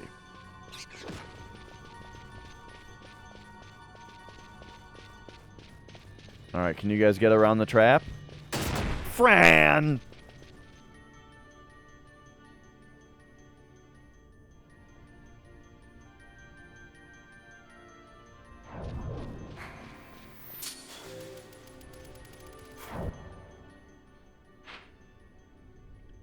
And then we gotta go to the left.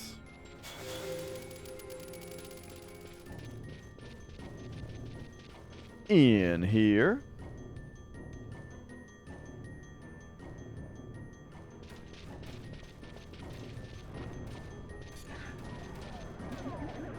Oh, okay, this is where we fought the guy.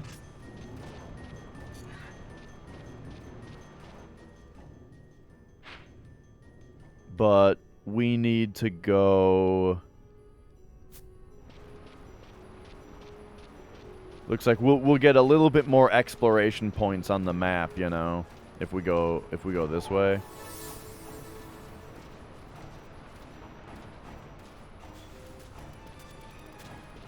No, don't put me to sleep.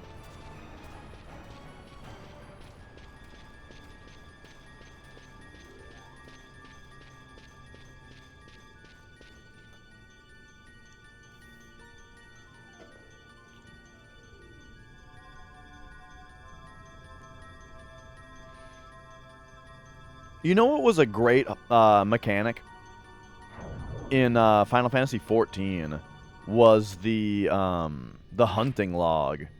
Loved that.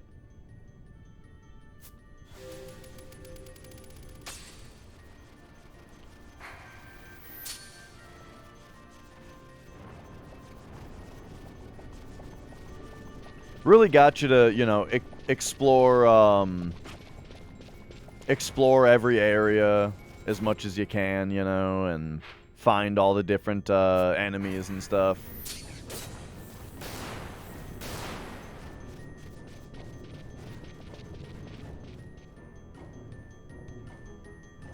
I might have to get back into playing that game again. At some point, at some point. Uh-oh, Balthier. Oh, he blew himself up. Okay, here we go. Wait a second, we found mantises. Okay, neat. Are they gonna eat each other? Oh, the one ate the one that had full health. How weird. He didn't eat the one that was almost dead. He ate the full health one.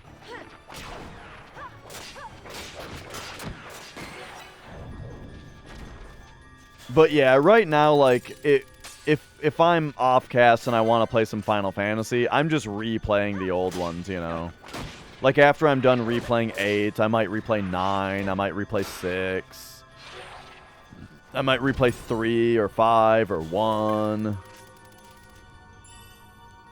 What the hell? That was way down there.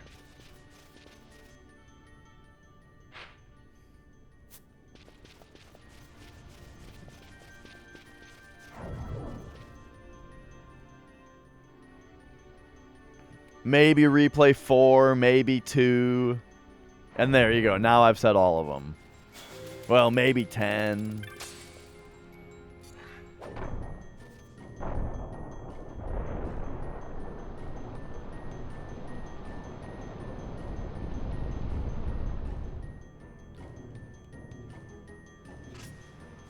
Yeah, if I play... Whoa! What the fuck? Boy, isn't it great when your allies just run into traps all the time? But alright.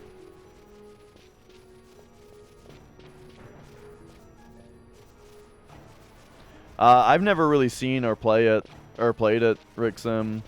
But if I played 4 again, I would probably play like a fan translation of the Japanese version this time instead of playing American Final Fantasy 2.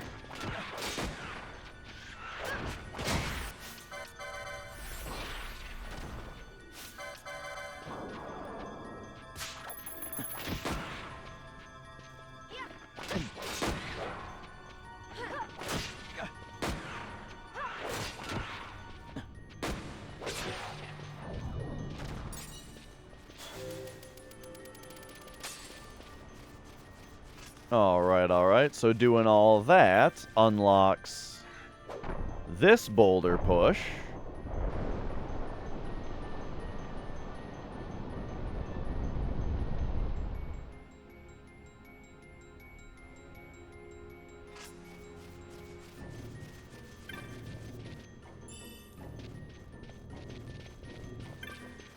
And this one. But this doesn't even really do anything for me. This just like opens the way back to where I came from. But there you go. I opened it all up. So now we can get through here.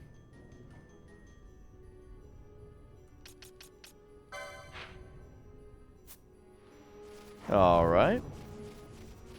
If we need to come back here for a hunt or something, it'll be much easier.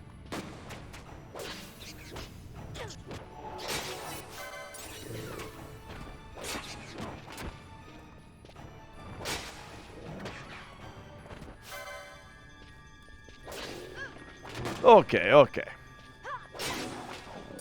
So now, I kind of want to go to the north part of the Wester Sand, where there was that, like, worm's nest or whatever it was called. See if there's something up there to find.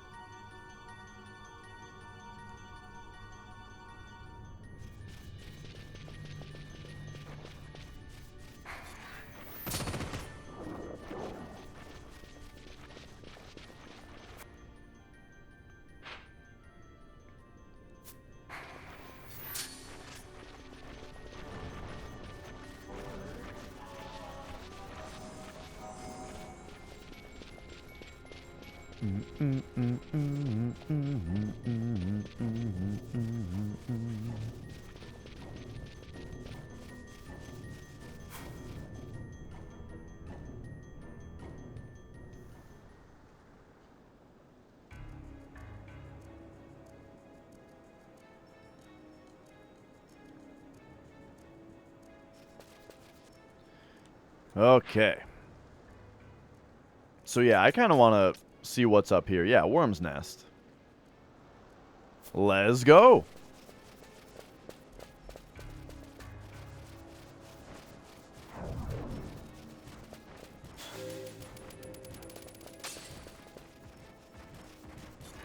Bum bum bum bum bum bum bum bum.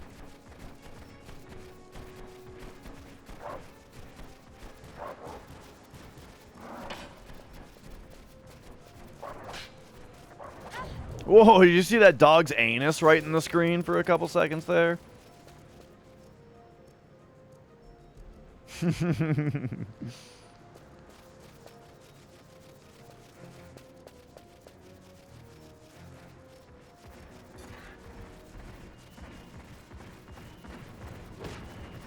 Alright, I think we are just going directly north here.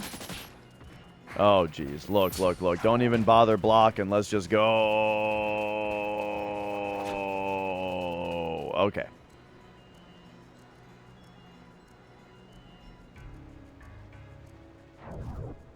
Alright, so now here we go. Yeah, across the top.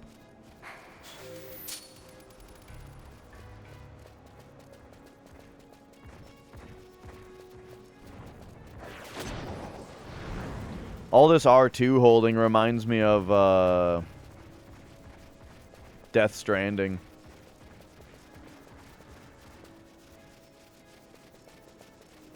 Girl you went to high school with who had a last name that could easily be mispronounced dog anus. Oh, yeah, yeah. It's unfortunate. Last names can be very cruel.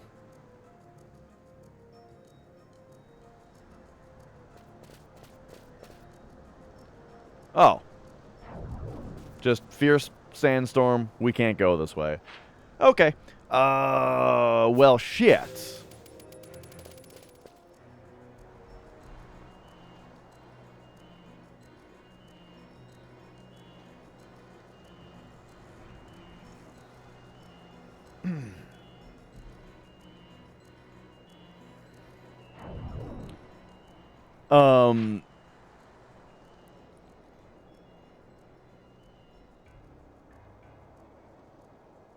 Alright, alright. I suppose what we're doing now, then, is, sometimes I kind of wish that you could, teleport from anywhere back to town, but, I mean, that might just be too much to ask for. Skinner!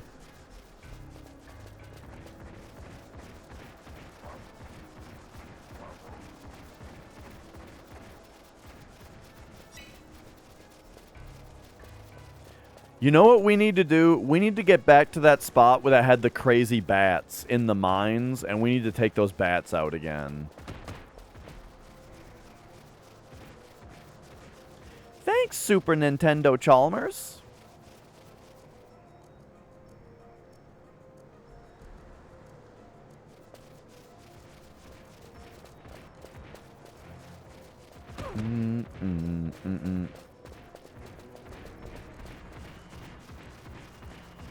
What was your guys' favorite zone in World of Warcraft?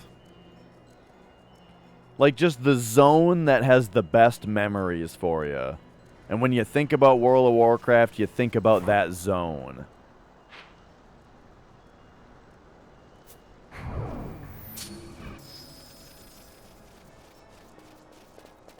The Howling Fjord. You know, I love the Howling Fjord just because the name is so fun to say. You know? The Howling Fjord. What a great name.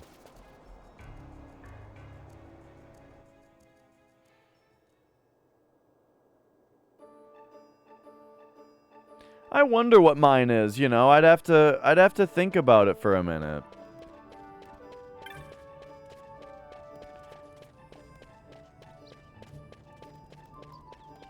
Because for some reason, like, Thousand Needles comes to mind right away. And I think part of the reason that I really like that area is because it's right after the Barrens. And I think it was just really, really neat to be out of the Barrens after so long. I don't know, though. I remember, the area that had the name, what's the area? Silithus? Silithus was a really cool area. And I mean, the Barrens was also great, right? The Barrens chat was a thing of its own, you know. I mean, I think really the Barrens might just be the actual correct answer. Because it was just,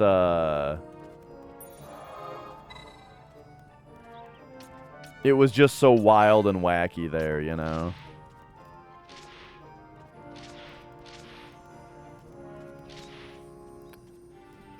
Wasn't there a Feywood?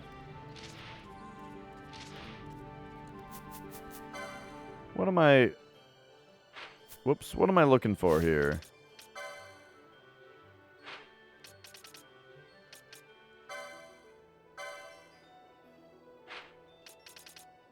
Oh no, there's not an orange crystal here. Right, it's in Golmore Jungle.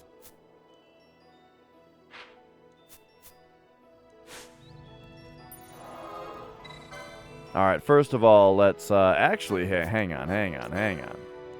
Something I gotta do real quick. We gotta go dump off some stuff. I haven't done that in forever, so we probably have 99 of some stuff, of a bunch of stuff.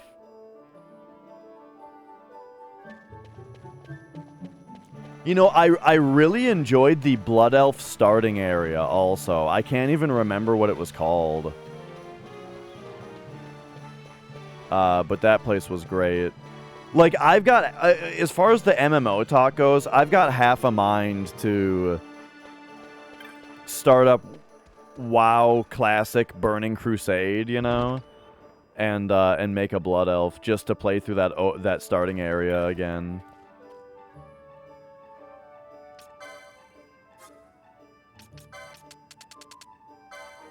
Oh my god, the Storm Crystals. Oh yeah, look at all this. I haven't dumped my shit off in forever. But yeah, like all the starting areas were quite enjoyable. I really liked the undead starting area was really fun as well. But yeah, WoW, like, I mean, in 2004, WoW was just like so ahead of its time.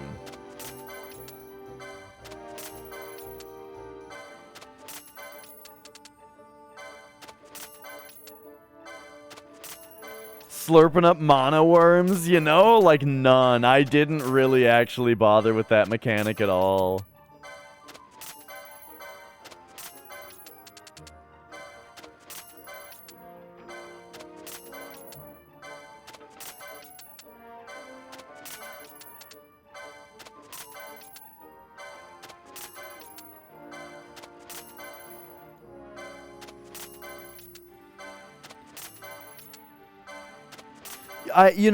From what I played, my least favorite starting area was probably the, on the Horde, at least, was the Tauren area, I think. But it wasn't, it wasn't bad. And, I mean, I really like the Tauren in general, just like their style. So, it's probably fine.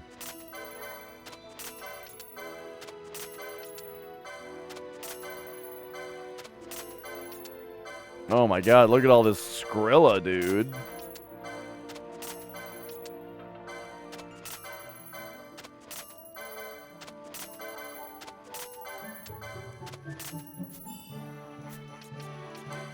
Alright, what do we got here? Gaius gear? Alright, platinum gear. Is that any good? I think we're way past that actually being good. 50 Phoenix Downs? Alright. Bubble Belt.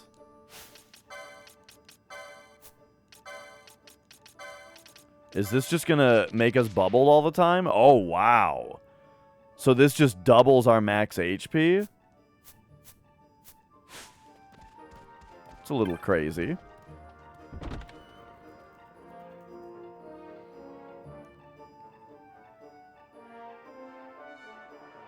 Yeah, Quats. Dude, just exploring the world in WoW was so fun. You know, filling out the map, going to places you kind of weren't supposed to be, you know, avoiding the other faction, you know. Like, even though I was not really a big fan of PvP, I always played on PvP servers just because I enjoyed, like, the atmosphere of the, you know, of the you know, the danger of PvP. You know what I mean? I remember doing dead mines as Horde, you know? Like, as a Horde group, we'd have to go sneak over to the Alliance place and run into the dead mines dungeon so we could do it, you know? That was super fun.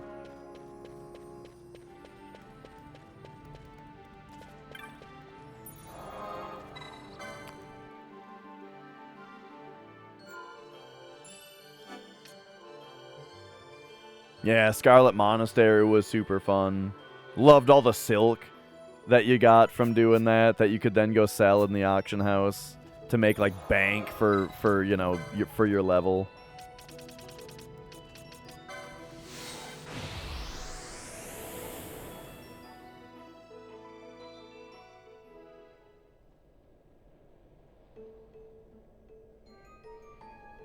Mm-hmm.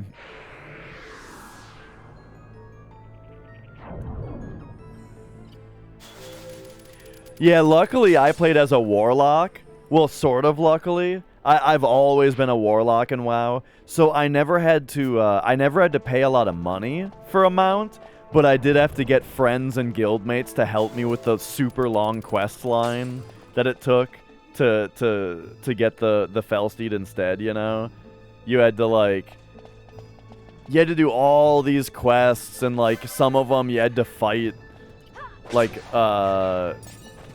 you had to, like, fight the Felsteed as a boss at some point and stuff, and, you know, I just needed help doing all that.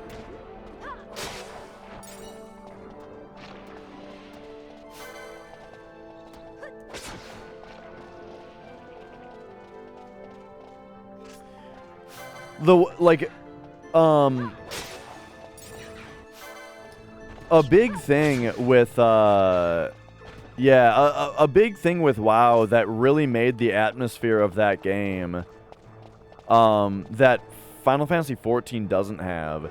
This has to do with what we were saying about, like, sneaking around areas we're not supposed to be and exploring the world and stuff, was the continuity of the world, and the fact that there were no, unless you were switching continents, there was no loading screens, you know? It wasn't like Final Fantasy XIV, which, you know, is basically, hello? There we go. Which is basically like this, you know? 14 is like this, where you don't really have that same exploration when you're having to run through loading triggers, you know?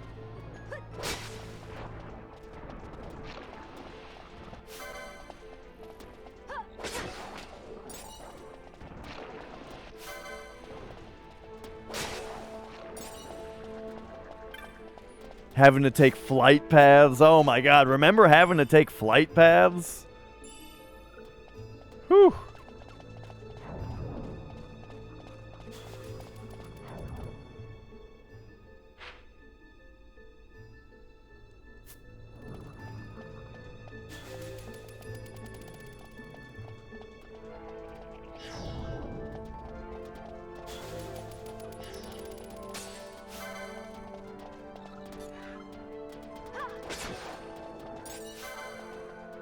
Yeah, the capital cities. Especially the music in Stormwind, you know? The first time you go in there and the fucking music kicks in. I played very, very little Alliance, though. I was like, not, 99% of my game time was Horde.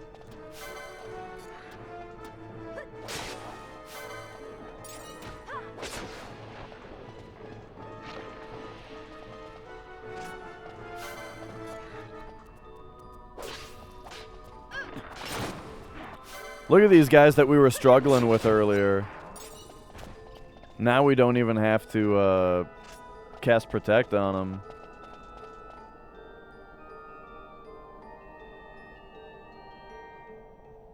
Oh yeah, Quats, right. Yeah, I just, what happened for me was a friend of mine who played a Warlock. I was at his house and he was like, "Hey, you should try World of Warcraft. It's really cool.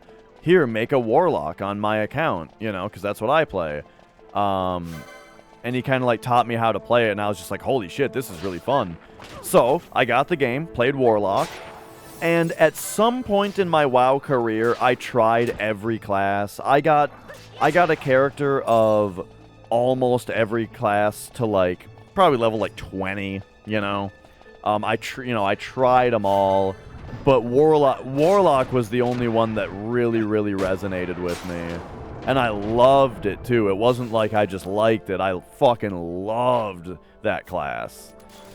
Every other class was just kind of like, alright.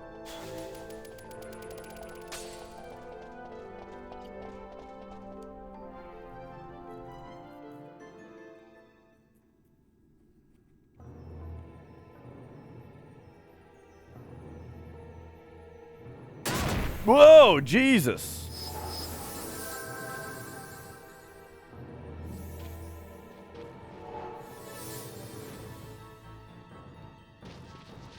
Okay, we're back in the Feywood. And actually being back here, we probably want to turn the Protects back on at least.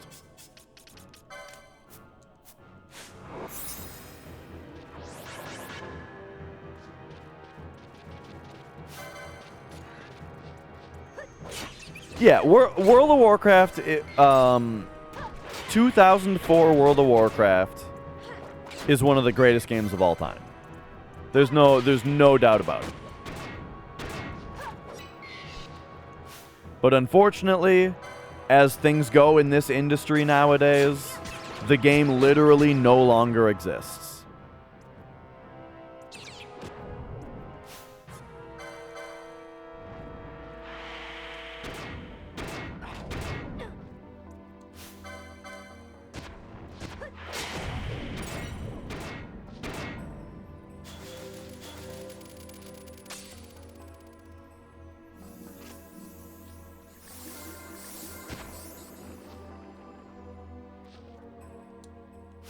All right. I'm starting to enjoy more Gambit slots. I'm starting to like the idea of automatic status ailment healing.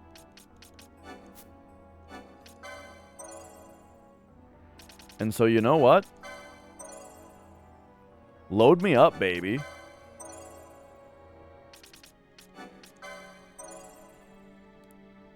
Load me up.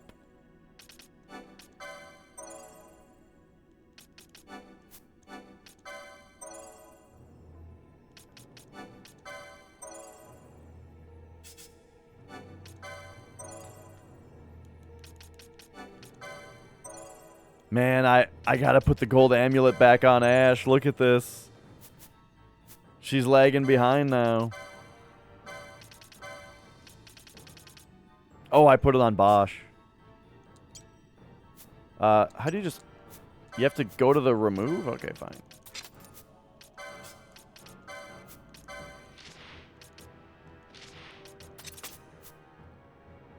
Okay, but anyway, now, Gambits. Oh, yeah. Alright,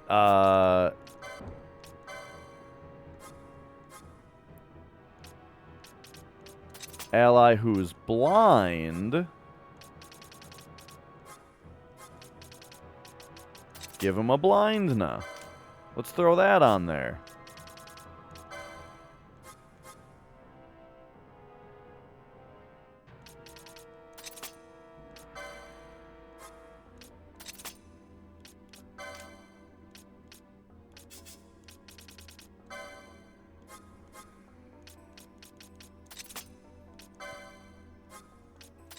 Alright, alright. I think silence is another one that I would like to automatically take care of. Silence. Give him a Vox.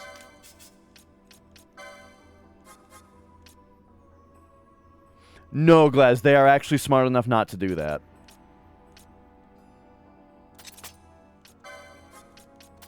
If one character is already taken care of it, the other lets him do it.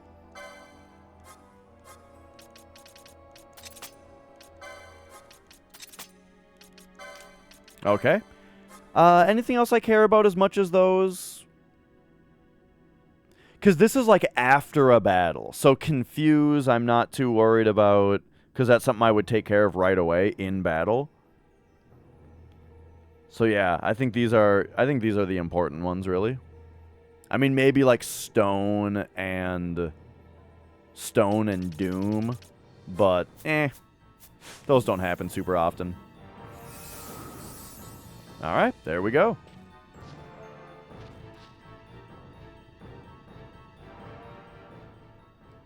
Yeah, I've still got my if I want to play Tactics Ogre, I'd rather just get the original version. Even though it's, I mean, I know it's spendy, but like that's something that I would look into, you know. Yeah.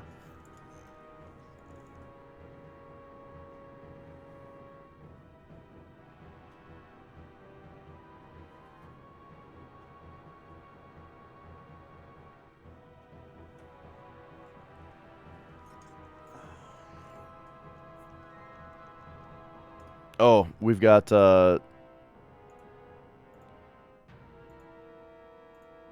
low frame rate camera. There we go. But yeah, there's my my copy I got in 2004 of original vanilla WoW.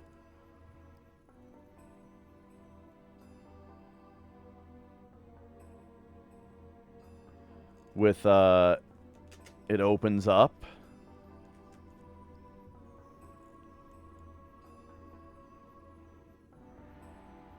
And then that.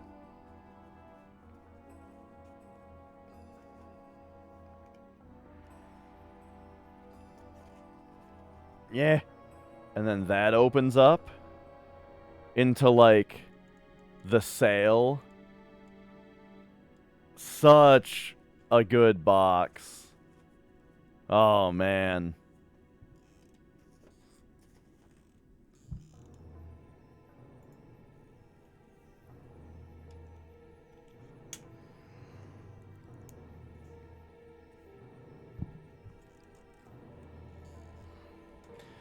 Oh, don't make me resubscribe to World of Warcraft Classic to chase that feeling again.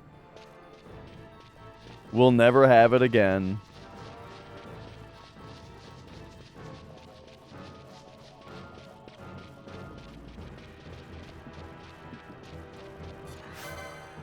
Yeah, I was very similar. Big Nakas. I was born in 1990, and I got into WoW less than a year after it came out. I don't remember exactly when it was, but it was you know, less than a year.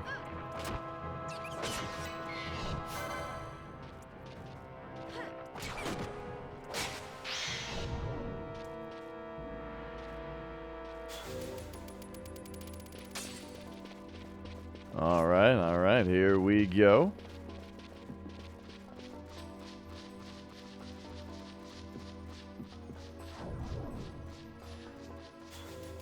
I named my character Mantarok after the character from Eternal Darkness.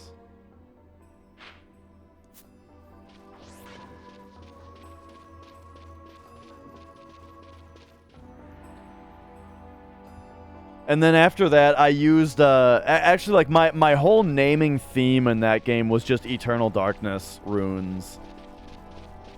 Like, there were all the other runes, like, Aratak and... Or the other gods, like Ulioth, Zelatoth, Chaturga.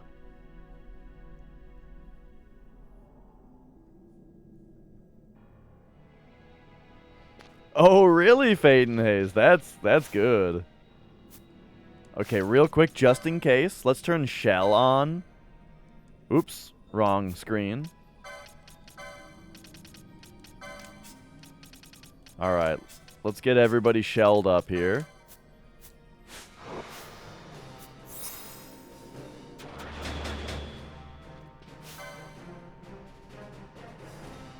So he's got haste, so Fran, dispel.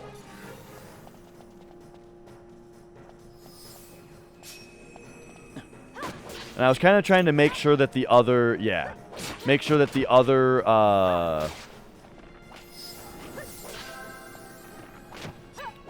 oh my god. Oh my god. Wow, he just would not let up there on Fran.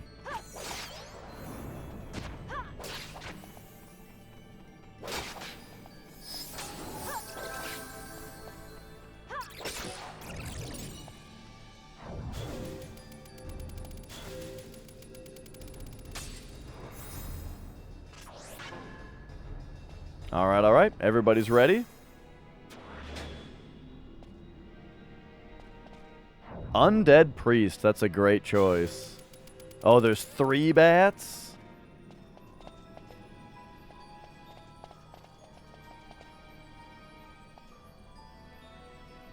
We can really only handle one at a time. Okay, it doesn't even need to be dispelled, this one. Okay, hang on. Pull back. Pull back. Okay, there we go.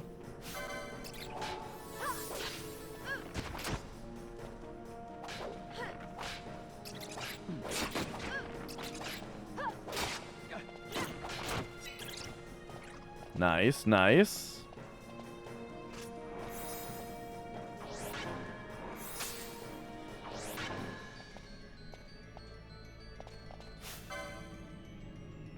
This one is also not hasted. Whoa, that's a big hit. The Kiraga is happening, but hopefully I'm not dead first. Okay, nice. Yikes. Okay, I see kind of what's happening here. X potion.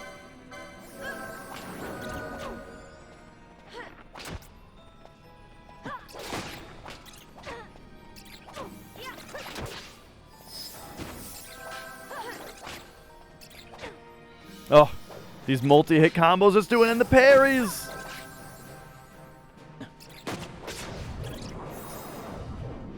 I feel like each of those bats, we got their health down really quickly right away.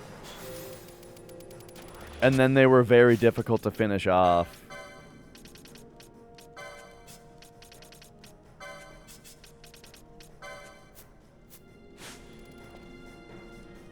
You know what? I feel like the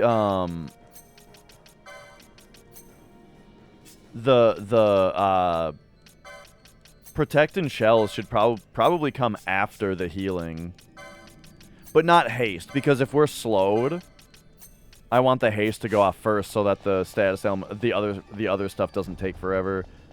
And even if we're not slowed, but we're not hasted, I want it to go faster. So yeah, here's this. This is where we got to with this place earlier. Is that it's like this, you know, the Mind Flayer is probably here. But I can't get any further in, you know?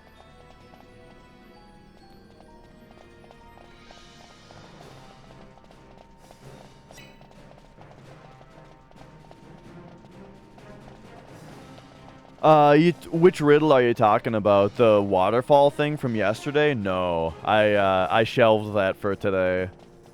I'm not going back quite yet. But now I'm here looking for the Mind Flayer, and I can't figure this out either. Because, like, here we are. We're in the mines. These crazy bats are here.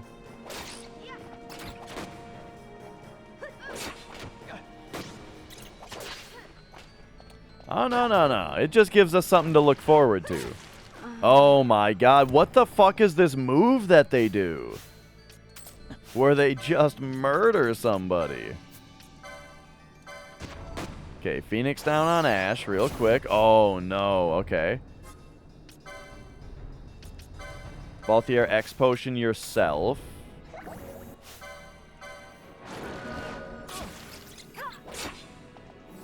The regen is a little... Yeah, god damn it. Okay. This fucking move that they do that, okay, it did a... I guess they also do a self-sacrifice move. Oh, boy.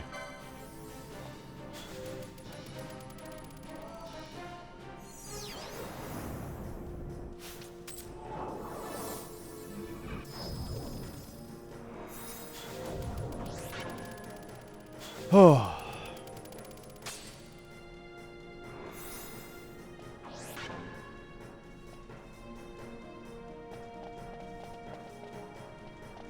But yeah, anyway, this area.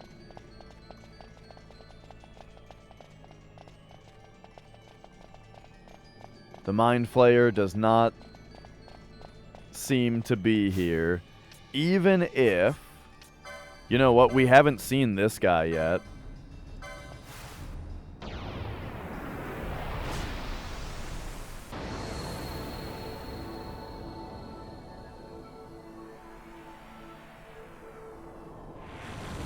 Yeah, it's pretty standard in the industry for companies to sell their consoles at a loss because they make all their money from licensing games.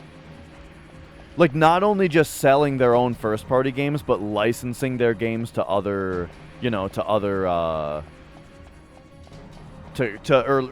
you know, charging other companies to license their games.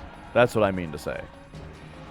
Which they can do, like, they can charge more for licensing their games if they have a larger install base. And how do you get a larger install base? You sell your consoles for cheap. So... You know.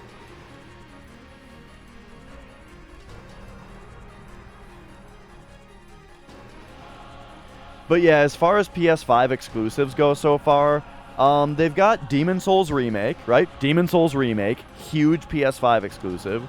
Returnal is awesome. Oh god.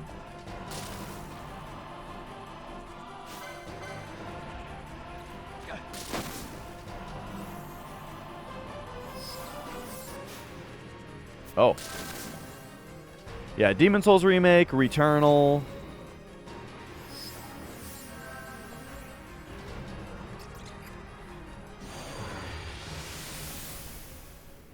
That Ratchet and Clank game, if you're into that. New God of War game just came out. Horizon, if you're into that.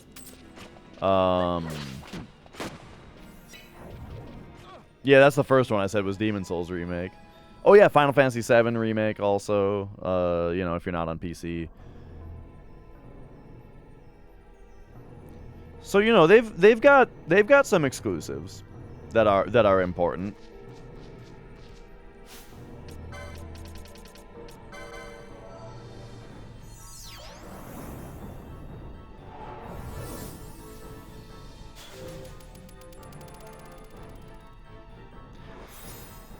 Yeah, I mean, the fact that the game is 10... Like, okay, so your most exciting game being a remake definitely is a little silly sounding.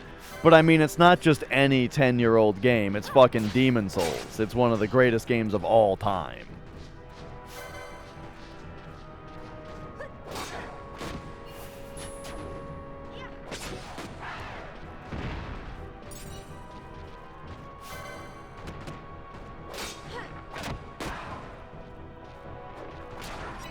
Did I try running around this area with an Esper out?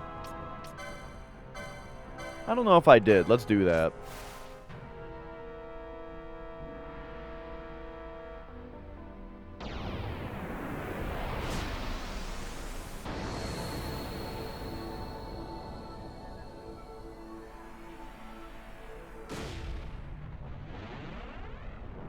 we're gonna have to go back to just advancing the plot here pretty soon.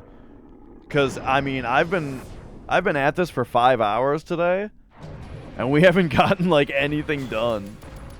I mean, I've done a bunch of little things, but like nothing super important.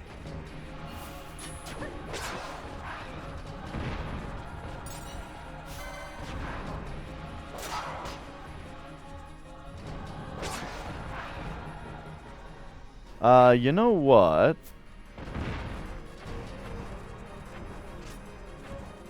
I think I kind of want to go down this way. Oh yeah, people love those Spider-Man games also.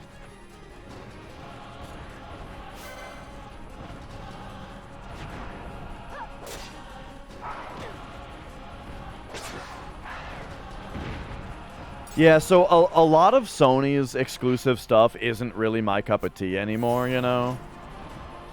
Like, I don't give a shit about Horizon or God of War. The Ratchet and Clank game was okay. I don't care about Spider-Man, you know. But hey, Demon Souls remake, big deal. Returnal, fucking incredible.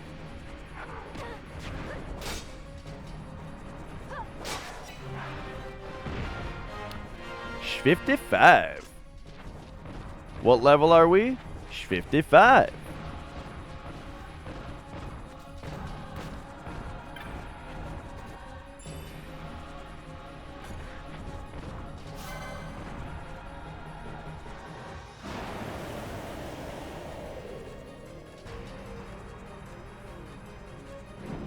Oh.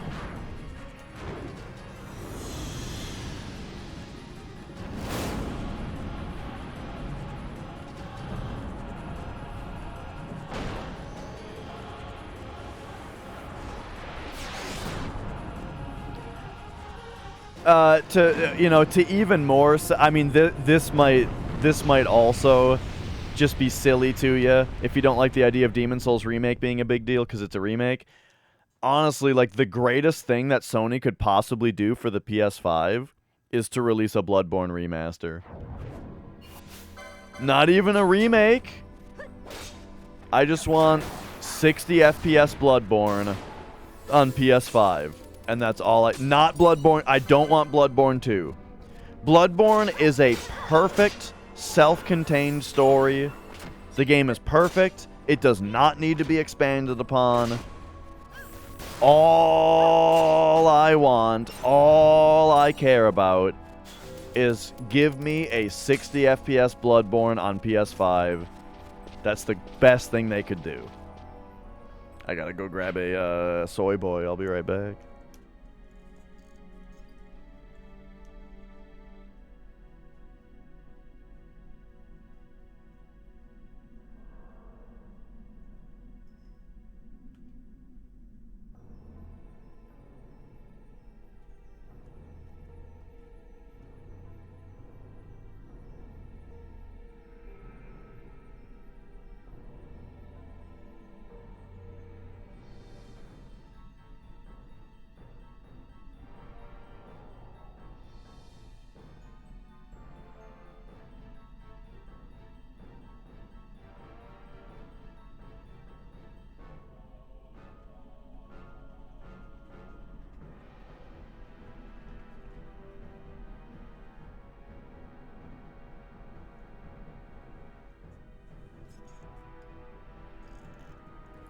All right, all right.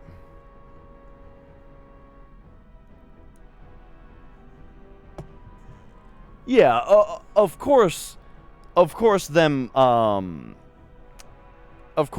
porting Bloodborne to PC would be, you know, the best of all. That would be even better, of course. Oh yeah, links are just fine. I'm not so high-strung.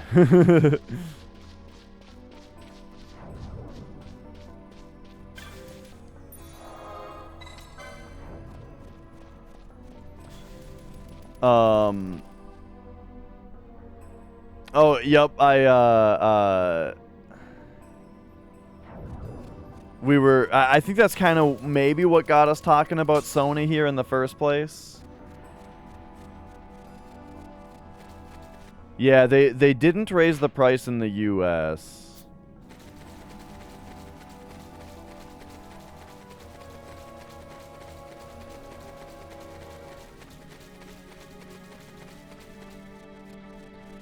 Yeah, and kind of the first thing I thought when I heard about the price raise, or the price increase, is that I'm sure scalpers are happier than ever that now they can charge even more, right? For all their consoles that they already bought at a lower price.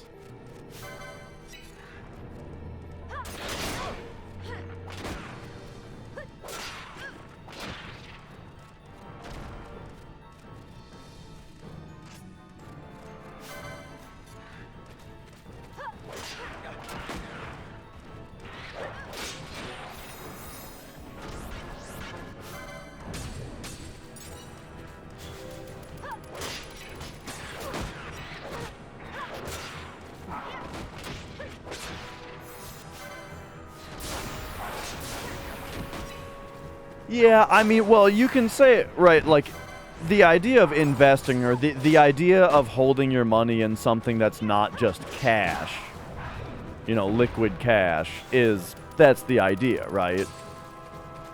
Just holding liquid cash, it essentially goes down in value over time. But if you were to use it to buy something that doesn't depreciate in value, then it gains value as fast as inflation happens, right?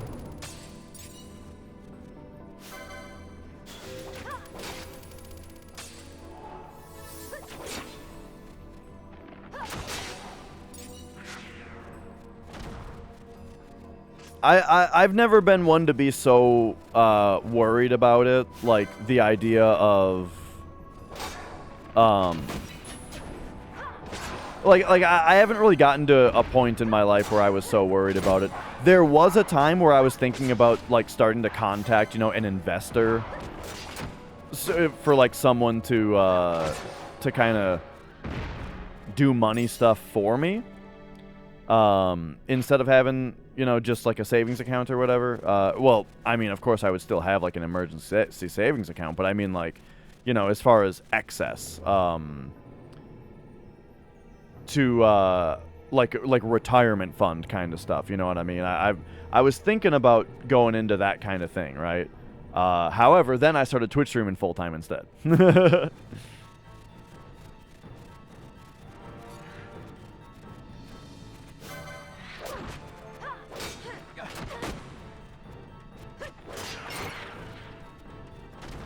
All right, we are back here again.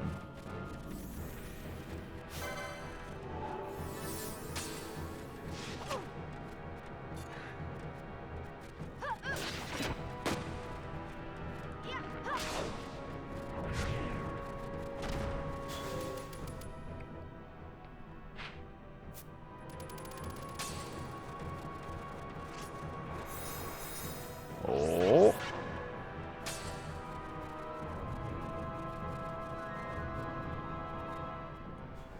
But yeah, with me being a full-time internet person, I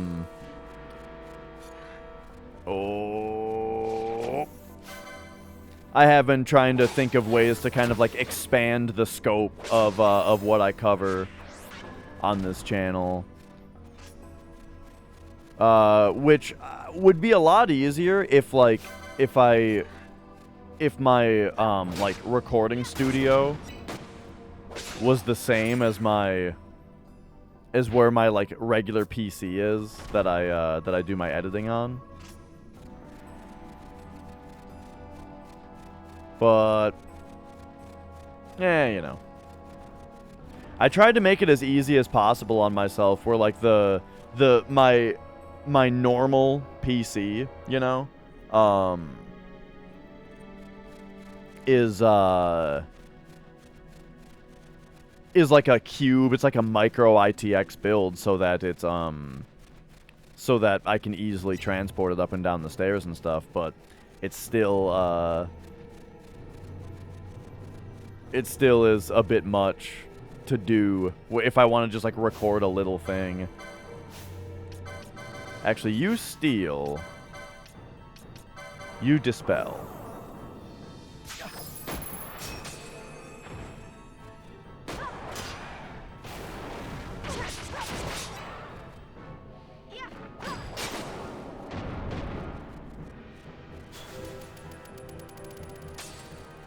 Alright, alright. Emergency food that lasts for 30 days? What? 30 days sounds like a very small amount of time for food to last. Like, if you're worried about emergency food, I feel like you should be looking into canned food that lasts like 3 years.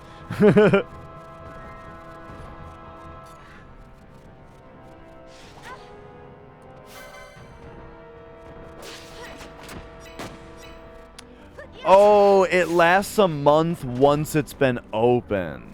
I see, I see.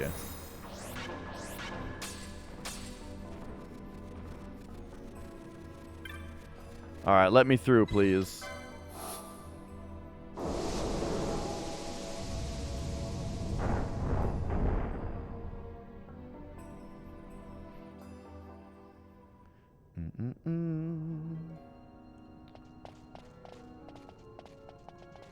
Right, right, yeah. I'm not talking like chicken noodle soup. I mean like, I don't know. Oh my god, I just remembered I got this like potato and steak soup. I forgot what brand it was, but holy shit, it was good. I gotta get more of it.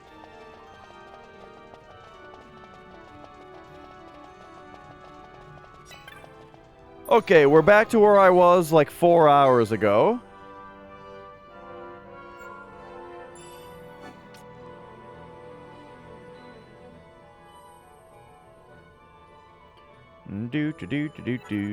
All right.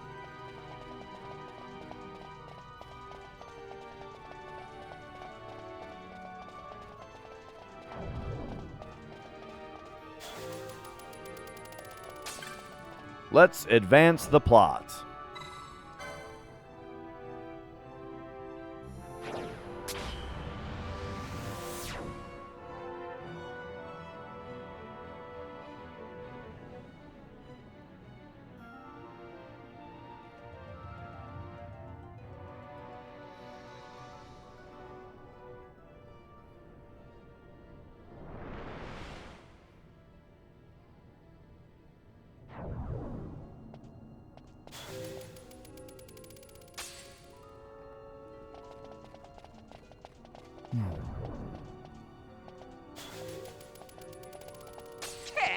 This looks exciting. Hello.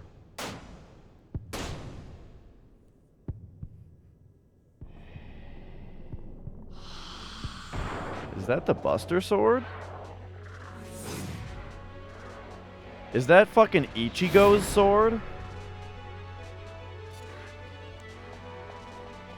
What's it called? It probably has a name. They always have a name. Daedalus? Okay, give me a second here. We're gonna come over here and pop on the thief's cuffs.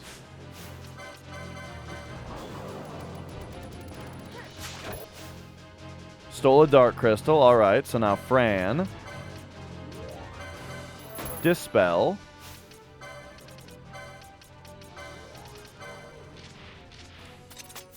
Golden amulet back on.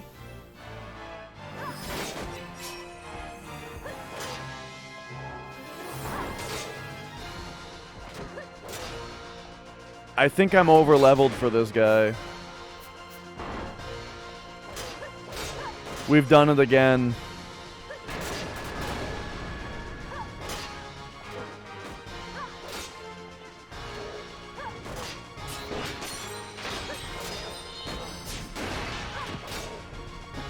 You know what we can do, though, for fun?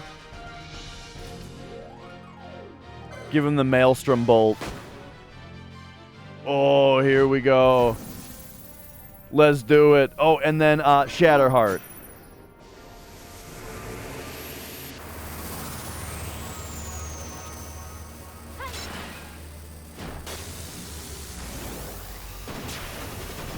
Wow, yeah.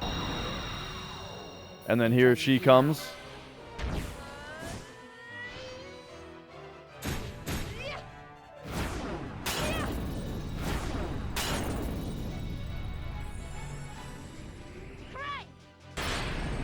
Yeah. And then here comes Balthier.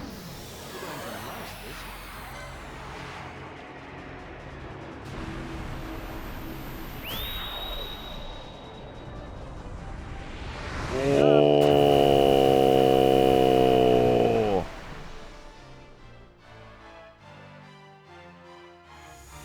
I never knew. Here comes Balthier again.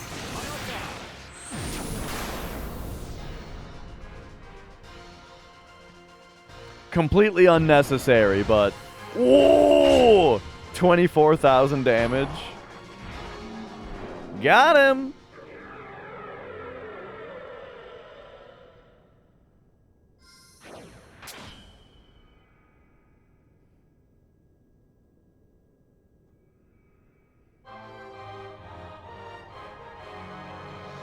I was hoping for it, Glaz. See, part of the reason I did that was secretly so that we could have I could be significantly what's the word? Like unprepared for a second phase. And then it would spice it up a little bit, you know. I was clip farming, right? I was farming for content there. Wait, there's two things. It looks like there's two of them.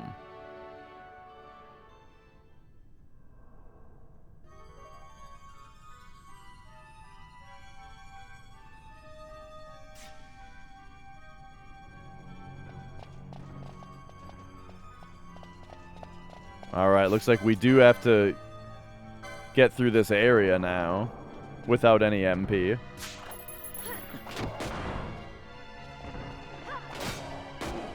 But that's fine. We all get MP when we attack monsters, when we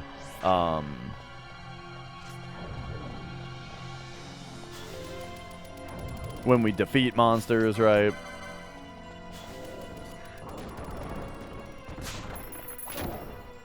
So we should be getting our MP back pretty quickly here.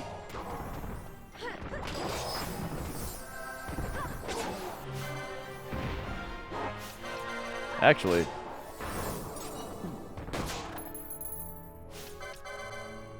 give me a steal here. Oh no. There we go.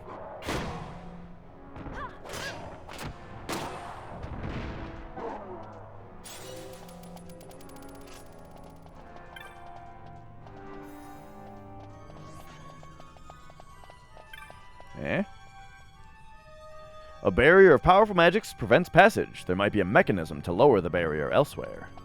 There just might be.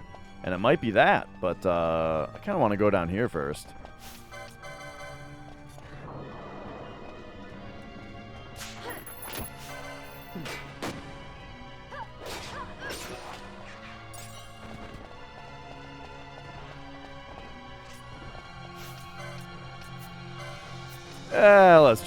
Let's just fight these dudes.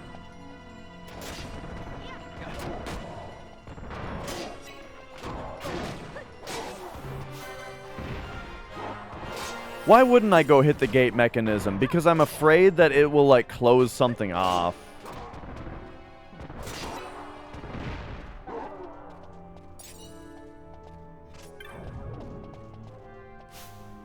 Whoa, what's with this treasure? Man, we're getting into some stuff now that's like really fancy looking. You know what I mean?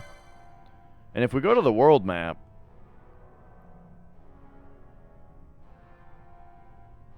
like, we've got most of the world kind of explored now. I almost wonder if we're starting to get to the end of the game's, like, main plot, you know?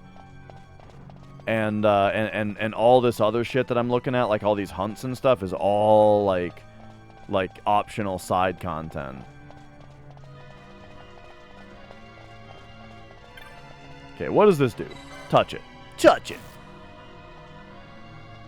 Okay, that did indeed lower this gate.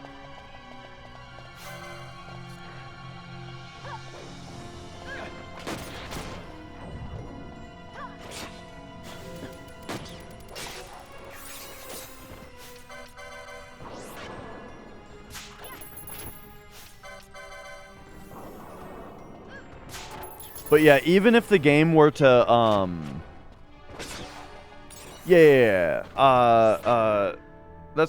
it's kind of feeling that way. Right. It's kind of feeling that way.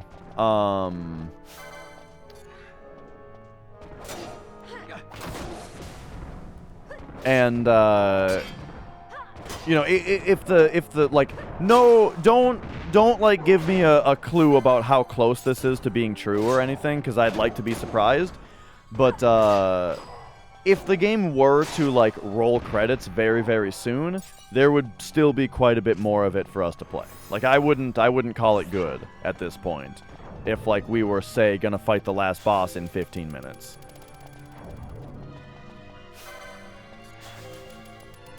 I don't think that that's gonna happen either, though, because I think we're gonna have to go back to, like, we're gonna have to fight Vayne, you know, and Vayne's not gonna be here. We're, like, chasing down Dr. Sid right now, and it's after Dr. Sid, probably, that we're gonna have to then go confront Vayne after that, right? So, like, I'm not saying we're just about to. I'm just saying if it happened, right?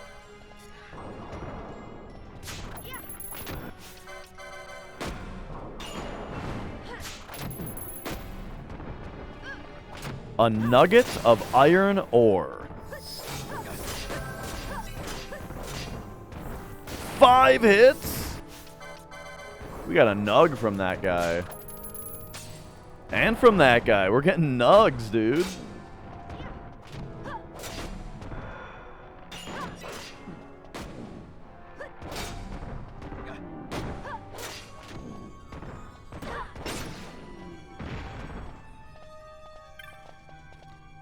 Wait, why would it break my chain? Didn't I fight 2 of the same guy?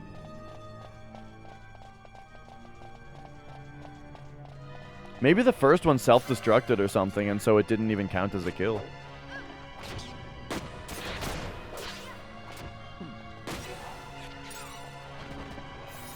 Well, such troll, I was saying don't confirm or deny this because I'd like to be surprised.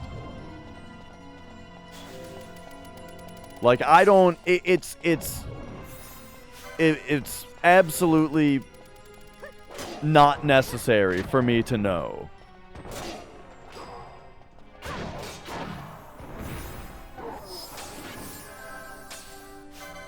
Look, like, I'm not worried, I'm not complaining, nothing like that's going on. All I'm saying, and this should come off as good to those of you who are enjoying this playthrough, when I say that, like, if it turns out that I'm very close to the end of the game, that doesn't mean that I'm gonna stop playing this very soon, because there is clearly, like, a bunch more shit that I want to see. You know what I mean? There's a lot of loose ends I have right now that, there's a lot of loose ends that I still am thinking about.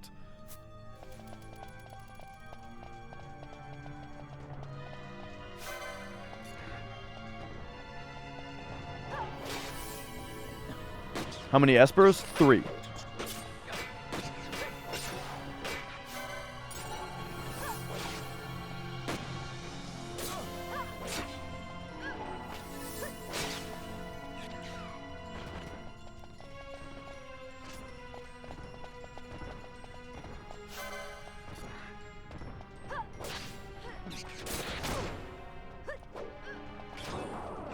Have they said anything about a Persona 6? Not that I've heard of.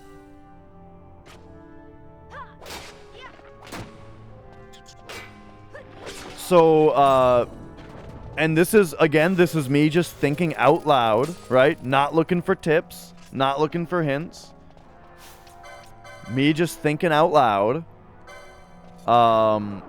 I really wonder how and when I'm going to be able to obtain a ribbon.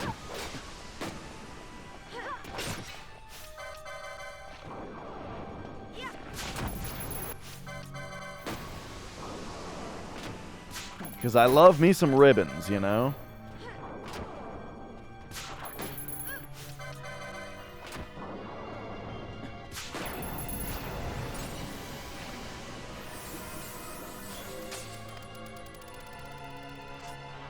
So,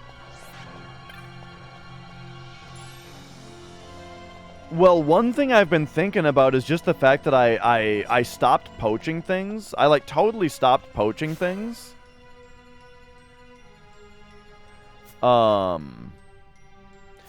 Morphing a Master Tonberry in Final Fantasy VII does indeed produce a ribbon.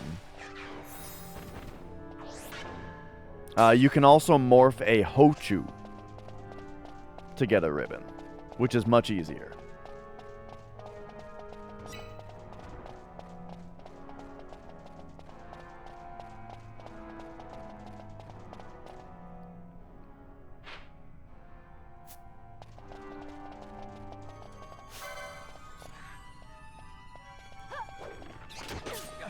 But alright. Something that I would like to try to do would be to start poaching here. But like, okay, so what if we attack this guy once, right? And now we go for the poach, right? I don't know if this guy is poachable. He must be further weakened. Okay, so give me the poach. Oh, but she got unhasted, so she didn't get it off. See, that's kind of the issue, is that I need to get my... No, Minin, but what's up, Minin? I did not figure it out yet. Not yet, but I will. We're moving on. We've moved on for now. Okay, now. Oops.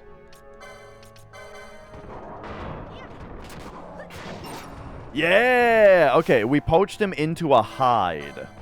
Okay. Oh, that's what it was. You don't get license points when you poach things. That's what made me stop doing it.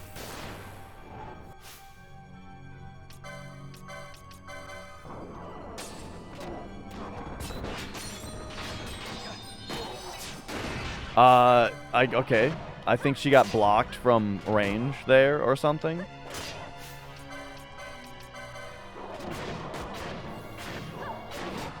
Boom!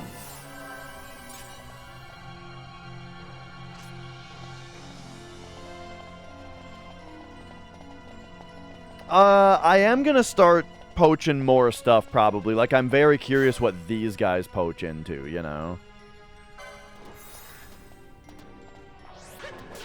So give him one hit here.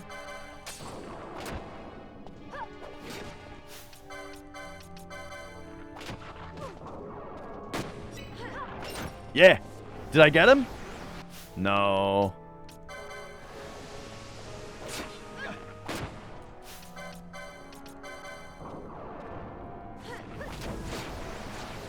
We got a Marlboro flower. Which kind of sounds like it's just like loot. Yeah. Probably sells for a lot though. It like from the little bit of poaching that I've done, it seems like you get the same type of item as you can steal from them.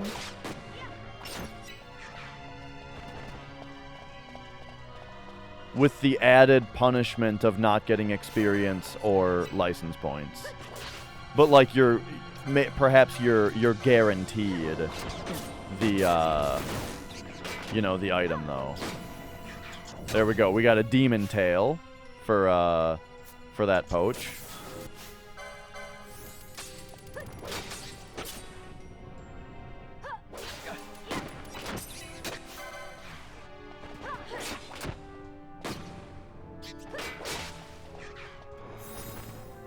And yeah, that's That's what I was saying earlier, Jimbo, was that yeah, like the game it weirdly reminds me of Final Fantasy 2. The way that like you just all the characters are just general badasses.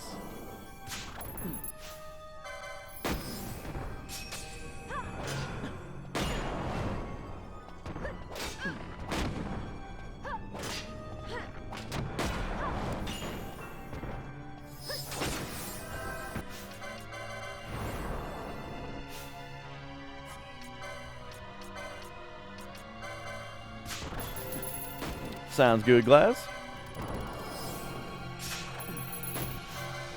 Oh, I don't have to queue up an attack after that. Whoa!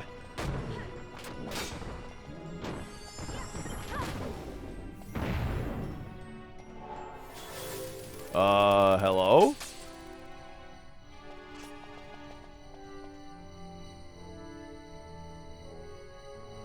Oh? Oh yeah, this is normal. Mario World or Rock Band 2? Ooh.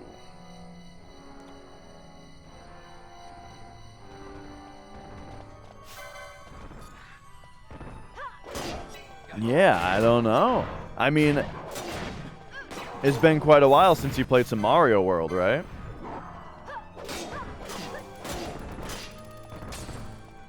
I don't know if Mario World is super easy. You ever do the... Have you done the bonus levels? Mario World is super easy are words that would come from someone who's never done Star Road.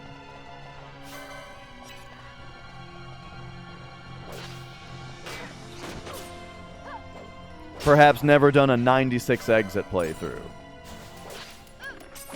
Right, Special World. That's what I'm looking for.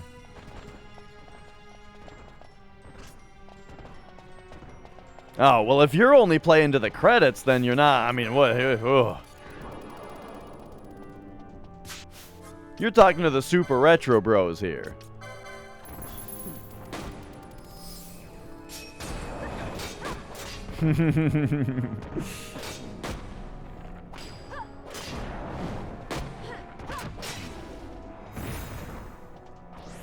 Yeah, I don't remember which one is which specifically, but yeah, some of those are super, super tough.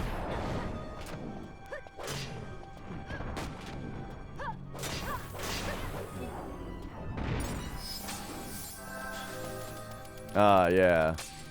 The concept of satisfaction for me is quite divorced from the concept of satisfaction. Wait, did I say satisfaction both times? I meant the credits. For one of them.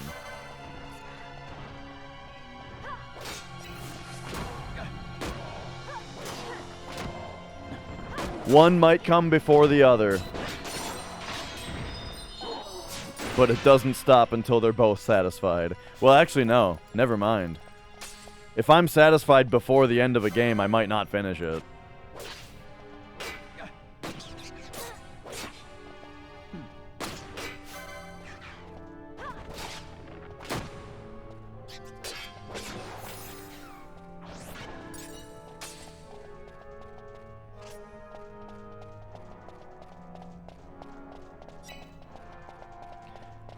Yeah, I mean, you gotta give games a really fair shake before you say that they're just bad, you know. Like, oh man, Castlevania's good.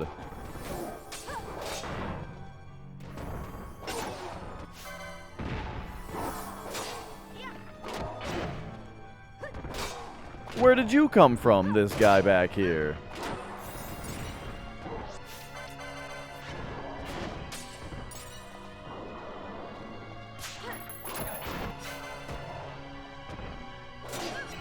Right, I hear what you're saying. I mean, when I was a kid, I liked games to be easy. When I was a kid, I wanted games to just be super easy. I cheated in games all the time. You know, I cheated in games all the time.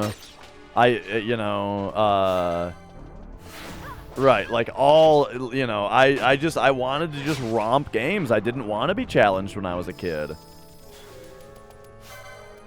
Random game review from Salaryman Pop Quiz Hotshot. Complete this quote from Full Metal Jacket. What console are you looking for a random game review on, Salaryman? I watched a review about Pop Quiz Hotshot, and it's funny the way that it's like every single question was just like complete a quote from this movie or something. Like it was basically like, how many of Nostalgia Critic's favorite movies do you have memorized word for word?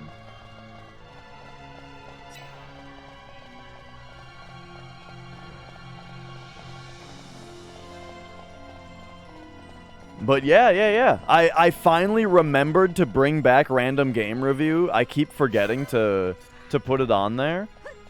Supply me. Oh, you're looking for a hot take? You want a hot one? I've got a couple go-tos, but you guys have already heard it. You guys have heard all my hot takes, I feel like. Oh wait, we can't actually get through this yet. Okay, that makes sense. Because I've already hit this.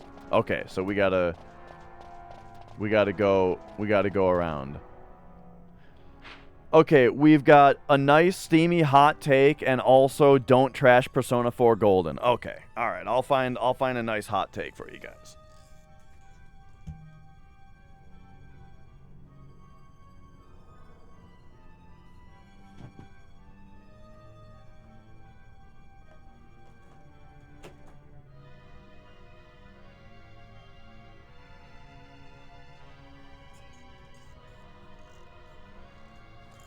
All right, so this is Persona 4 Golden for PlayStation Vita. This is the special edition because I was really excited about it because Persona 4 is Persona 4 is one of the greatest games of all time, and so I got Persona 4 Golden for PlayStation Vita. Right now, right away, the game is quite good. The game is quite excellent because it's Persona 4, you know? And it's like the graphics are better on Vita. It's handheld on Vita, which is also nice. Why are there two in here? What the fuck? I guess one of these must be Nicole's?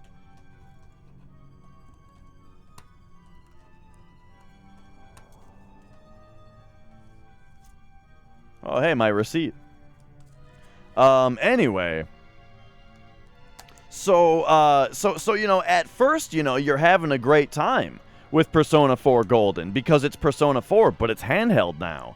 However, there's a couple things that sort of are a little off at first. The first thing being that Chie's voice has been replaced with another voice actress who is a little bit too like bratty and obnoxious and self-centered sounding for the character, in my opinion. You know, I don't have a problem with, you know, like I thought that the replacement voice that they got for Chie was very ill-fitting for the character. And it sort of just grated on me the entire game. To the point where, like, when I was doing the cutscenes, I started skipping her lines of dialogue specifically. Because they didn't fit in with the cutscenes. Because it's like everybody else in the cutscenes kind of speaks rather normally and with a pretty normal tone of voice. And then her voice line would be really overemphasized. And then everybody else would go back to speaking normally, you know? And it was like, it was so out of place. And it just like ruined the character. Chie went from like the best character in the game to like I can't even stand to hear her talk anymore. So that was very annoying the whole time. And then also I found I just thought the other thing about Golden I just thought was that Persona 4 is a very good length game. But when you get to the part at the end of the game where there's now the new Golden content, where it's like, okay, PlayStation 2 version ends right here, and then Golden has like another dungeon, and then like another dungeon, and a whole nother season, and like more big events and stuff. It's just, I just wanted it to end. I just needed it to end. It was going on way too long, you know? So I think that if you've never played Persona 4 before, it's one of the main reasons that when I play a game for the first time that has a remaster, I opt not for the remaster and I go for the original version. Because you know, you never know. You know, you never know what they changed that sounds good on paper but is actually worse. You know what I mean?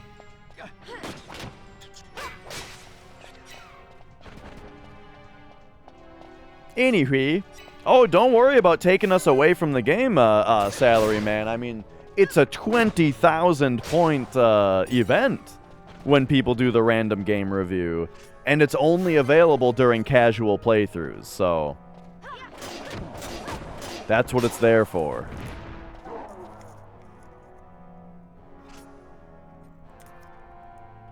Okay, hang on one moment here, one moment. Gotta open this guy up.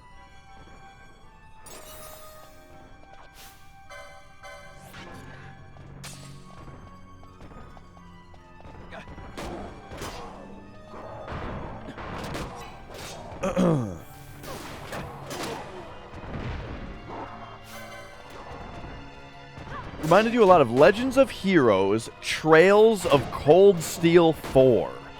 That is a fucking mouthful. I've never heard of that game before. It's a video game called Legends of Heroes, Trails of Cold Steel 4? There's 4 of them? That is an extremely Japanese game title. Like, there's no question that game was developed in Japan.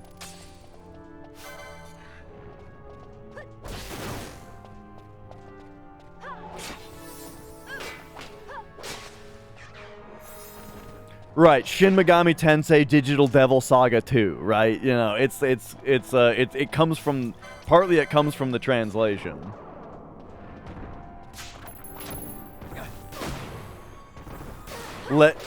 And that too, Flex. Right, the fact that it's just called like Legends of Heroes, you know, is like, yeah, it's a very,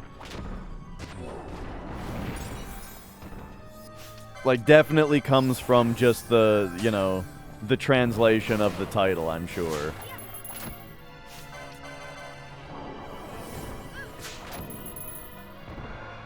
But okay, so I've heard of Trails in the Sky. I did not know that Trails in the Sky was a subtitle or it was part of a bigger thing. Like, I've heard of a game called Trails in the Sky, which is kind of a cool name.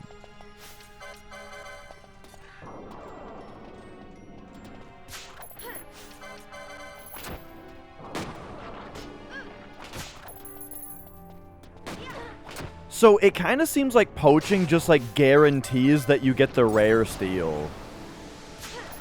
You know, like we keep getting dark crystals instead of Marlboro flowers.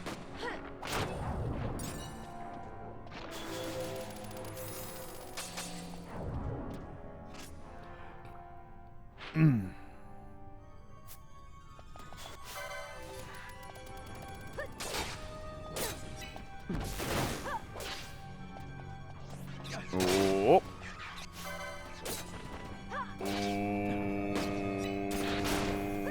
Oh.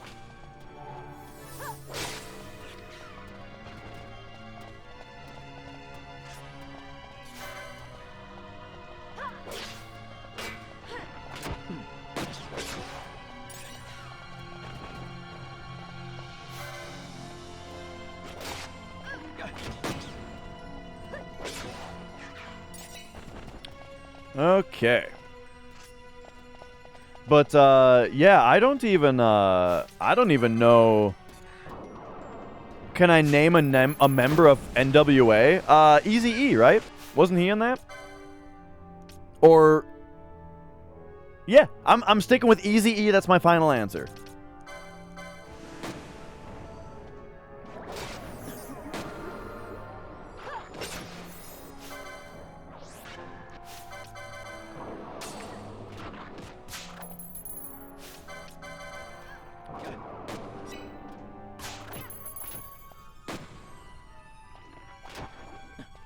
Yeah.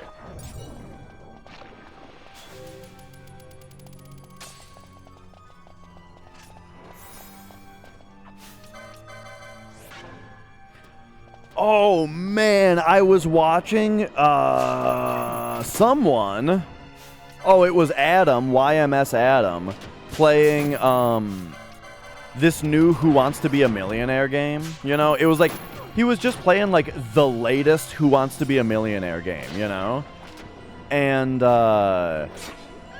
it was so fucking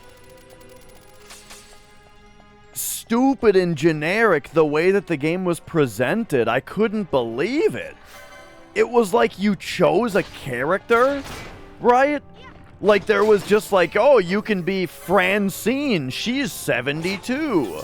You know, or you can be Darren, he is 31. You know, or like, and they were just like these generic ass like characters that sat there. And then there was this generic ass looking 3D model host that sits there, right? That just like sits there, and they don't even read the questions to you.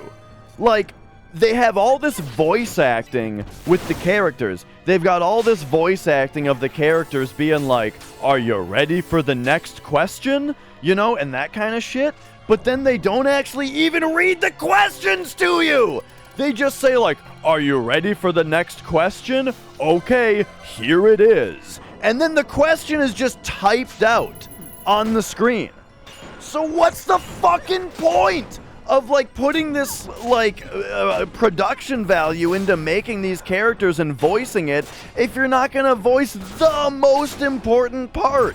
Because then like you pick which option you're going with, and it's just like the host is just like, so you're picking that one, huh? And then the character will be like, yes, I'm rather certain of it. And then it's like, let's see if that's the right one. Oh, and it is, or something. They just say all this non-specific, generic shit. It's so lame. And it just makes it so that, like, the characters and the voice acting is all just a gigantic waste of time, pain in the ass. Because none of it is specific. It's all just boring and pointless. So they're just wasting your time with it. And there's no music. No dramatic... Well, actually, you know what? I bet actually the stream that I was watching, they probably just had the music muted so they wouldn't get DMCA'd. So that's it probably did have music. But oh my god.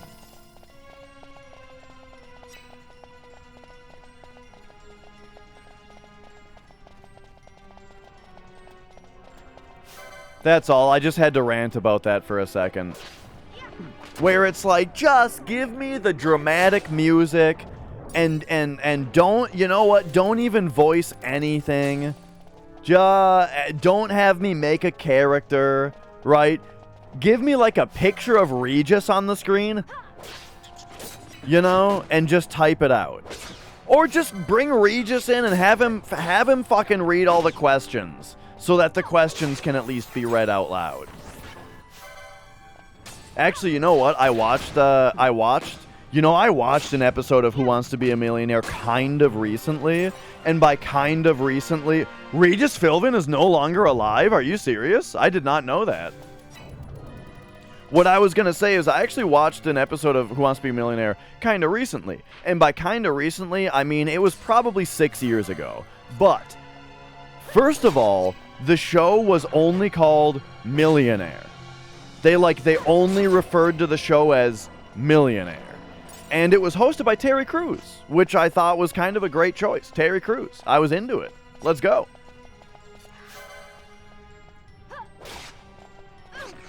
The format was a little bit different, though. They had, I think they had a lot fewer questions.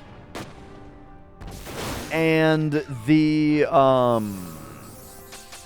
there were a lot fewer questions. And the lifelines were different also. Like, I want to say phone a friend was not a lifeline anymore.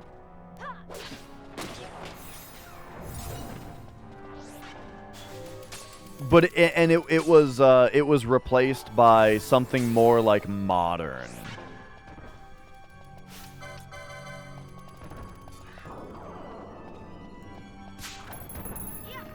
But I can't remember what it was.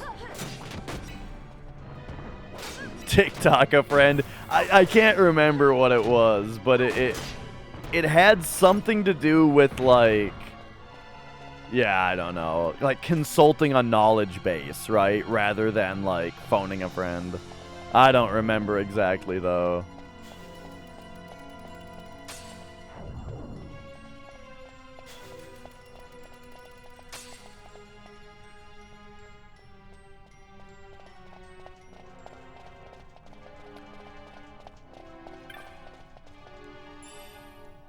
All right. We got a white fang.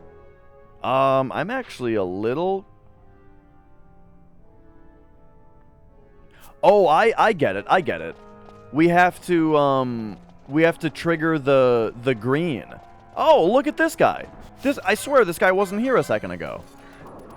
And after we defeat this guy, or maybe even get him to move, I think it's gonna trigger the green.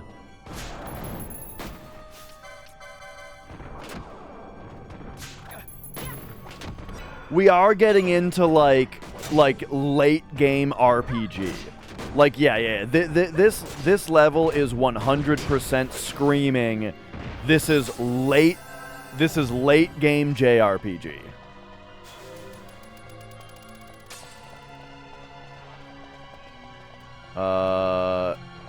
So last time I like accidentally triggered the staircase. And I feel like that's what we have. Oh, there we go. I'm still not sure exactly what I did there, but there you go.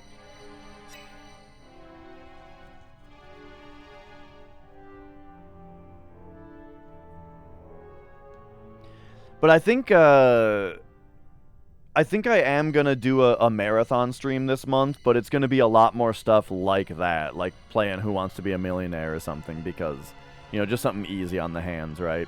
For like half of it, right? I'll spend half of it on something like this, half of it on something like that.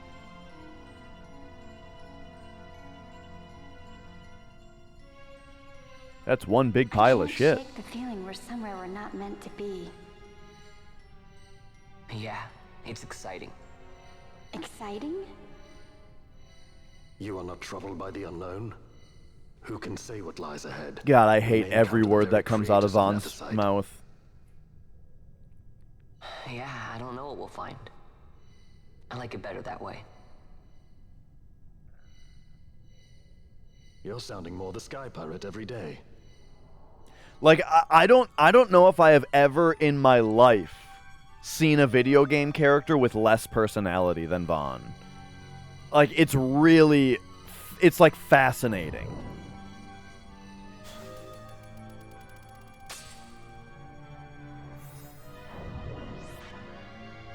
The low quality of the sound itself is also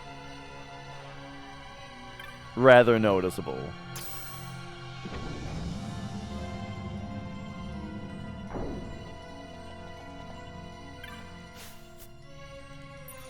Because, like, for some reason, the sound compression sounds more noticeable with Vaughn than any other character also. I don't know if it's just the tone of his voice, or, like, I feel like all of his lines are louder. Like, are you guys noticing that? I feel like Vaughn's voice lines are louder than other characters. Like, his mic is peaking a little bit, and they're, like, actually recorded that way.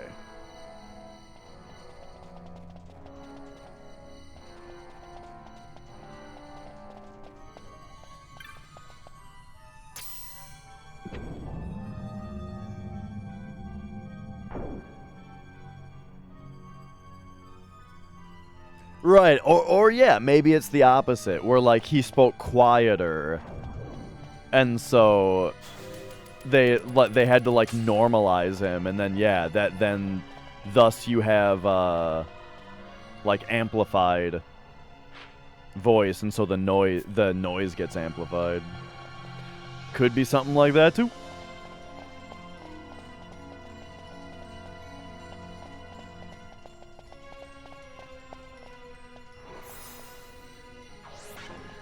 So I wonder if there's going to be more of these green spots that we can trigger. It's like, what else is the point of this area, you know? Except for just like a...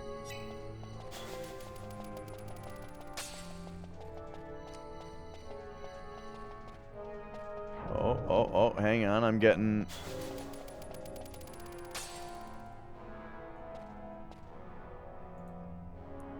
Oh, give me a moment here.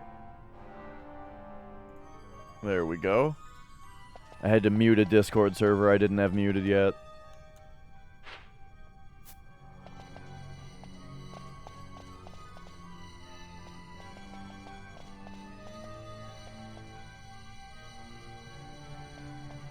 How dare you have a conversation in a Discord server I'm in?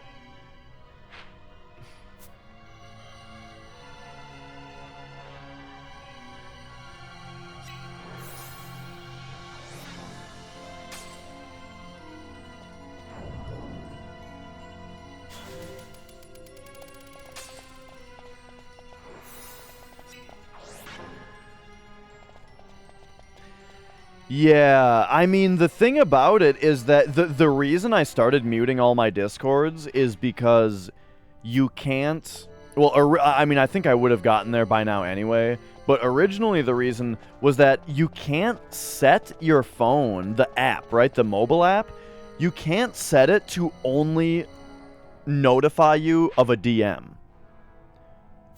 You know? Like, you can't set it to just be like... The only notifications, the only push notifications or whatever that I want to receive are DMs, nothing else. And so my only option, because you could either just have notifications globally, just on or off, you know? And so I was like, alright, I guess so that I know when I get DM'd, I guess I have to mute every Discord I'm in, just so that I can leave notifications on.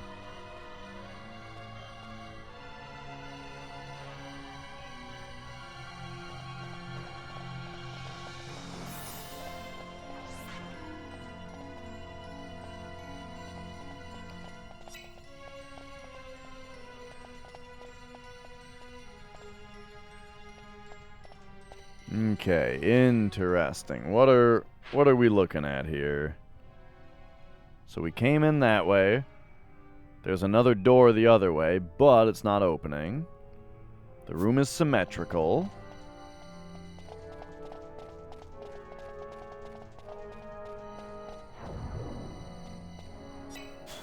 Yeah. I mean, the last thing I would want to do with my own Discord is do an @ everyone every time I go live.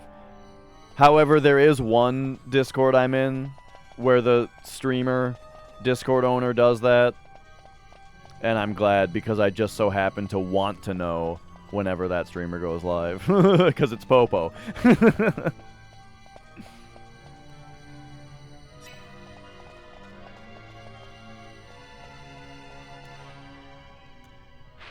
Oh, you know what? Actually, Kit Kat, let me fix that right now that somebody has asked. There is not a Discord command yet, except I think I'm going to make it mod only is going to be the thing. So hang on, let me do a thing. We're gonna go boom.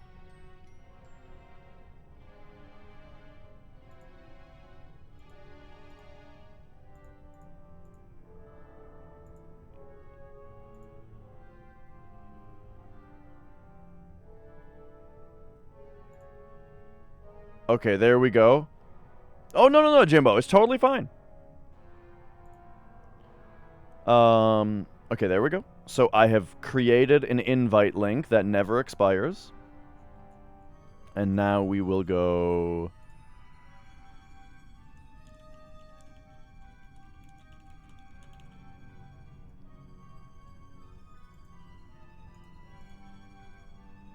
Action. Send message to channel.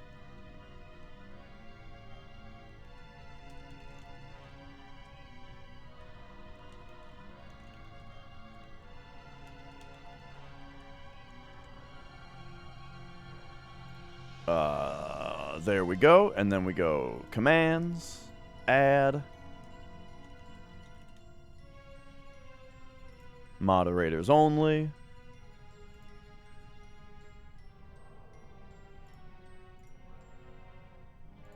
Okay, there you go. There is now a functional Discord command for mods for when anyone asks about it.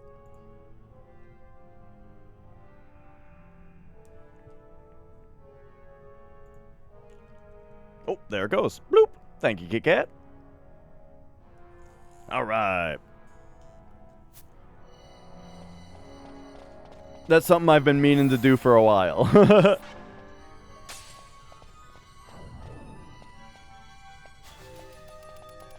Thank you, Jimbo. Okay, so what is... Oh, look at this. From here, we can see. We can see the platforms. Aha! Okay, you just have to run onto it. I see.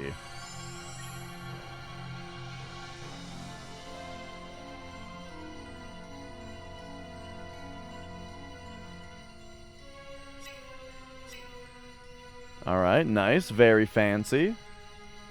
Boss time.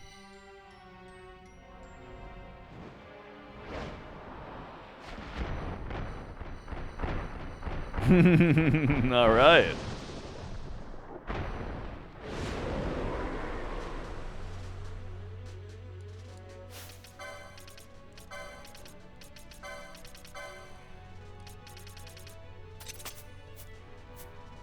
What's the mechanic? No technics? Oh, so we can't even steal from him, apparently.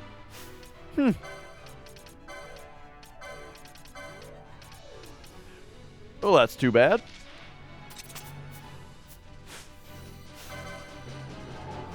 Guess we're just gonna have to kick his ass then. He's got Shell and Protect, so let's get a Dispel on him. I think he's level 12. Oh, this is why people can't see what levels people are. Because when they're in the non-active party, the one like lines right up with their portrait. So yeah, he's level 12.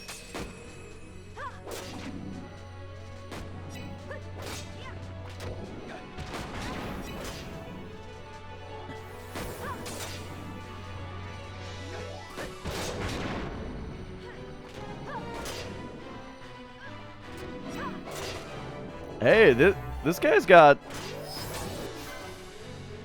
quite a bit more health than the other guys did.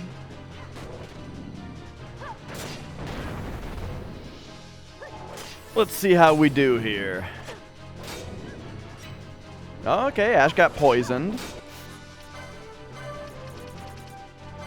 Let's take care of that.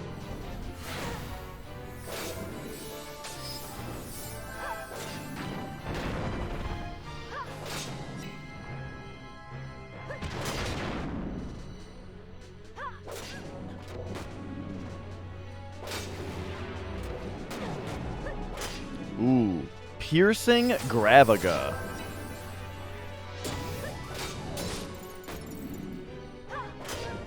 Kind of looking like everybody maybe should give themselves a real quick shell.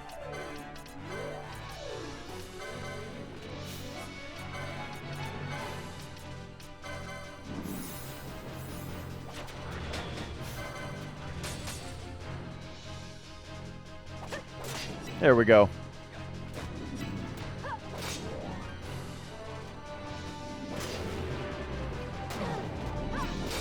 Yikes.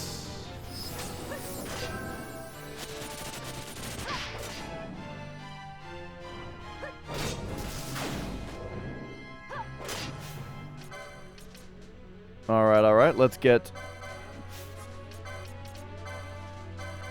Protects back up now.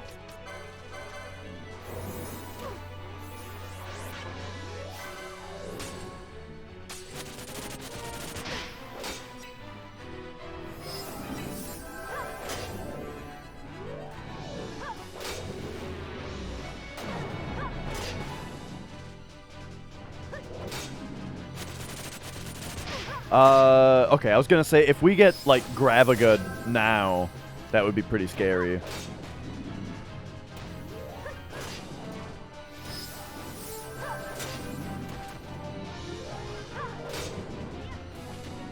What if the last boss only Vaughn can fight? Well, you know, we got a lot of license points and some good equipment.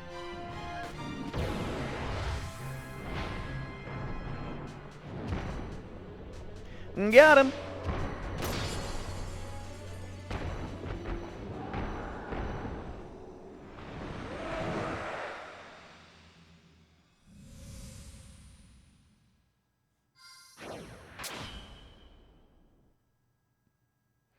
And all right, all right. Congration.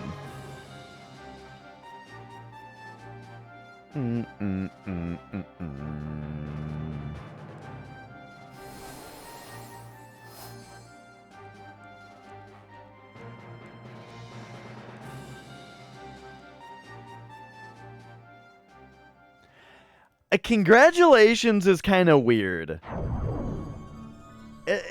Is it just me, or is that not what you would say to somebody who just like survived a great battle?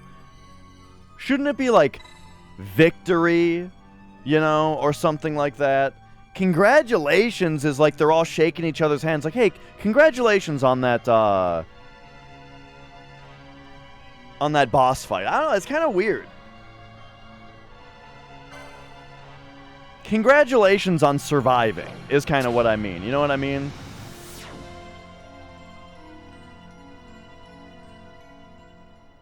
Like,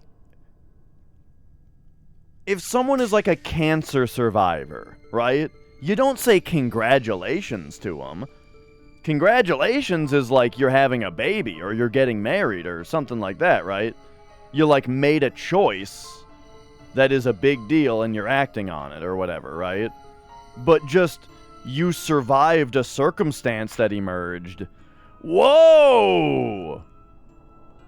The Great Crystal. Okay, neat.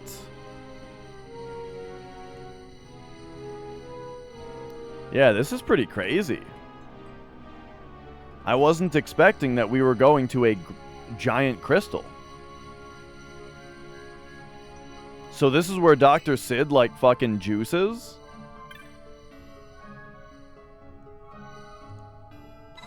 Okay, Scorpio Gate. Does not respond. For my master's chosen, no other. The way will I lay open.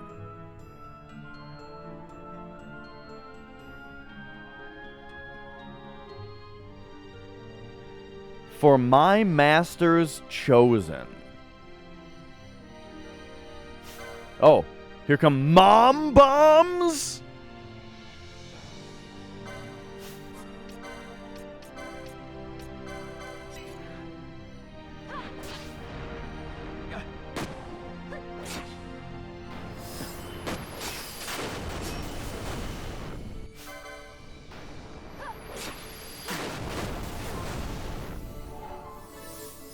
Okay, okay.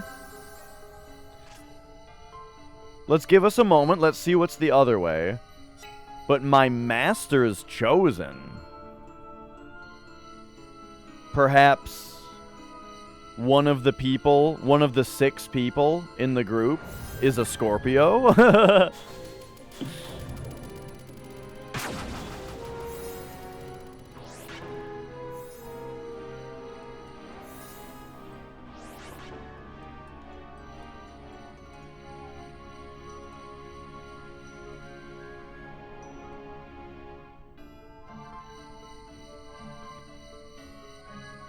But first, let's see what's down here.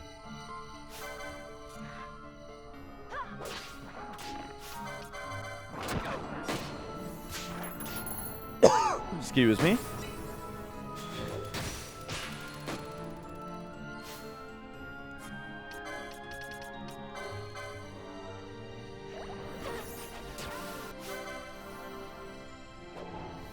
Oh.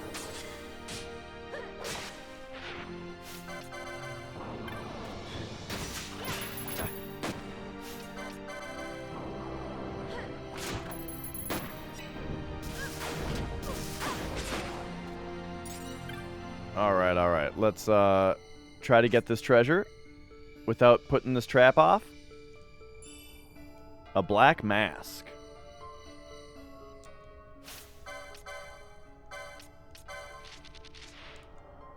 Ooh.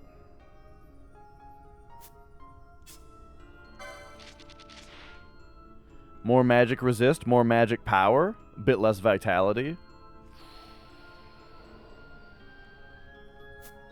I don't know. I like her having vitality.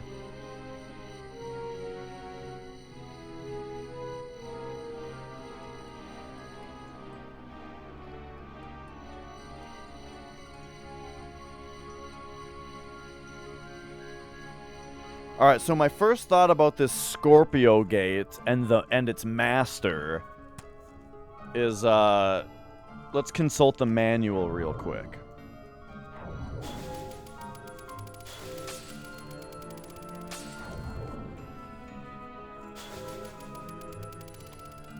Alright, here's the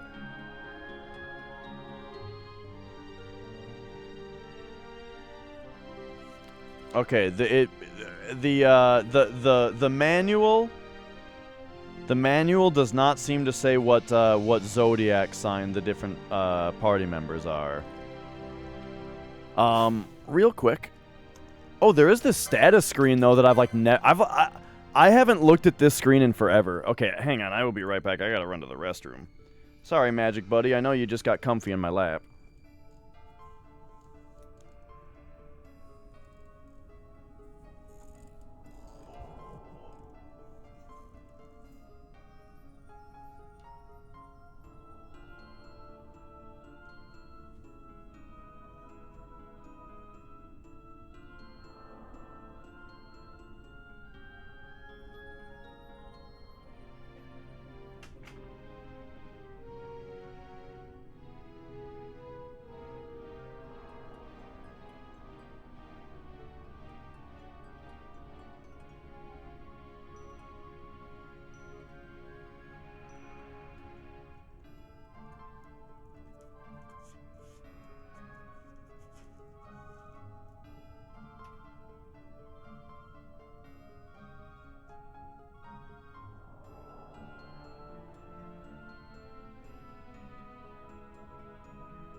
All right.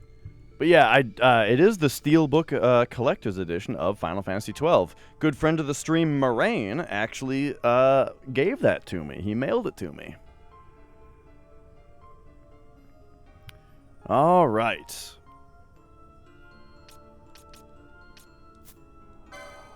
So we have the different status effects that are on them.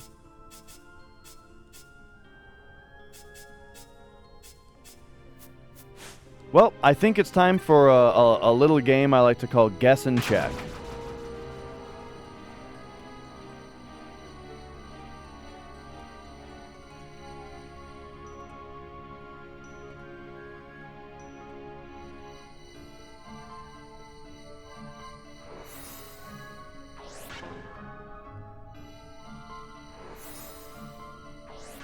Alright, so here we go. Scorpio. For my master's chosen and no other. Oh, and then we get attacked by bombs. Okay, okay.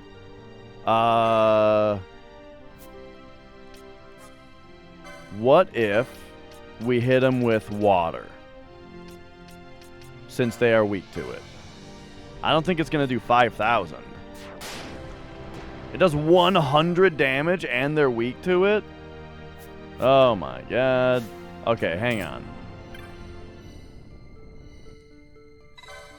Fran, go for it. Balthier. Okay.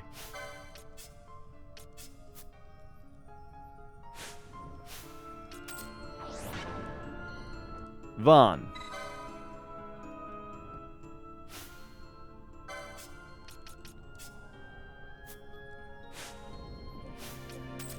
Bosch.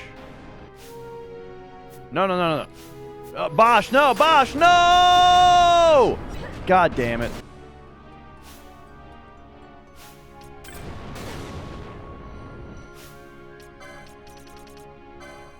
Bosch had gambits that the others didn't have. What's your deal? Nearest visible, get out of here.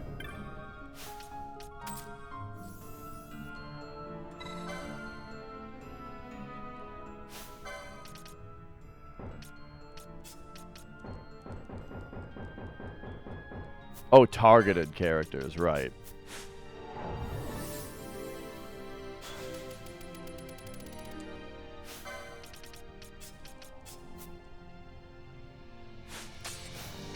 Alright, Pinello.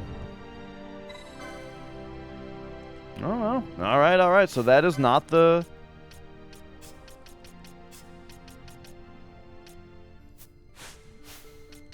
So that's not the clue.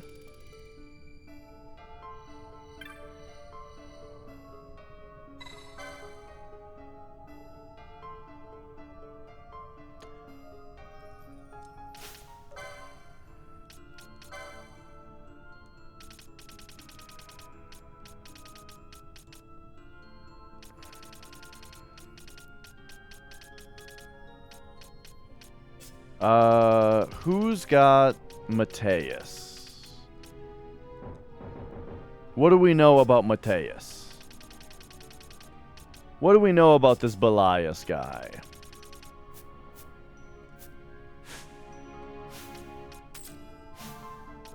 Or wait, we don't have to make her the party leader.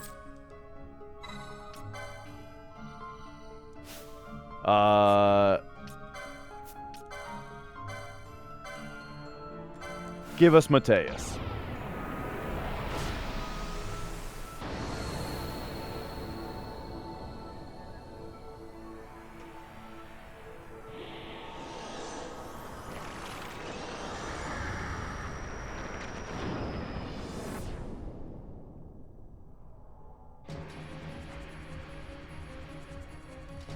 Eh? Damn.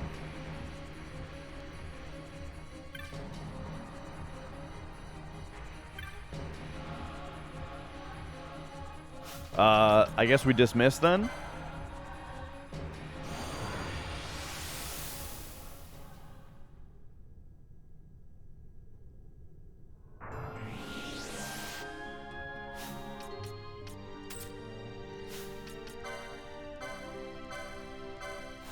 We'll try Belias again, even though he was the answer to the last puzzle.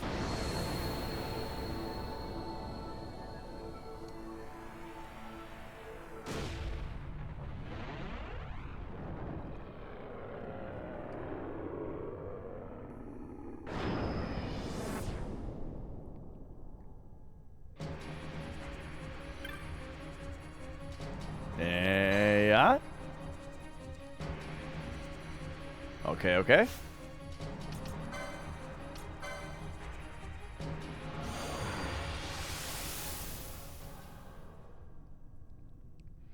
Well, I've only got one more Esper.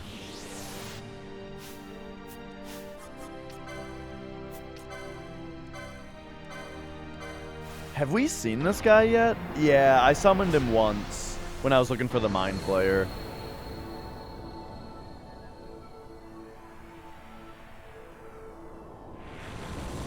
You know what I think I gotta start doing is, like, we just gotta go to the level 5 hunts.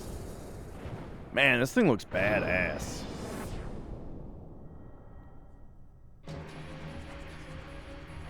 So I'm sort of wondering if there's, like, an Esper for every zodiac sign or something like that, and we have to have the Scorpio one in order to look, they can't even type his name out. In order to progress, but that would be surprising if it's optional. So it's probably something simpler than that. But who knows? I mean, maybe you just gotta do a bit more stuff, or maybe I don't even have to operate this thing yet.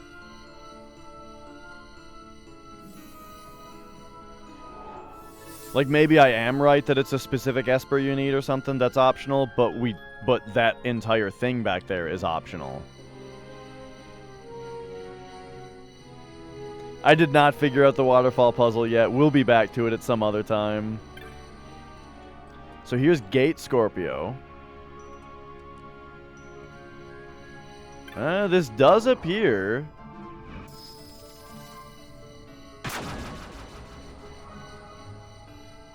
This does appear to be the way.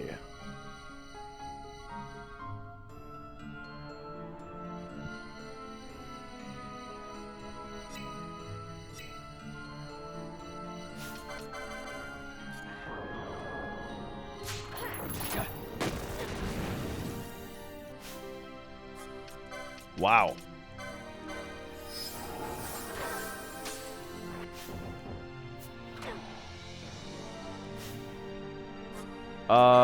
Excuse me? Remedy?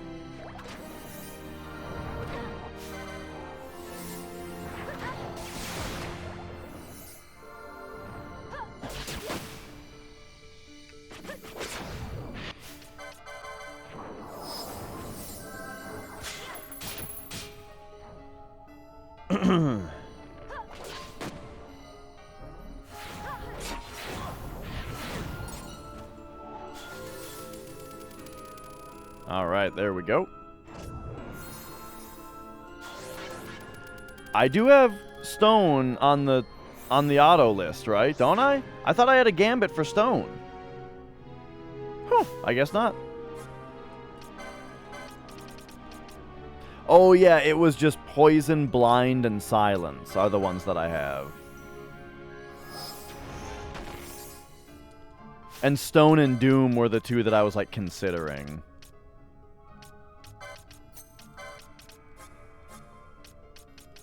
Sure, get stone in here. Petrify. Stoner.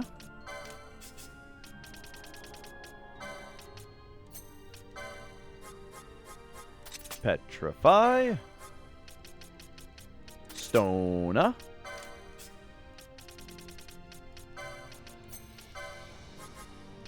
Petrify.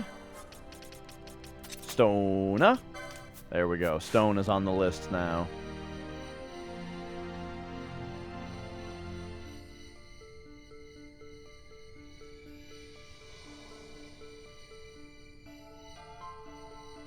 Oh, here we go. All right, all right.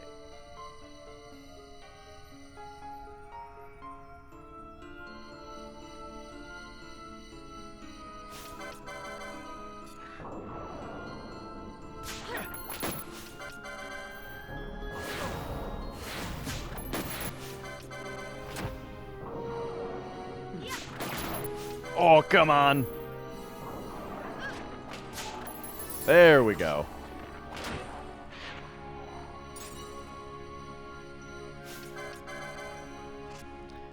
I'm starting to think, now that we're in an area where I'm doing a lot of stealing again, it's time for those thieves' cuffs.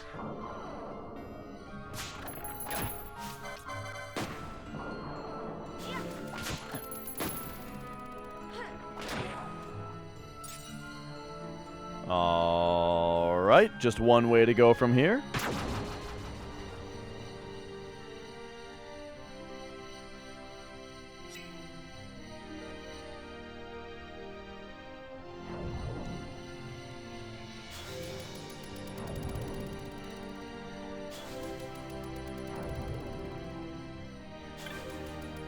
Waystone 7.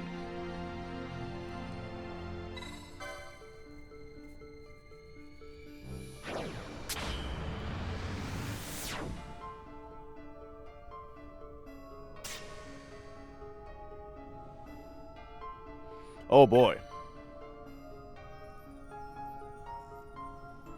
I'm gonna get ahead of this and start writing shit down.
Oh, okay, okay.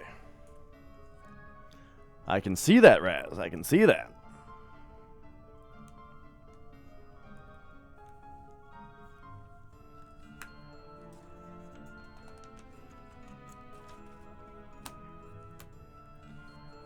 But no puzzle is immune to the power of grid paper.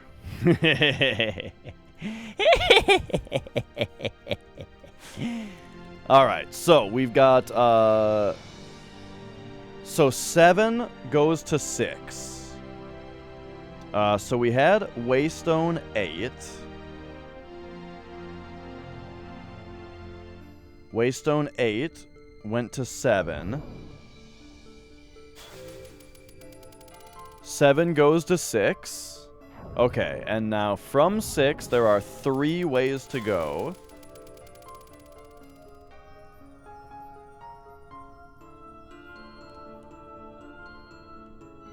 So let's go left first.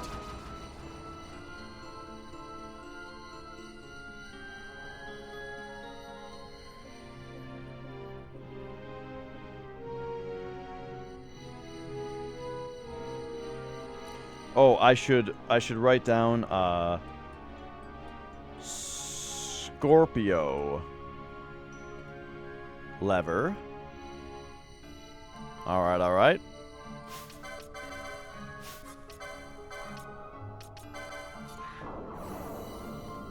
Bum, bum, bum, bum.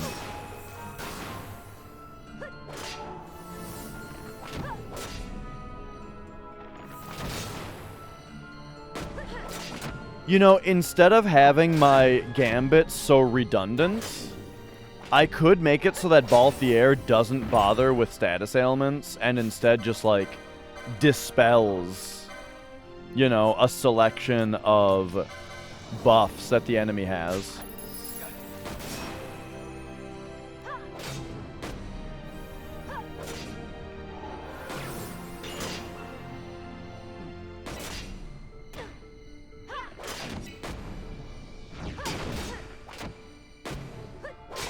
Yeah. Okay, and what is this now? The cancer.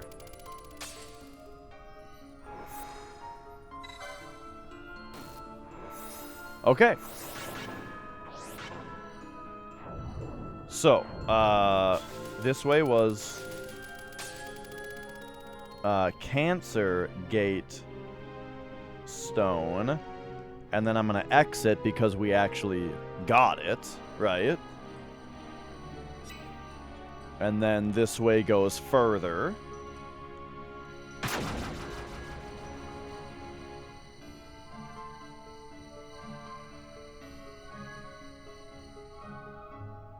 Bum bum bum bum bum bum bum bum bum bum bum. No, that's AIDS, but it's a common misconception. Common mistake.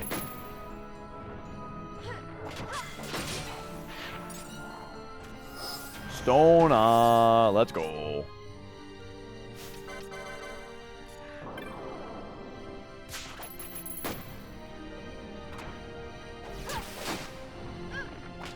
All right. Wait a second. Remember when we were stealing things like Pisces gems and whatnot? Uh-oh. I sure hope that doesn't come into play here. Like I wasn't supposed to be selling those and that we needed those gems in order to flip these switches. We'll see though.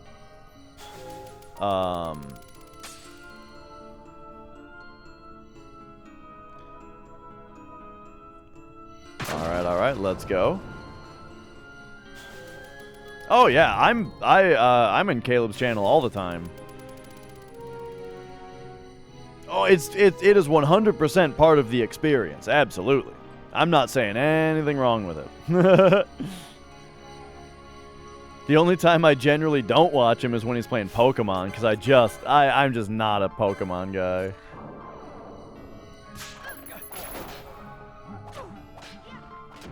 It's kind of fun because, you know, when you're in that chat, you kind of get to be a shitter also, and you're there for it. Whoa, that wrapped back around? Or that wrapped oh, interesting. Okay, so this actually wrapped like this. Okay. And then, so now let's check out what the right way leads to.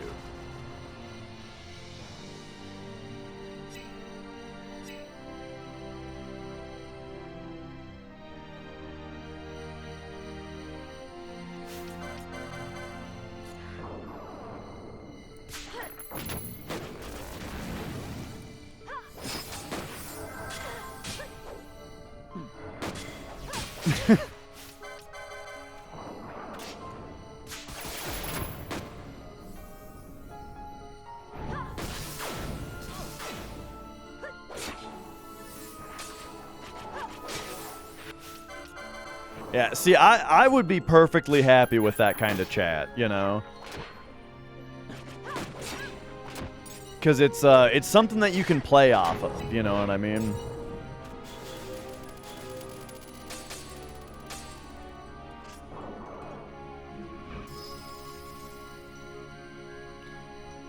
Alright, so this was kind of just like a little platform. But then we go further. And is this going to be a Waystone? Number 5, perhaps? Waystone 5, indeed. Okay.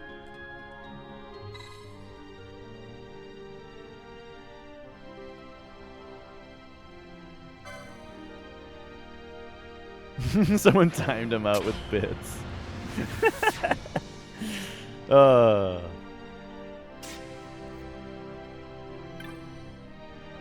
Yeah, it's the kind of environment that I think it's really easy to be comfortable in, where, you know, everyone's being kind of a shitter, and so, you know,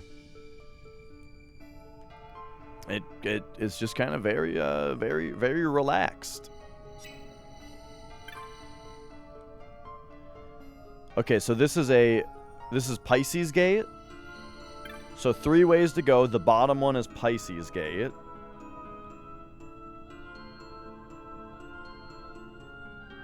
So Pisces Gate. All right. So let's go the top way first.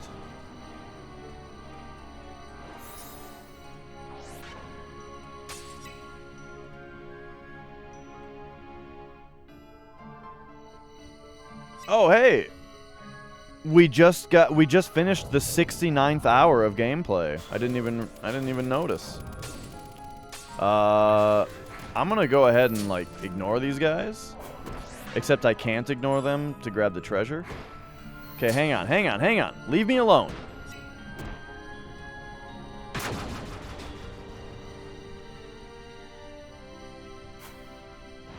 We're going this way. So that's like boom, and then it goes on. All right.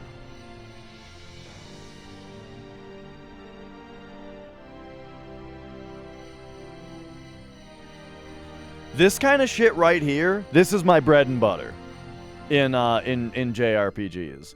When the game tries to confuse you with an odd dungeon layout. But nah, dude. I got some fucking graph paper.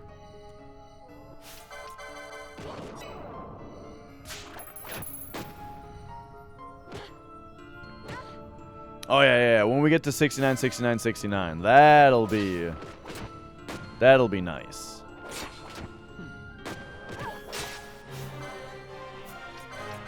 Necrophobe?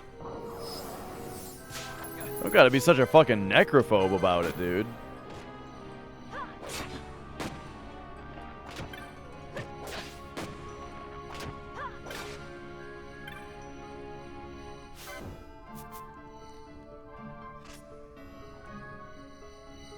Alright, here we have the Ares Gate.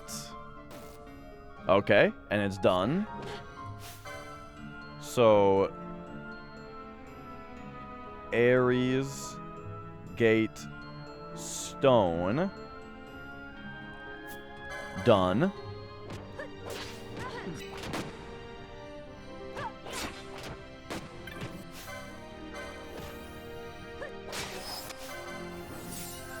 There we go. These guys' necrophobia is very problematic, so we need to put them in their place.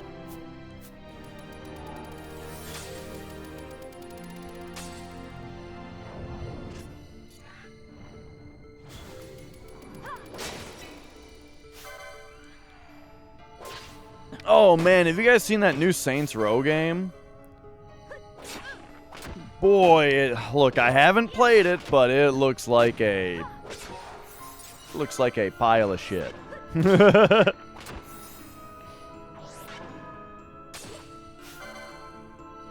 You know what I realized looks so weird about it? I was watching someone play it, and I couldn't figure out what it was that looked so bad about it. And then I realized it's the health bars. It's like a Grand Theft Auto style looking game, but for some reason everyone's got like a big fucking Fortnite health bar. It looks really bizarre looking. I realize that that's like a really nitpicky specific thing to point out, but like it makes the game look very weird that like all of the people all of the people and vehicles have like these fucking Fortnite looking health bars.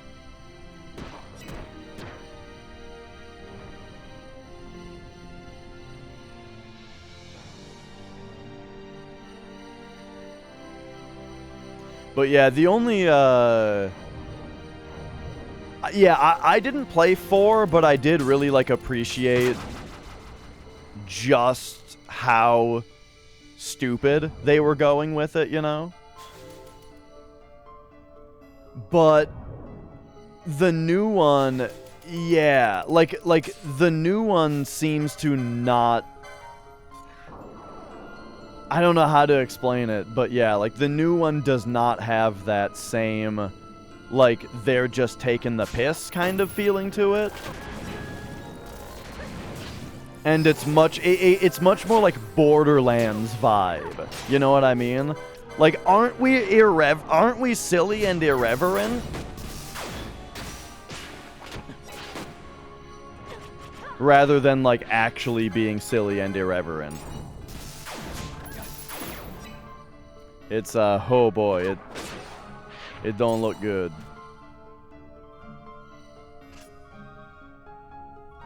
Okay, so this way is a spot, and then it goes.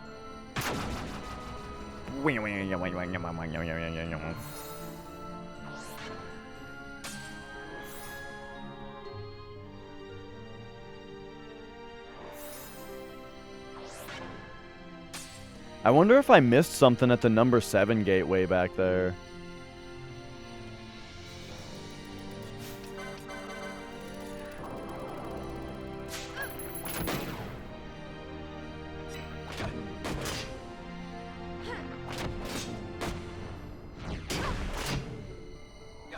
Or I might have just drawn it wrong on my grid paper, because I didn't know what I was doing yet.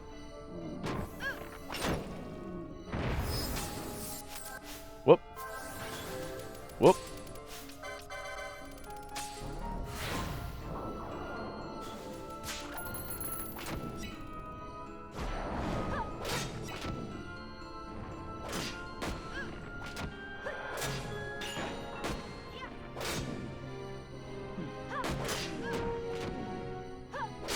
Nice. Alright, so what do we got here? So we're here right now, and this is the Pisces Gate Stone. Okay. Nice, because we've seen the Pisces Gate. Can we open it, though? Nice.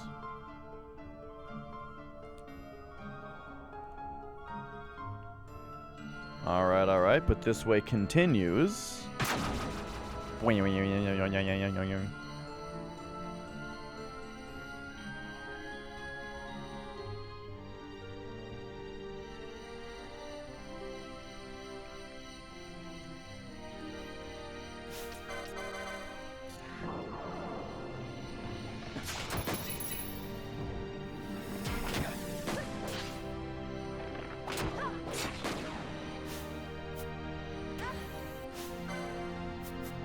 Teleporting enemies are super annoying. Alright, there we go. Do we have a... Is there white magic that gets rid of Doom? No. That's fine. We'll just remedy it. Waystone 3. So this goes down here. We are now on number 3.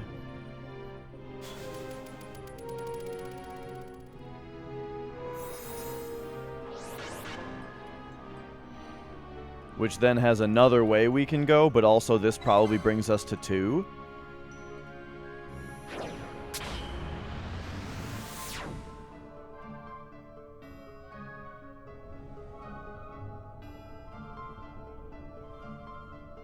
Uh-oh.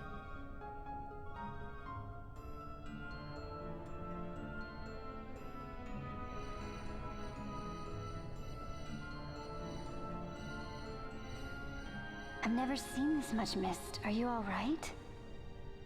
I'm fine, thank you. Is that nethicite? I wonder. With that much nethicite in one's grasp. You could destroy all of Ivalice if you wished it.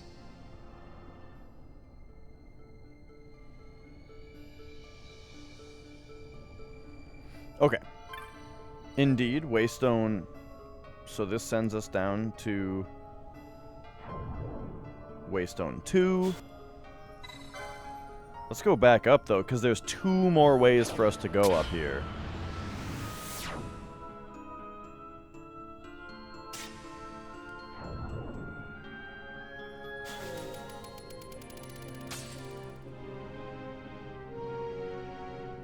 Okay.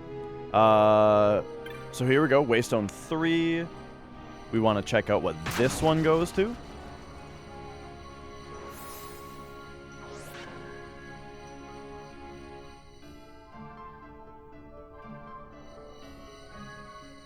Excuse me?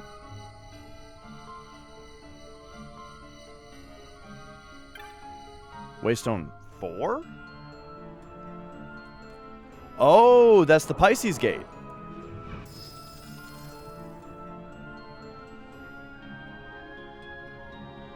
But what? That just means that 2 different... That just means that 2 different ways from 4 go to 3. This goes through the Pisces stone and then to gate 3, and this just goes to Waystone 3. Huh. Well, okay. Anyway, so we're at 4 now. There is something I want to check real quick, which is that I didn't really know what I was doing at the start, and I want to... I mean, we're looking for the Scorpio lever, ultimately, but that might even be all the way back up at 7, and I might just be dumb. So we're at 5 now, right? And so if we take... Oh, is it the only exit? Oh, yeah.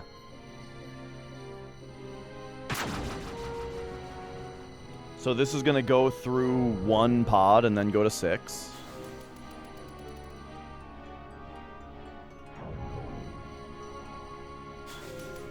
Such troll. What are you doing to me here? What do you think I'm doing here?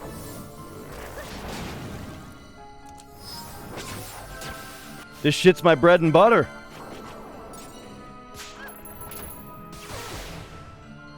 Immediately when we got into this area, I was like, I'm gonna go get my notebook.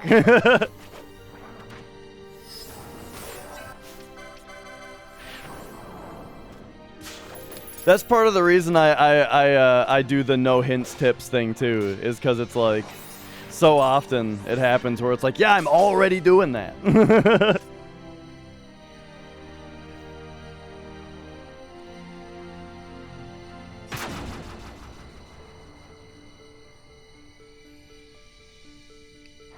So now, what I'm actually like doing right now though is I'm traveling back up to 7 because I didn't have as clean of a thing at the top here. So this is Waystone 6, perfect, because the left side. So this goes to the Cancer Gate stone, and then loops back here, and then that's what goes to 5. So we take 6. This will bring us up to 7, and 7 is where I think I messed up my notation.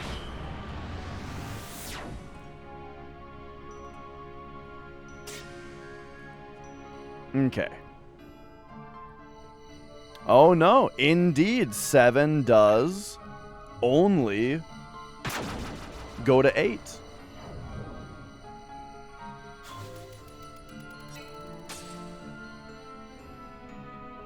I still don't think that my notation is right, though. But let's find out.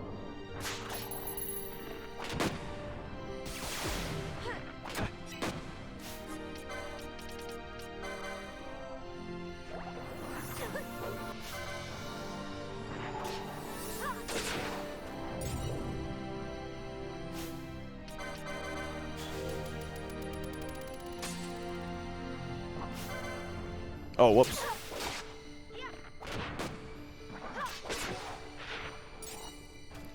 Okay, so this probably goes to 8 then. So this is not a thing. It's like, I think it's more like this.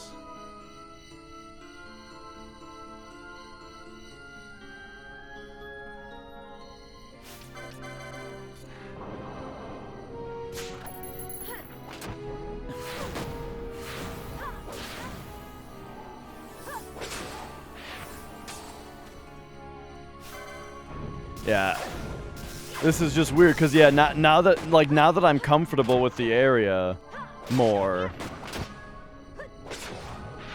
I'm looking through this and going like, what the hell did I write down at the top? Don't step in that trap. Because yeah, this is just a single spot. So actually, I already made an assumption and wrote this down wrong. But now, is this going to be Waystone 8 with the Scorpio Gate? Okay, yeah. So Waystone 8 has the Scorpio lever. Then it has the Scorpio Gate. And then it also has this, which goes down to 7. Okay, and that's written down properly now.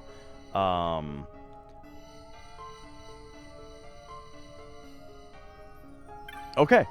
I'm still... So that leaves me still a little tripped out about the lever not letting me press it.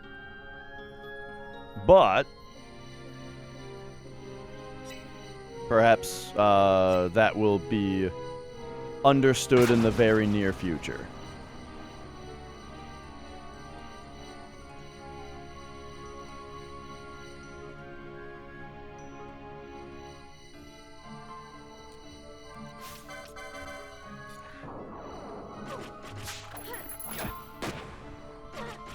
Bum bum bum bum. But yeah, this place isn't so tricky. But yeah, Final Fantasy has had a long history of having like the very or the last dungeon or couple dungeons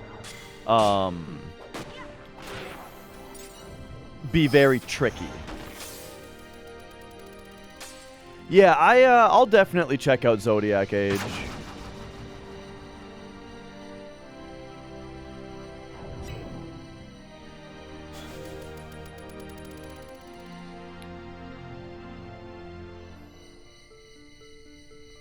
Probably on Switch.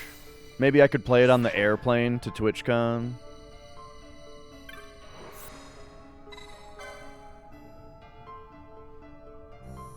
Bum, bum, bum, bum.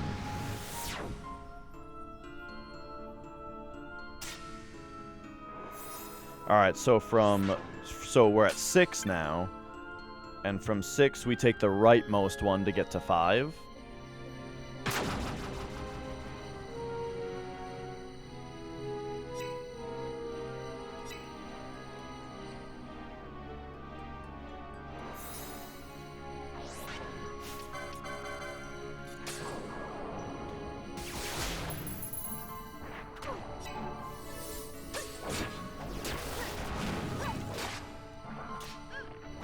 Yeah, I wouldn't expect the graphics to be very different between the Switch and PC version.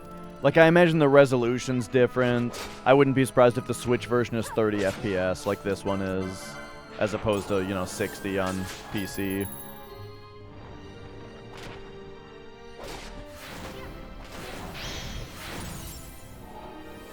So, hey, if I had a Steam Deck, this would probably be perfect on Steam Deck.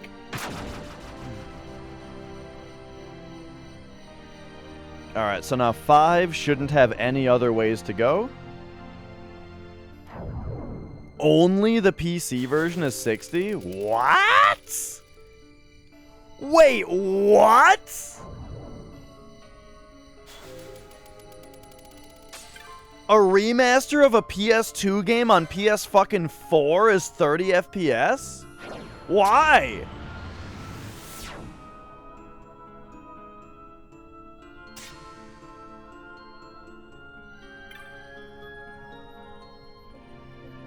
Alright, so from here we go the rightmost one once again.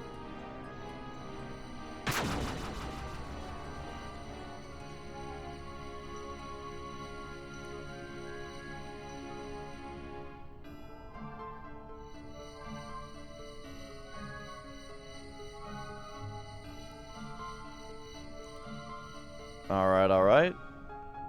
And now, weirdly, this one also just goes back to Waystone 4.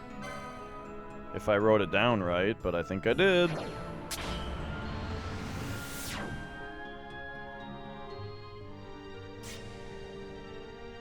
Alright, and here we go. At Waystone 2. Which only has one way to go. And it looks to me like it's going to 1, probably.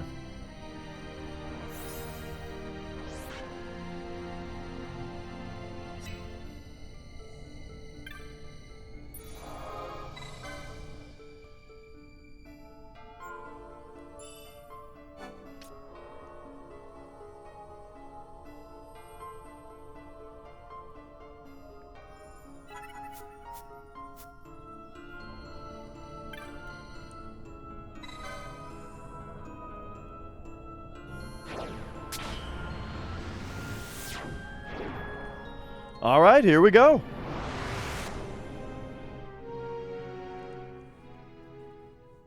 So I never did the Scorpio lever, come to think of it. But, you know, we will keep that in mind.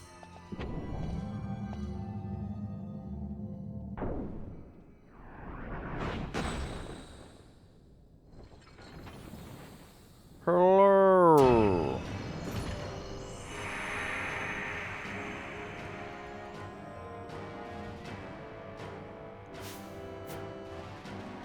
All right. Here is who is next for an ass kicking.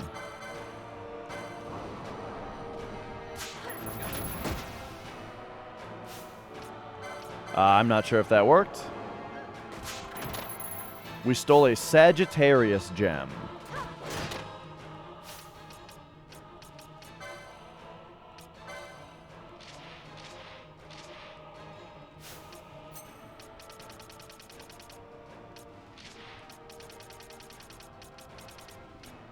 We only have Gemini, Virgo, Libra. Yeah, we don't have Cancer, Aries, Pisces. Okay, so the gems, that is...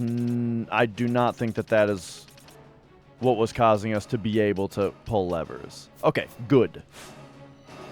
Otherwise, I would have felt real dumb for selling those.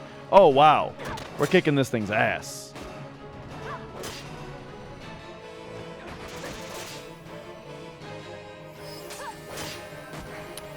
One moment, though. We're going to do this just so that our party members do their whole rehasting thing that they do.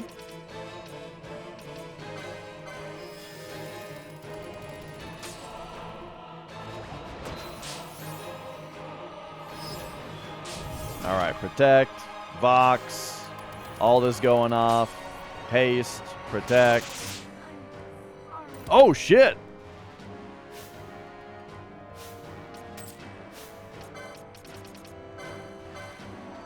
There's too much BS I'm having to deal with right now.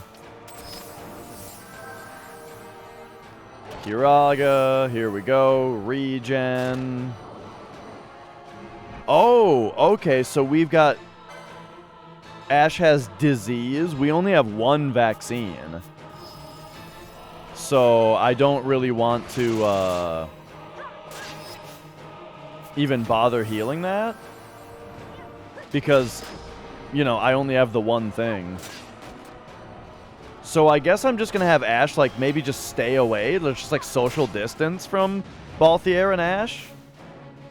And hopefully that's acceptable.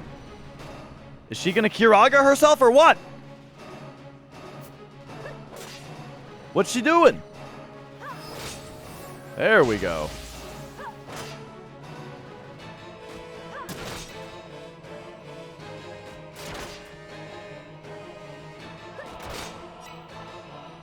Okay, okay. I think, you know, it looks like we're doing fine.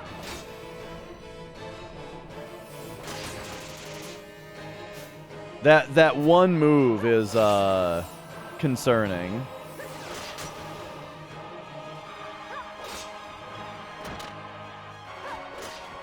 It kind of seems like maybe we should have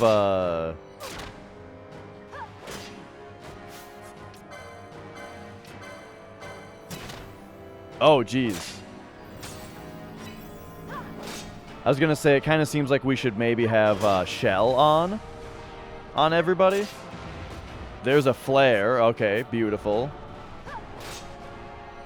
Kira, what are you waiting for with the Kiraga? I don't understand why that happens sometimes. Why they just sit there and blink with it.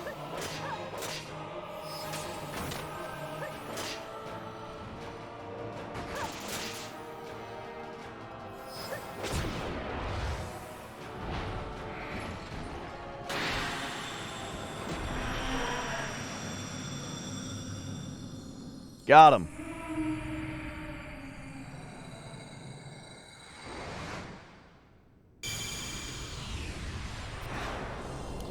Indeed, another Esper. I was thinking that kind of looked like a Esper thing. Oh, you guys don't gotta answer the question. It can just be a mystery. But I see. Specifically with Flare, I gotcha.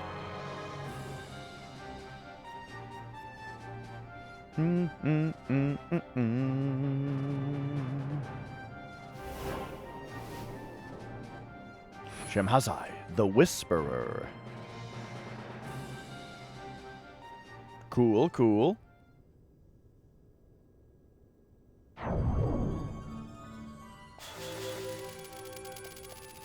We better go back to the save point so that we can get rid of this disease. I also kind of want to see if that's our Scorpio mastery. You know what I mean?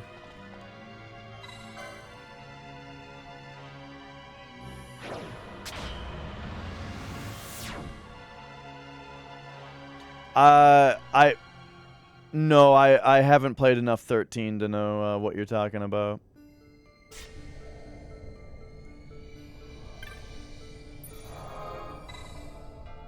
All right, there we go. Let us save. Let us save.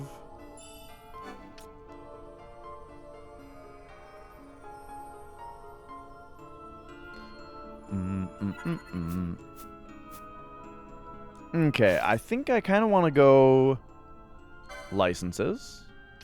Ash. Oh, is it? It was added right here. Interesting, interesting.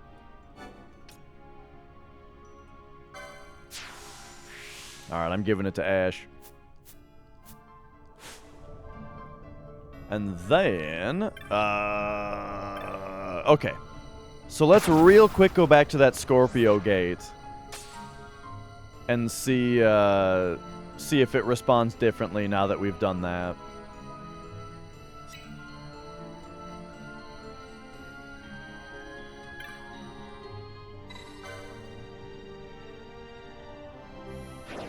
So we ran up to 2.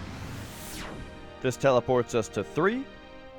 We take the leftmost way to get straight up to 4.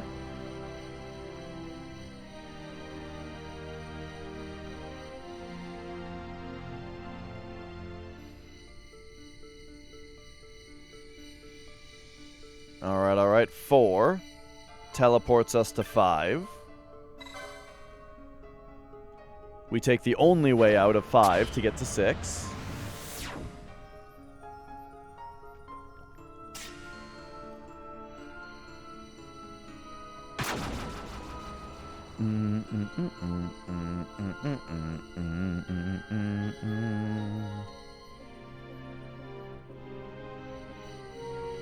I drew a map.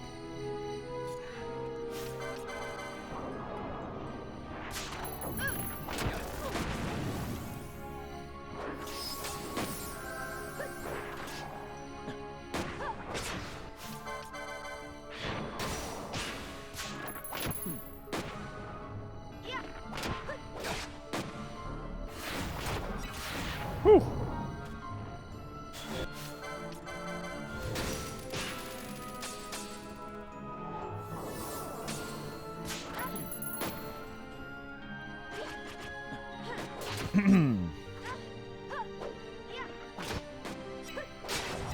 All right, there we go. So this leads us up to 6.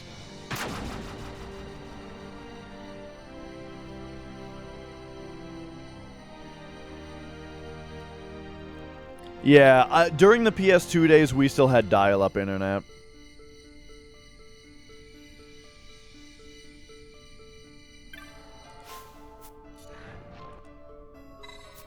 Fine, I'll kick this guy's ass real quick.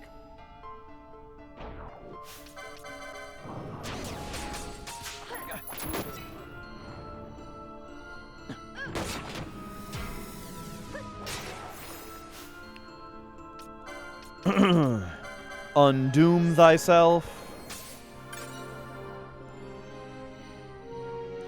Oh.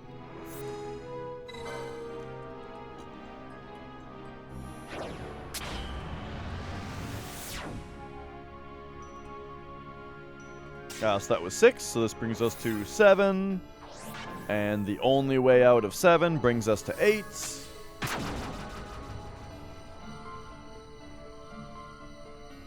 Oh, I wonder where all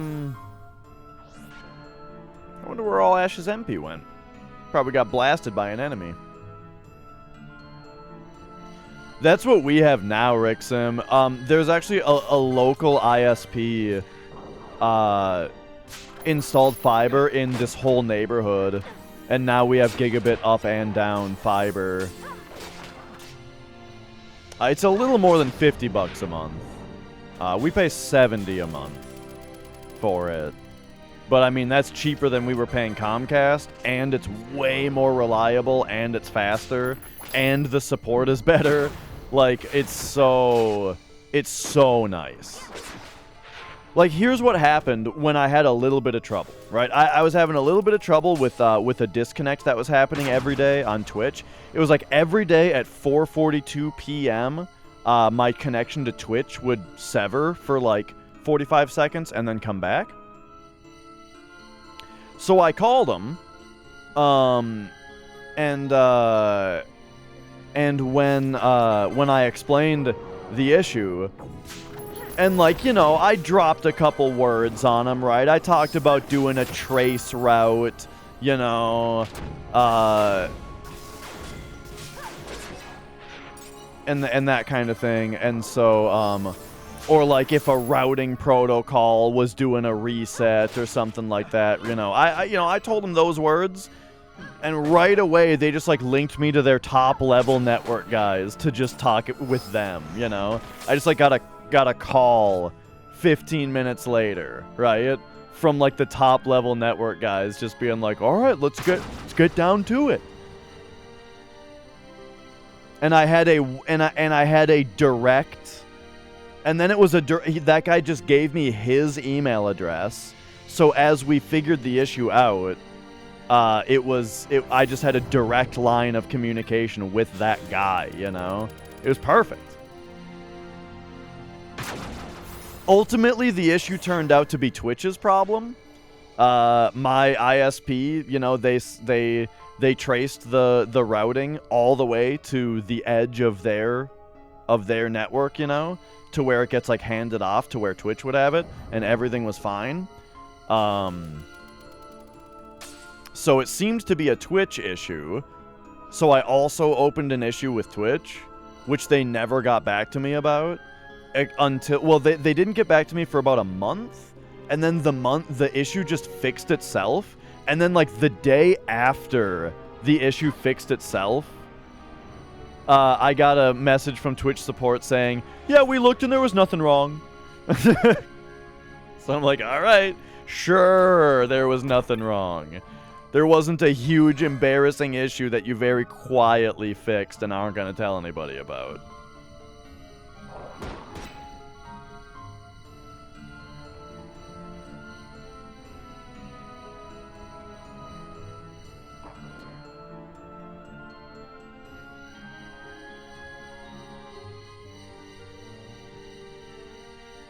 And yeah, that's exactly it, Marcus. All right. Well, I guess I ran all this way, and it turns out that we do not have access to the Scorpio lever yet. So I guess I'll have to just keep that in mind.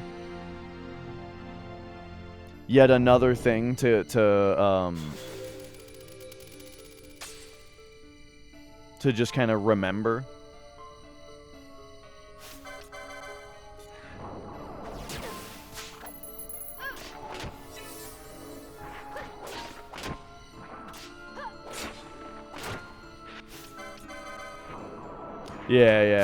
Yeah, so I have a... I'm sure you know, I have a background in network engineering, but from a enterprise office standpoint, not from the ISP standpoint. But, like, I've dealt with ISPs a lot, so, you know, I understand, right? But yeah, I mean, basically what I'm saying, though, is that my customer support experience with this local ISP was fantastic. Because I got to actually talk to humans that cared about my problem. Instead of just reading the script. Yes, I hear about your issue. I understand your issue, and I'm sorry to hear that you are having it, for I understand how frustrating it can be to go without it, to have this issue. Let me, you know what I mean? And they're just like saying this fucking script to you, and it's like, yeah. But when you call someone, and they're like, what's your problem? And I'm like, this is my problem. And they're like, oh, okay. I know how to solve that. Or I know who you should talk to. Have you done this troubleshooting step that is not just resetting the device?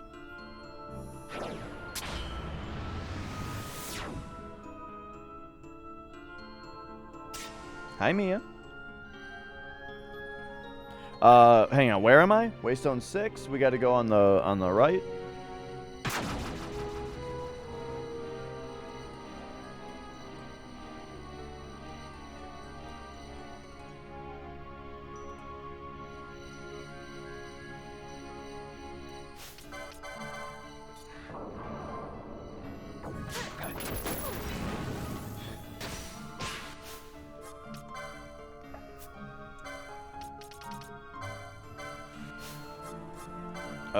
Let's do this. Oh my god. Wait, did they just zap her again? What the fuck? Boy, I feel like we should already have a ribbon. Whoa. Why are these guys just kicking the shit out of us this time? Fucking quit it!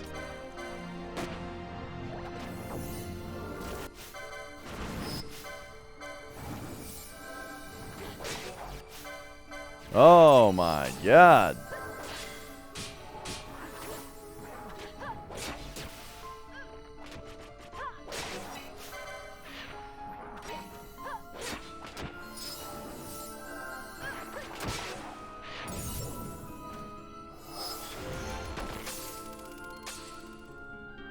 Okay, moving on.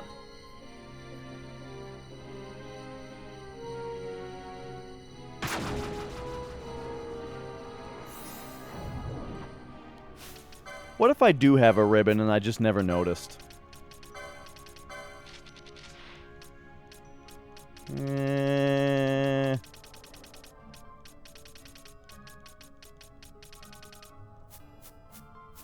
No dice.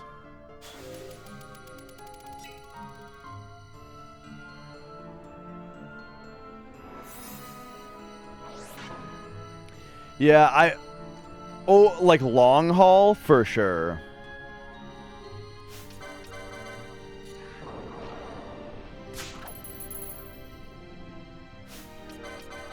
Uh-oh. Oh my god! Why are all these enemies such sons of bitches all of a sudden?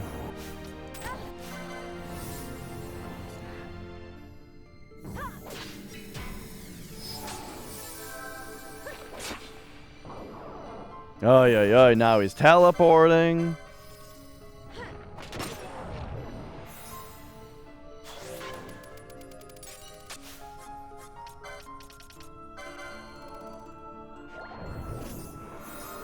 Okay. Which stone is this? 5. All right. Send me to 4. Do you guys like how we've gone up and down this thing like 4 times now? Because I'm so timid about moving forward when there's an unresolved thing up there.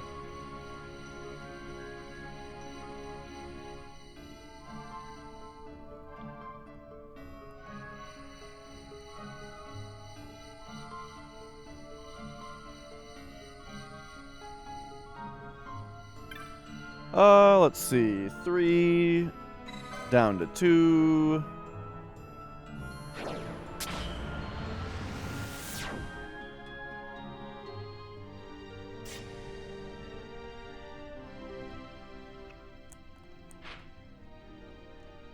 Oh. All right, back down to 1. Oh, that's another thing about our new local fiber ISP as opposed to Comcast is Comcast has a data limit. We had a I think it was a 1 terabyte per month data cap that they would charge us if we went over, but that is not a thing with the new ISP. We rarely actually went over that data cap, but I was also only streaming like 4,500 kilobytes per second back then. Now I do 6,000. So yeah.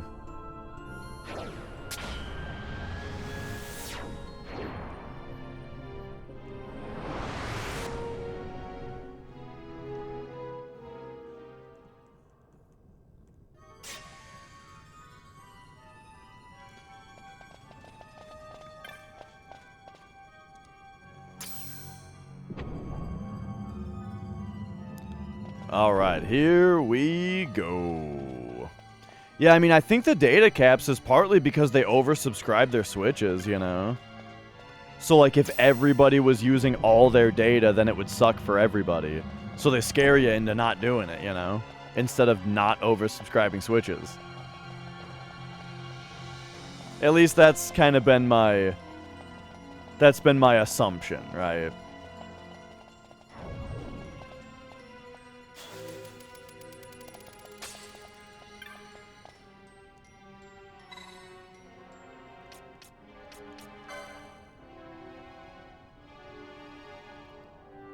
Alright. By this path and no other, reach ye the round of the undying, walk of the chosen.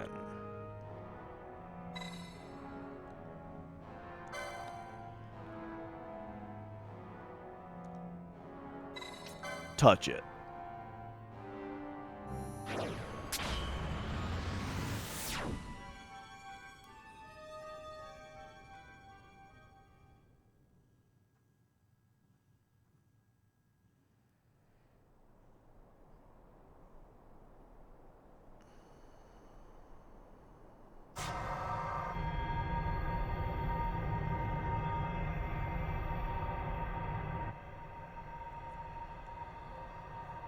Mia, you're driving me crazy. What is this? What are you doing? Why are you doing this? Where is everyone? Fear not, Princess of Dalmasca. We, Ocuria, have chosen you, and you alone.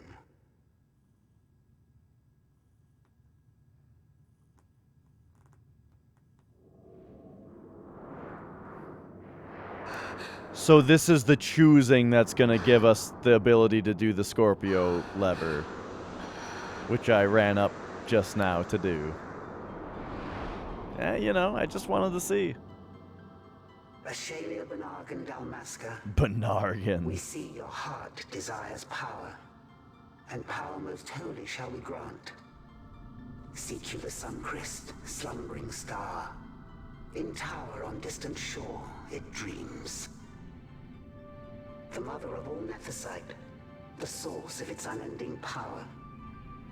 The Dynast King, his fallow shards coarse trinkets cut from Suncrest's light. Such power exists? In times that are long passed away, we sought to save this Ivalice, and chose Wraithwall, the Dynast King. He took the sword and cut the crest. 3 shards he took from its gilt grasp. You can So just became call the it a Dynast crystal. King. His words and deeds run through your veins. That's why I was given it. The Sword of Kings. The treaty held with kings of old is but a memory, cold and still. With you, we now shall treat anew, to cut a run for history's flow. Now take this sword, this treaty blade, Ocurian seal, mark of your worth. Cut deep the crest, and seize your shards. Wield Dynast King's power. Destroy Vanar. But Vanar... Vanar's an Acurian. A being like you. Vanar is a heretic.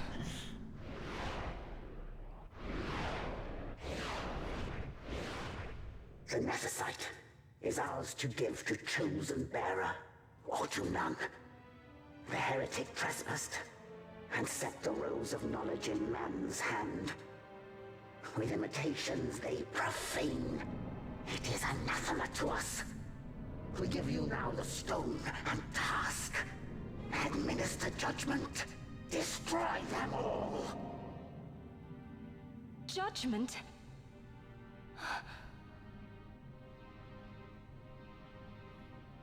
Destroy them all? The Empire? The hues ever skew history's weave. With haste, they move through 2 short lives.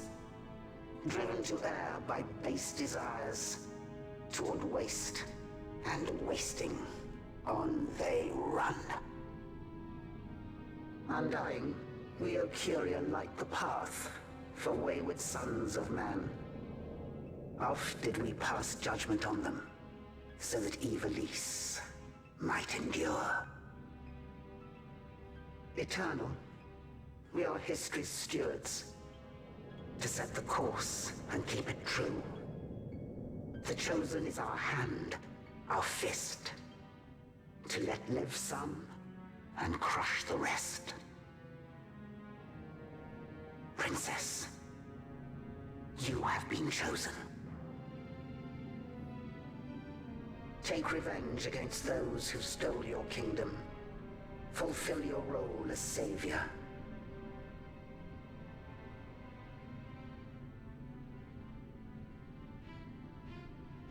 Attain to your birthright. Right. But Minna, we're not allowed to make any fun about anything, or we'll have it explained to us that it actually makes sense. Ash. What's with these Acuria? What gives them the right to tell you what to do? Will you Wait, take you all revenge saw if they that? ask? We could not see them, but we heard the Ocuria speak. They may be gods, but we are the Oh, arbiters okay. of our destiny. They couldn't see it. They just heard Your it. Highness, I'm against this. The Empire must pay, but destruction? Does anyone know what happened to Dr. Sid?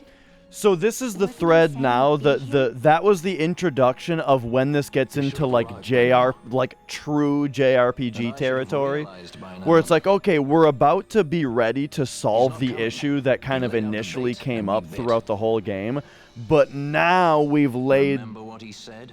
started the He plot wanted Ash thread to get the stone. He wanted that all along. where why once he we flaunted take his care of oversight. Vayne and save and realizing save the this story's about kingdom, Gedovagan, now we have to go altering Ash to JRPG, go to space and fight God If we to got save a the hold of universe. Nethicite, wouldn't that be bad for the Empire? Maybe he wants to see what happens when foes with Nethicite collide. That'd be just like Dr. Sid.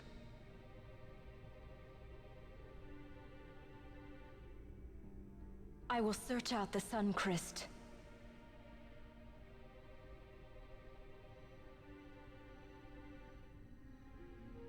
History is built by our hands. That's his favorite line. He'd never stand by and watch the Acurious stones shape things. So, he was talking to Venar all along. He wasn't mad at all then, was he?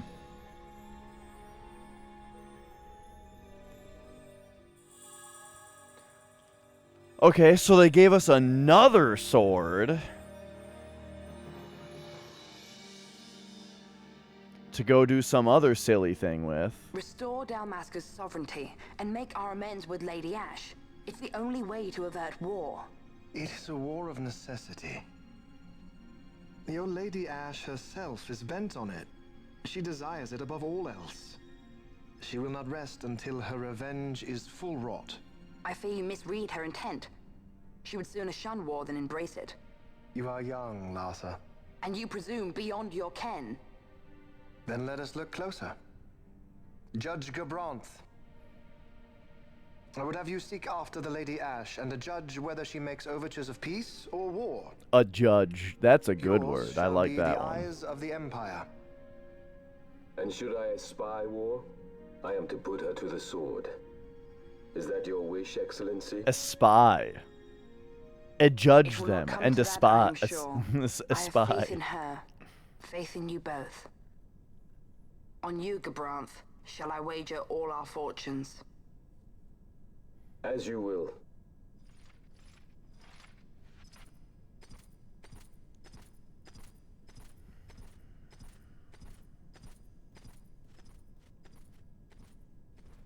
That so sweet a child could be your brother is hard to believe.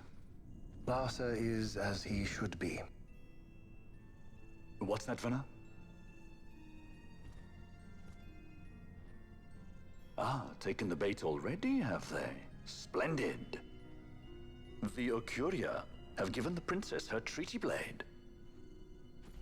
The gods have chosen their scribe to write history as they deem fit. Yes, and she with fresh Nethicite to aid her. Bah, to hell with the Ocuria and their stones. What good? A power that cannot be harnessed. Baubles best suited for study, no more. We conquered 2 kingdoms that you might study these baubles. Oh, I am grateful for the sacrifice. Without it, manufactured Nethicite would have eluded us. An unrivaled weapon, I warrant you. Tell me, Venar, have I not been an apt pupil?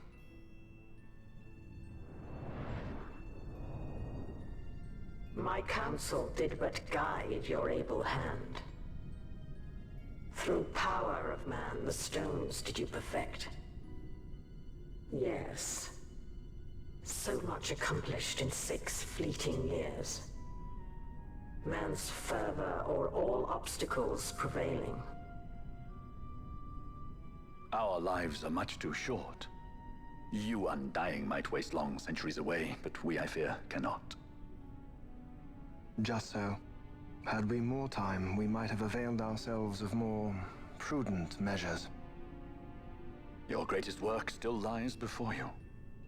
Not lightly will the Ocuria allow you to wrest the reins of history from their grasp, back into the hands of men. Indeed. What claim does Garen have on history's reins? Seated on throne immortal, rent from time. For your ascendant's vein I offer prayer. May you attain all that which is your due. Attain it I shall. For too long have my deeds gone unrewarded.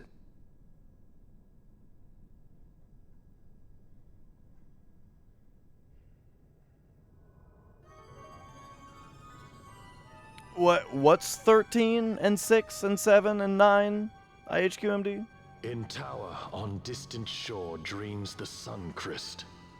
Do these words mean aught to you? Didn't Redis say he was going to follow some other course? Maybe he found out something that can help. I'd rather stay out of that Sky Pirate's debt, thank you. What's wrong with Redis? I mean, if you can't trust your own kind, who can you trust? You're an expert on pirating now, are you?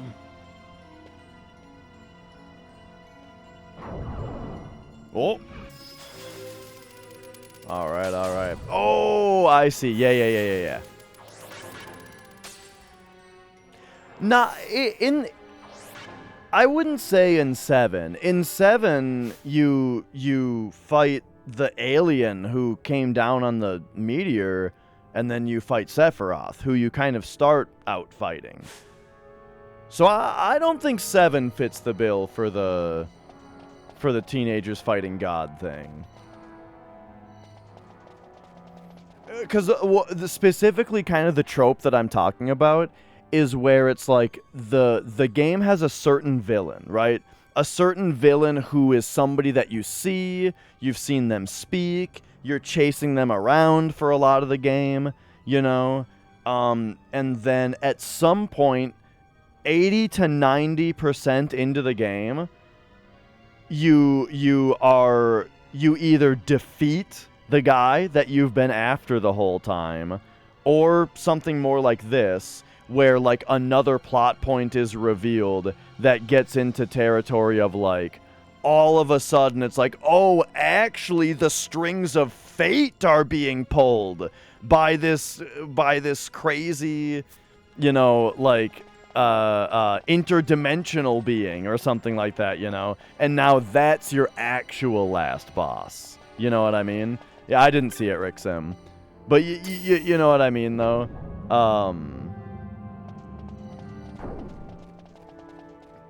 Like that, it happens. I mean, it happens all the time. Perfect example. Well, this is the kind of thing, though, is that now to bring up other examples would just spoil those games for people. So maybe we shouldn't talk examples because, other examples because it's just spoilers for those games.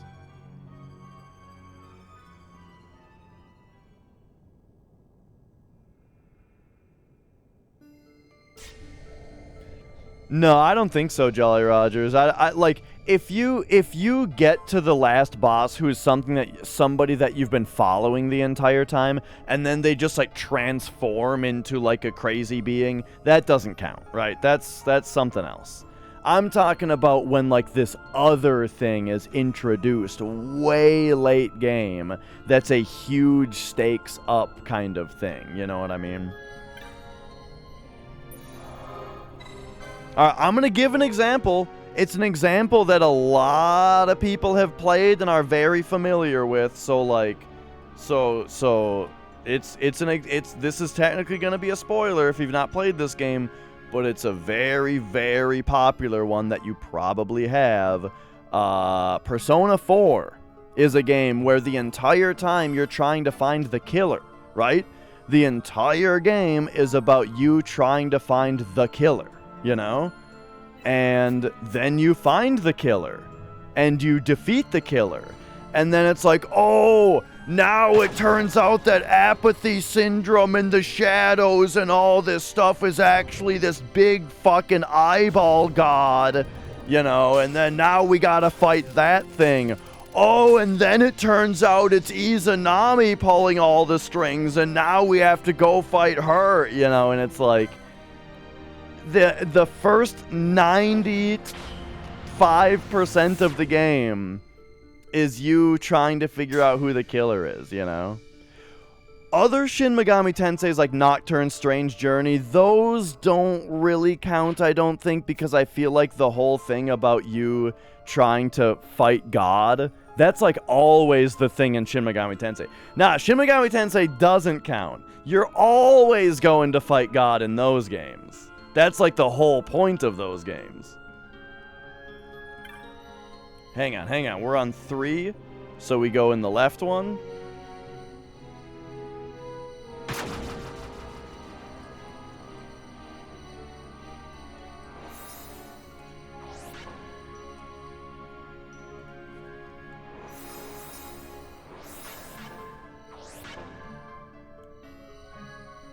Yeah, and someone brought up Xenoblade Chronicles. I don't exactly remember the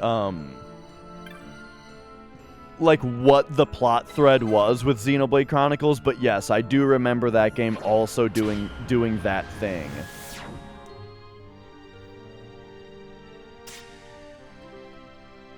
Remember when you visit school and get a history lesson about Izanami? Vaguely.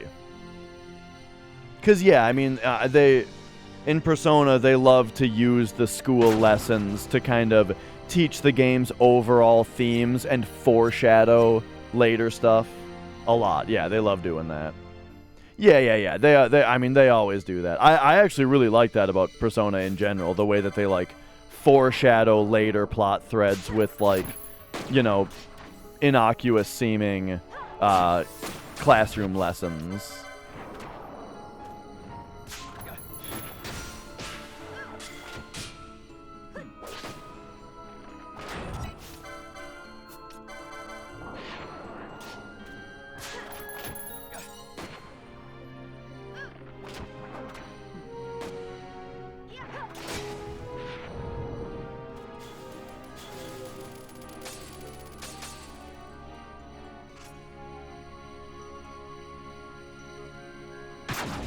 But yeah, I think it's just kind of a thing that, you know, it just it makes for a very very, you know, climactic, exciting ending.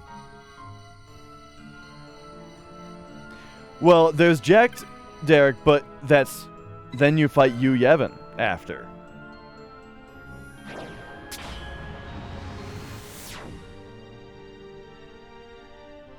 And it's not much of a fight because of the mechanics, but you know what I mean,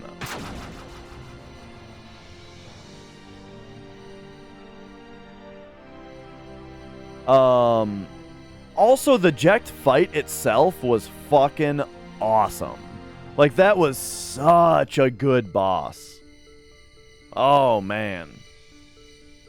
It's one of those things where it might have only been so good because of what level I was when I fought it. Like, I was, you know, the opposite of what's happening here. I was pretty underleveled when I fought Jekt, from what people were telling me. Because I ran through 10 quite a bit faster than I'm going with this game. And it made the boss so fun.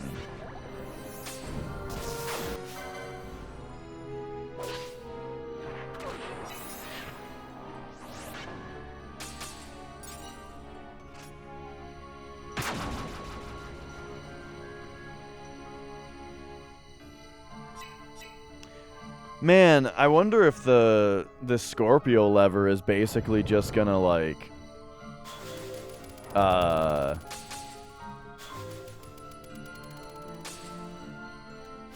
take us out of here.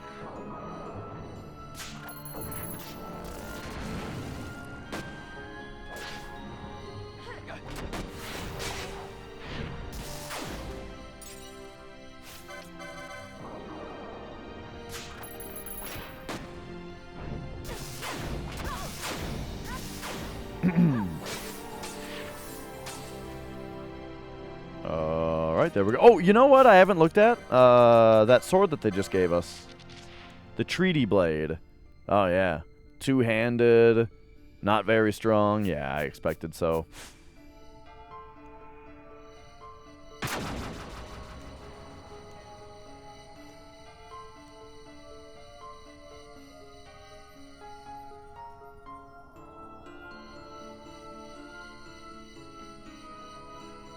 You can become King Arthur in here. What the hell are you talking about? Are...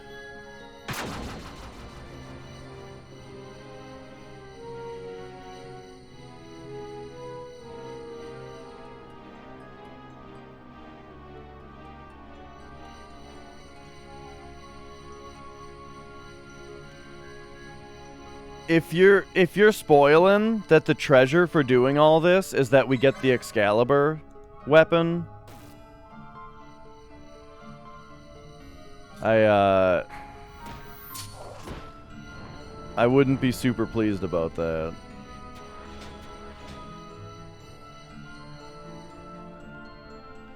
You know, I don't really remember what exactly happened at the end of 9, but I remember Final Fantasy 9 having a similar thing to what we were talking about, where, like, there's just, like, a new villain that appears at the very end of the game. It's like Kuja is the bad guy the whole game, and then at the very end, it's like, I'm Garland, I'm the bad guy now, and then the game's over.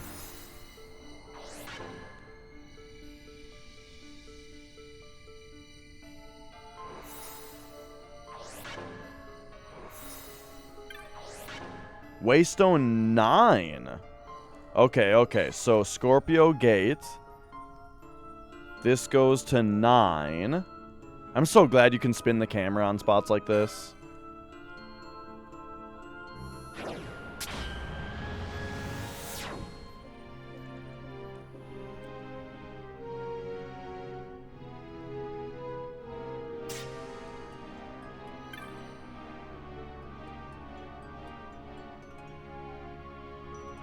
Okay, that brings us to 10. 10 has one exit.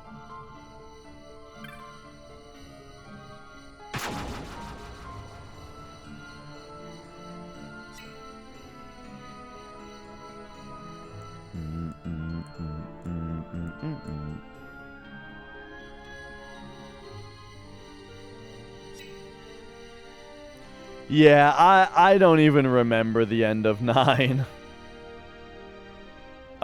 Wait, oh, whoa, okay, this just goes to 20?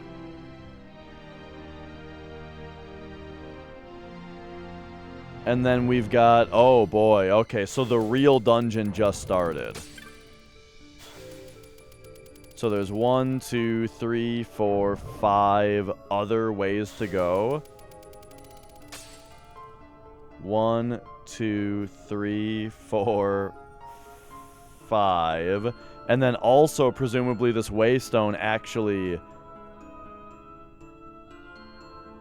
Okay, you know what? This is going to be on a new page. So here's what we're going to do. 9 goes to 10, okay? New page. Waystone 10 goes to 20. Okay? Now, 20. So here's where 10 came in.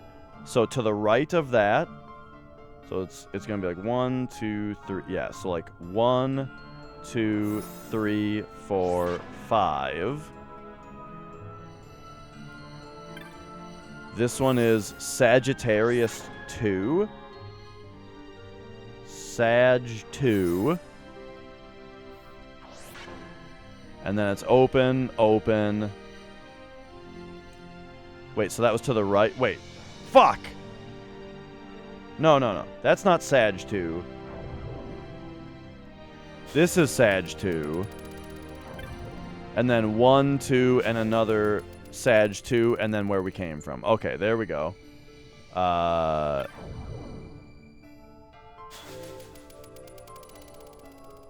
Sag 1.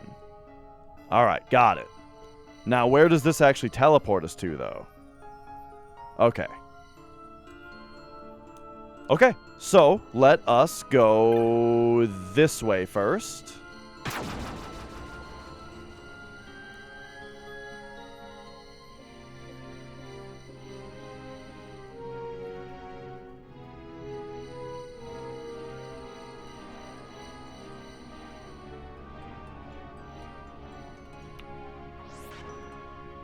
I'm not exactly sure how to deal with these guys very well. I think we're going to turn our shells back on. This is the no longer the coming out of our shells tour.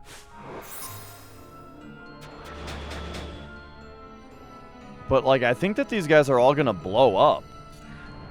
Like, I'm going to hit one of them. Okay.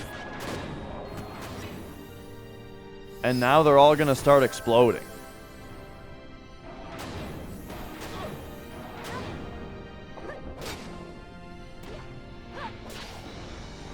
Indeed. Asses are getting kicked, and this fucking Kiraga thing is really screwing me now.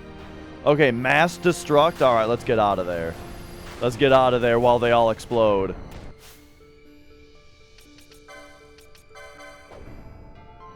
Oh god, X potion self.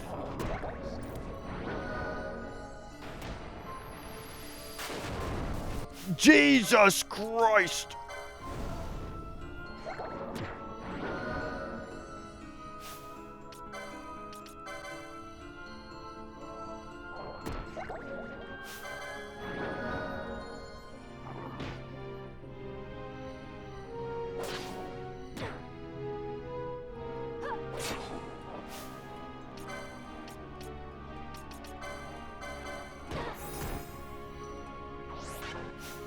Alright, protect. Are you joking? What the fuck? I don't understand how to fight these enemies at all. Alright. Oh, wait. Actually, you know what? Let's do this. And this. Did it work? No, it did not work. Okay.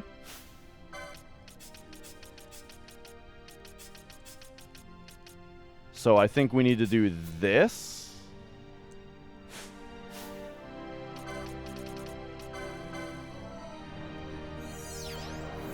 Okay.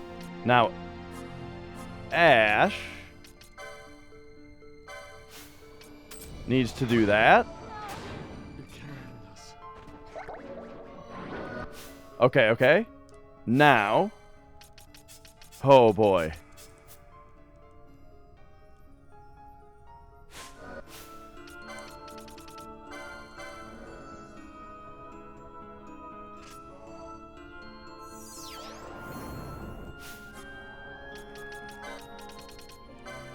Alright, everybody's Phoenix downed. And now, here's what we're gonna do. Balthier. No, I mean it. Okay. Balthier, go enjoy. Go get him. Go get him.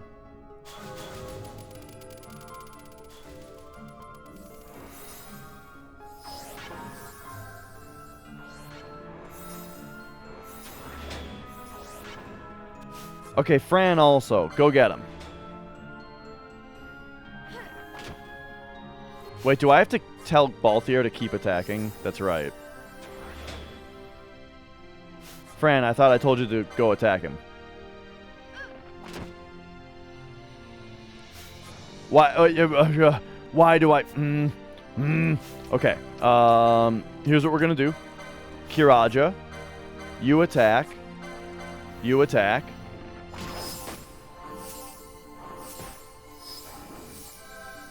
Okay, there we go. Now, Fran, what if we just gravitied this guy, huh? Big Gravaga. Just take him out. Just murder him. There we go. Oh my god, we killed one. Okay, beautiful.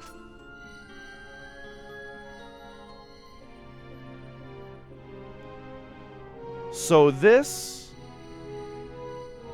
appears to be, here,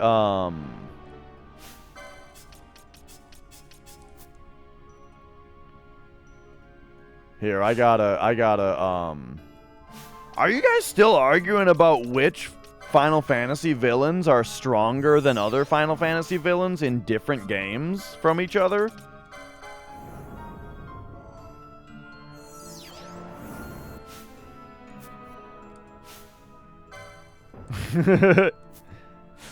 Hang on, no. No more gambits. Fuck. Off.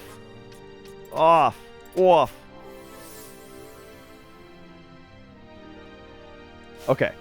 Now,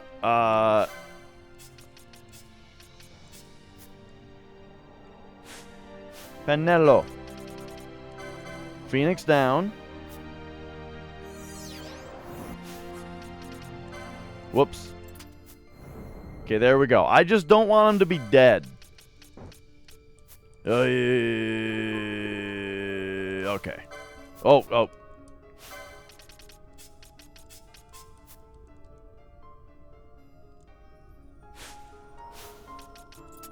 Okay, now we're happy.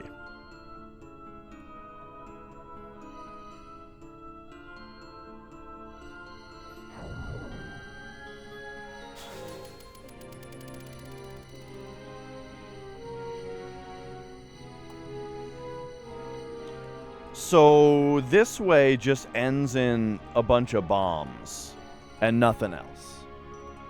Gotcha. Am I getting... do I have messages? No. Okay. So now, across... I'm not fucking with this guy. We're just gonna go down here.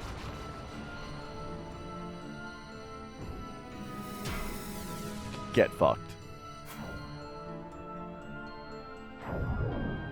Alright, so we are now in this one. Oh my god, it's more mom bombs. Look, just don't interact with them. Just pretend you don't see them.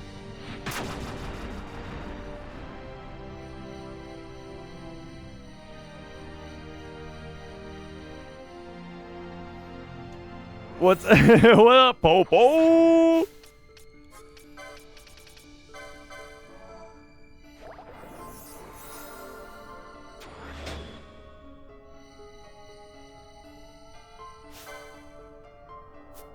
Okay. Here's the deal. Bestiary.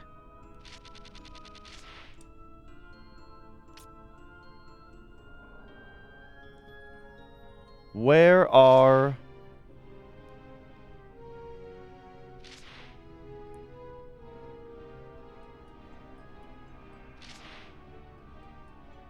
Mom Bomb. Okay, 169, nice.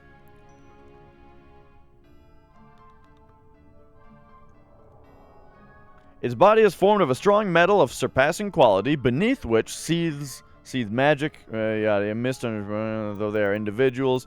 As a side effect of their simultaneous creation, they are facets of a single consciousness and have been known to coordinate their attacks on intruders with deadly effect. The Rosarian Empire... What? Oh, this is sage knowledge?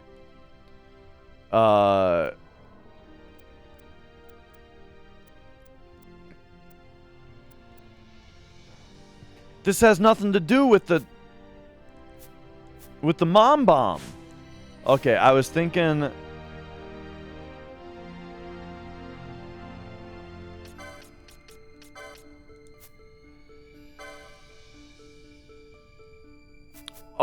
Oh my god, I didn't even realize decoy was a thing.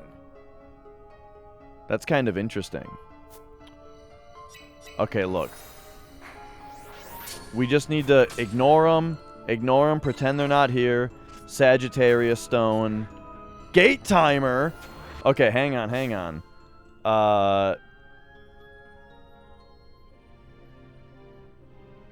Sag lever. And then is this the only other way to go? Okay, so there's another way to go.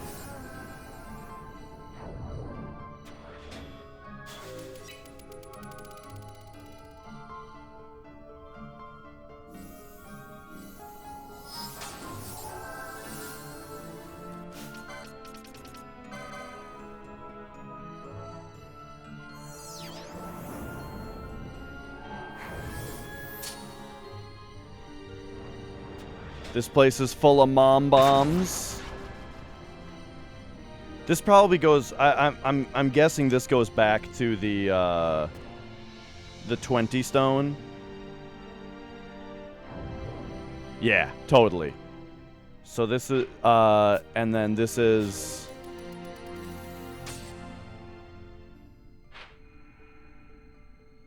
between those two. Yeah. Okay, I think I get it. So the Sag 1 gate is this one. Well. Touch it. Can we touch both of them, actually?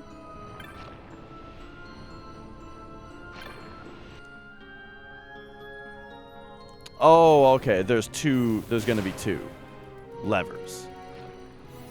Okay, so hang on. Sag 1 gate, 1, 2. This is the Sag 2 gate. All right, let's go.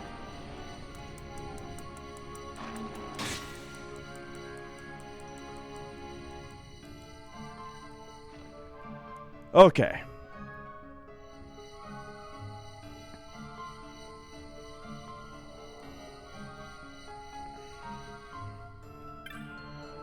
Waystone 11.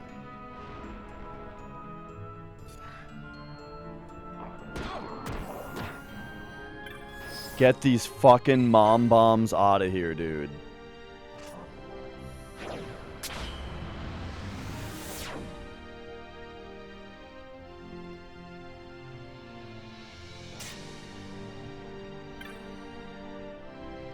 Alright, that brings us to Waystone 13,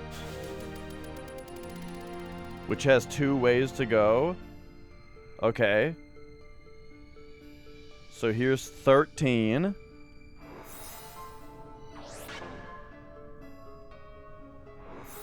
It's got an up way and a down way to go. Shit.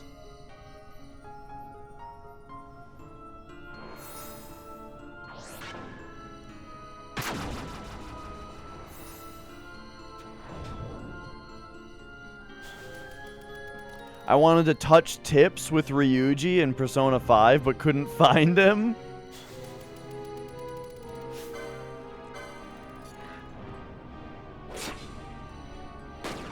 That sounds vaguely familiar.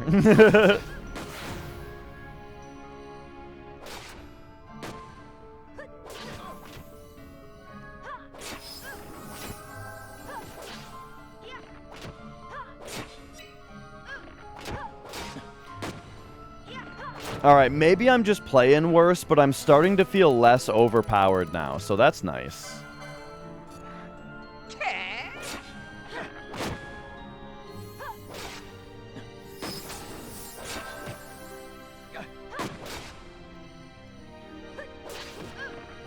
We touch tips at the gym? Okay, nice.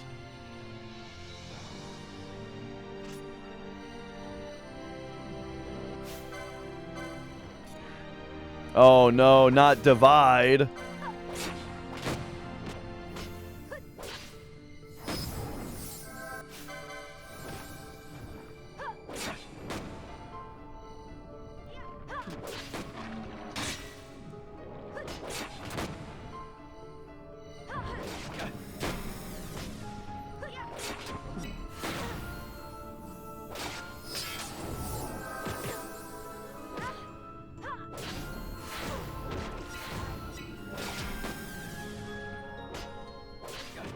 No, she's named She's named Eris with an S in NTSC. In the PS1 version of Final Fantasy VII, Eris's name is Eris. Always has been. What is happening? Why are these guys fucking me up so badly? This is insanity. Like, we fought these guys and then they just divided. And then they just divided into a bunch of different parts.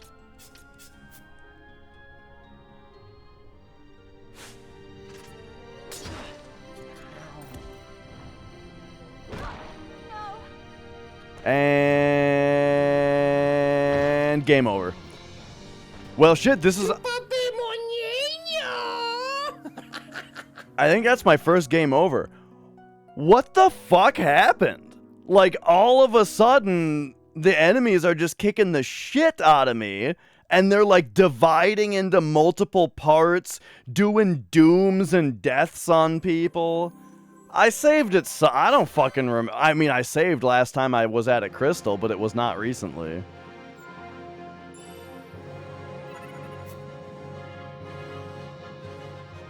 Oh, right. We did a bunch of game overs on the demon wall. Yeah. I went back and kicked that guy's ass later.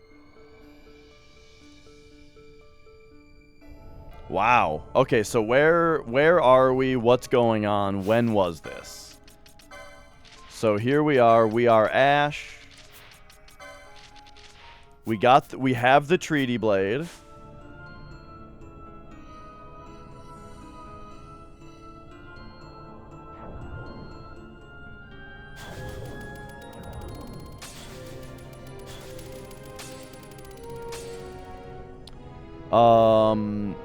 So yeah, I think this is just after all those cutscenes.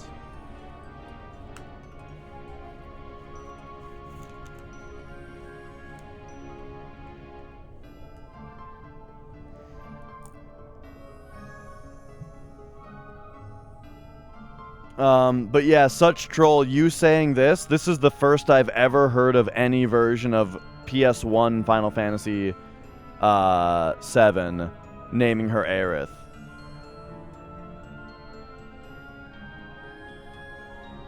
I mean, I don't know everything, but yeah, this is the first I've ever heard of anybody ever saying that. Well, let's find out. What if we go to Final Fantasy VII version differences? Okay, so what are all the different versions? What are all the... Oh, God. Why does that ad take up half the screen? Okay. Differences.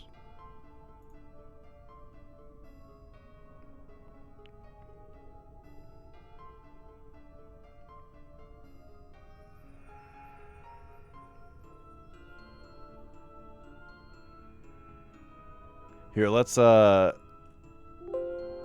if we control F? Wait, what? Oh, hang on.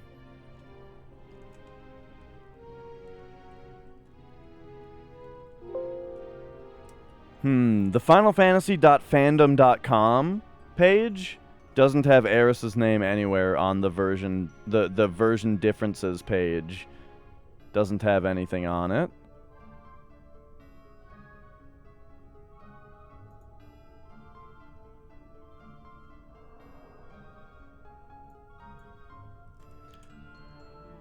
Final Fantasy VII PAL version Aerith.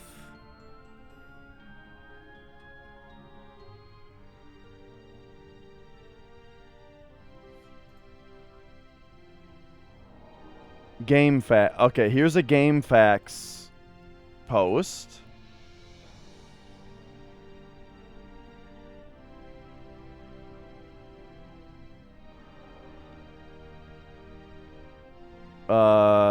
But this is just people just saying that they're just talking about why do some people spell it differently. So that's nothing.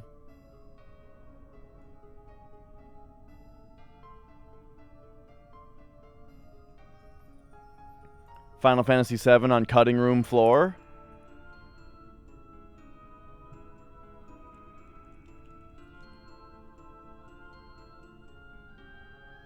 We'll just look up all instances of Aeris. Okay, they're talking about eye textures. An older in-development version of Aeris's theme can be found in the field data, in the Black BGA field data. Really?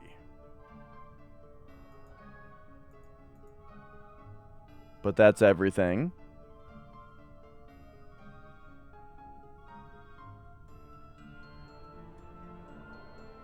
Right, yeah. With guard skip, it defaults to that.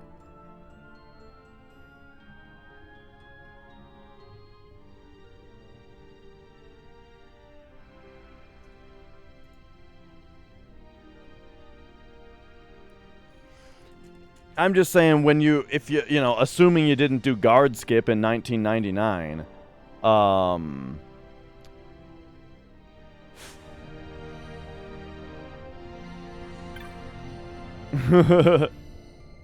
Did you just have a lisp when you played it, Troll? My favorite character is Aerith. I'm gonna go with that.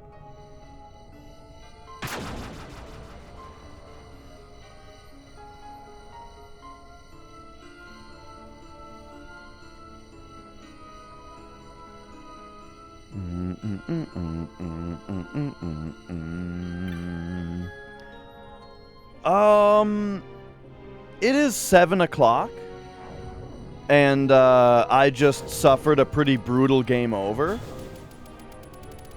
And I've got some stuff mapped out, but I think I'm probably ready to just tackle the rest of this dungeon a different time.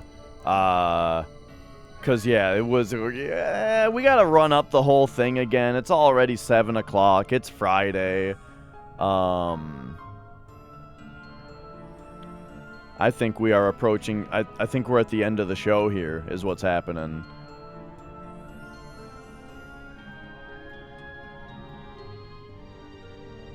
Our hands doing better? Kind of. Not really, but kind of. Let me put it this way. I'm not in like constant pain, but I still don't think that I can just like speedrun, you know? So, I have a doctor's appointment on Monday, though. So, by the time you guys see me again, I will have seen the doctor.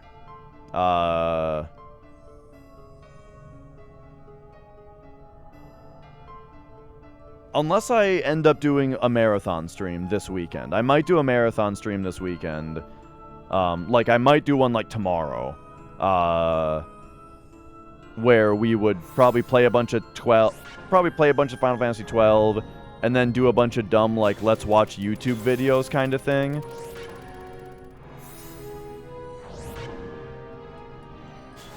But yeah.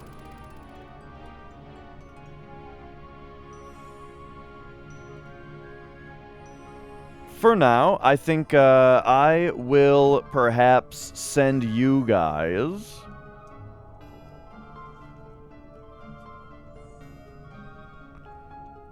over to my brother.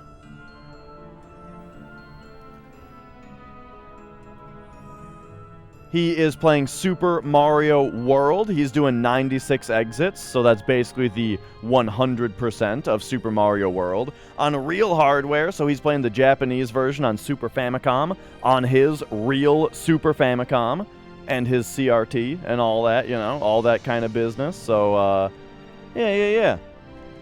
Go say hi to my bro for me. Enjoy some Super Mario World. And I will see you guys when I see you. Have a good weekend. Happy Friday.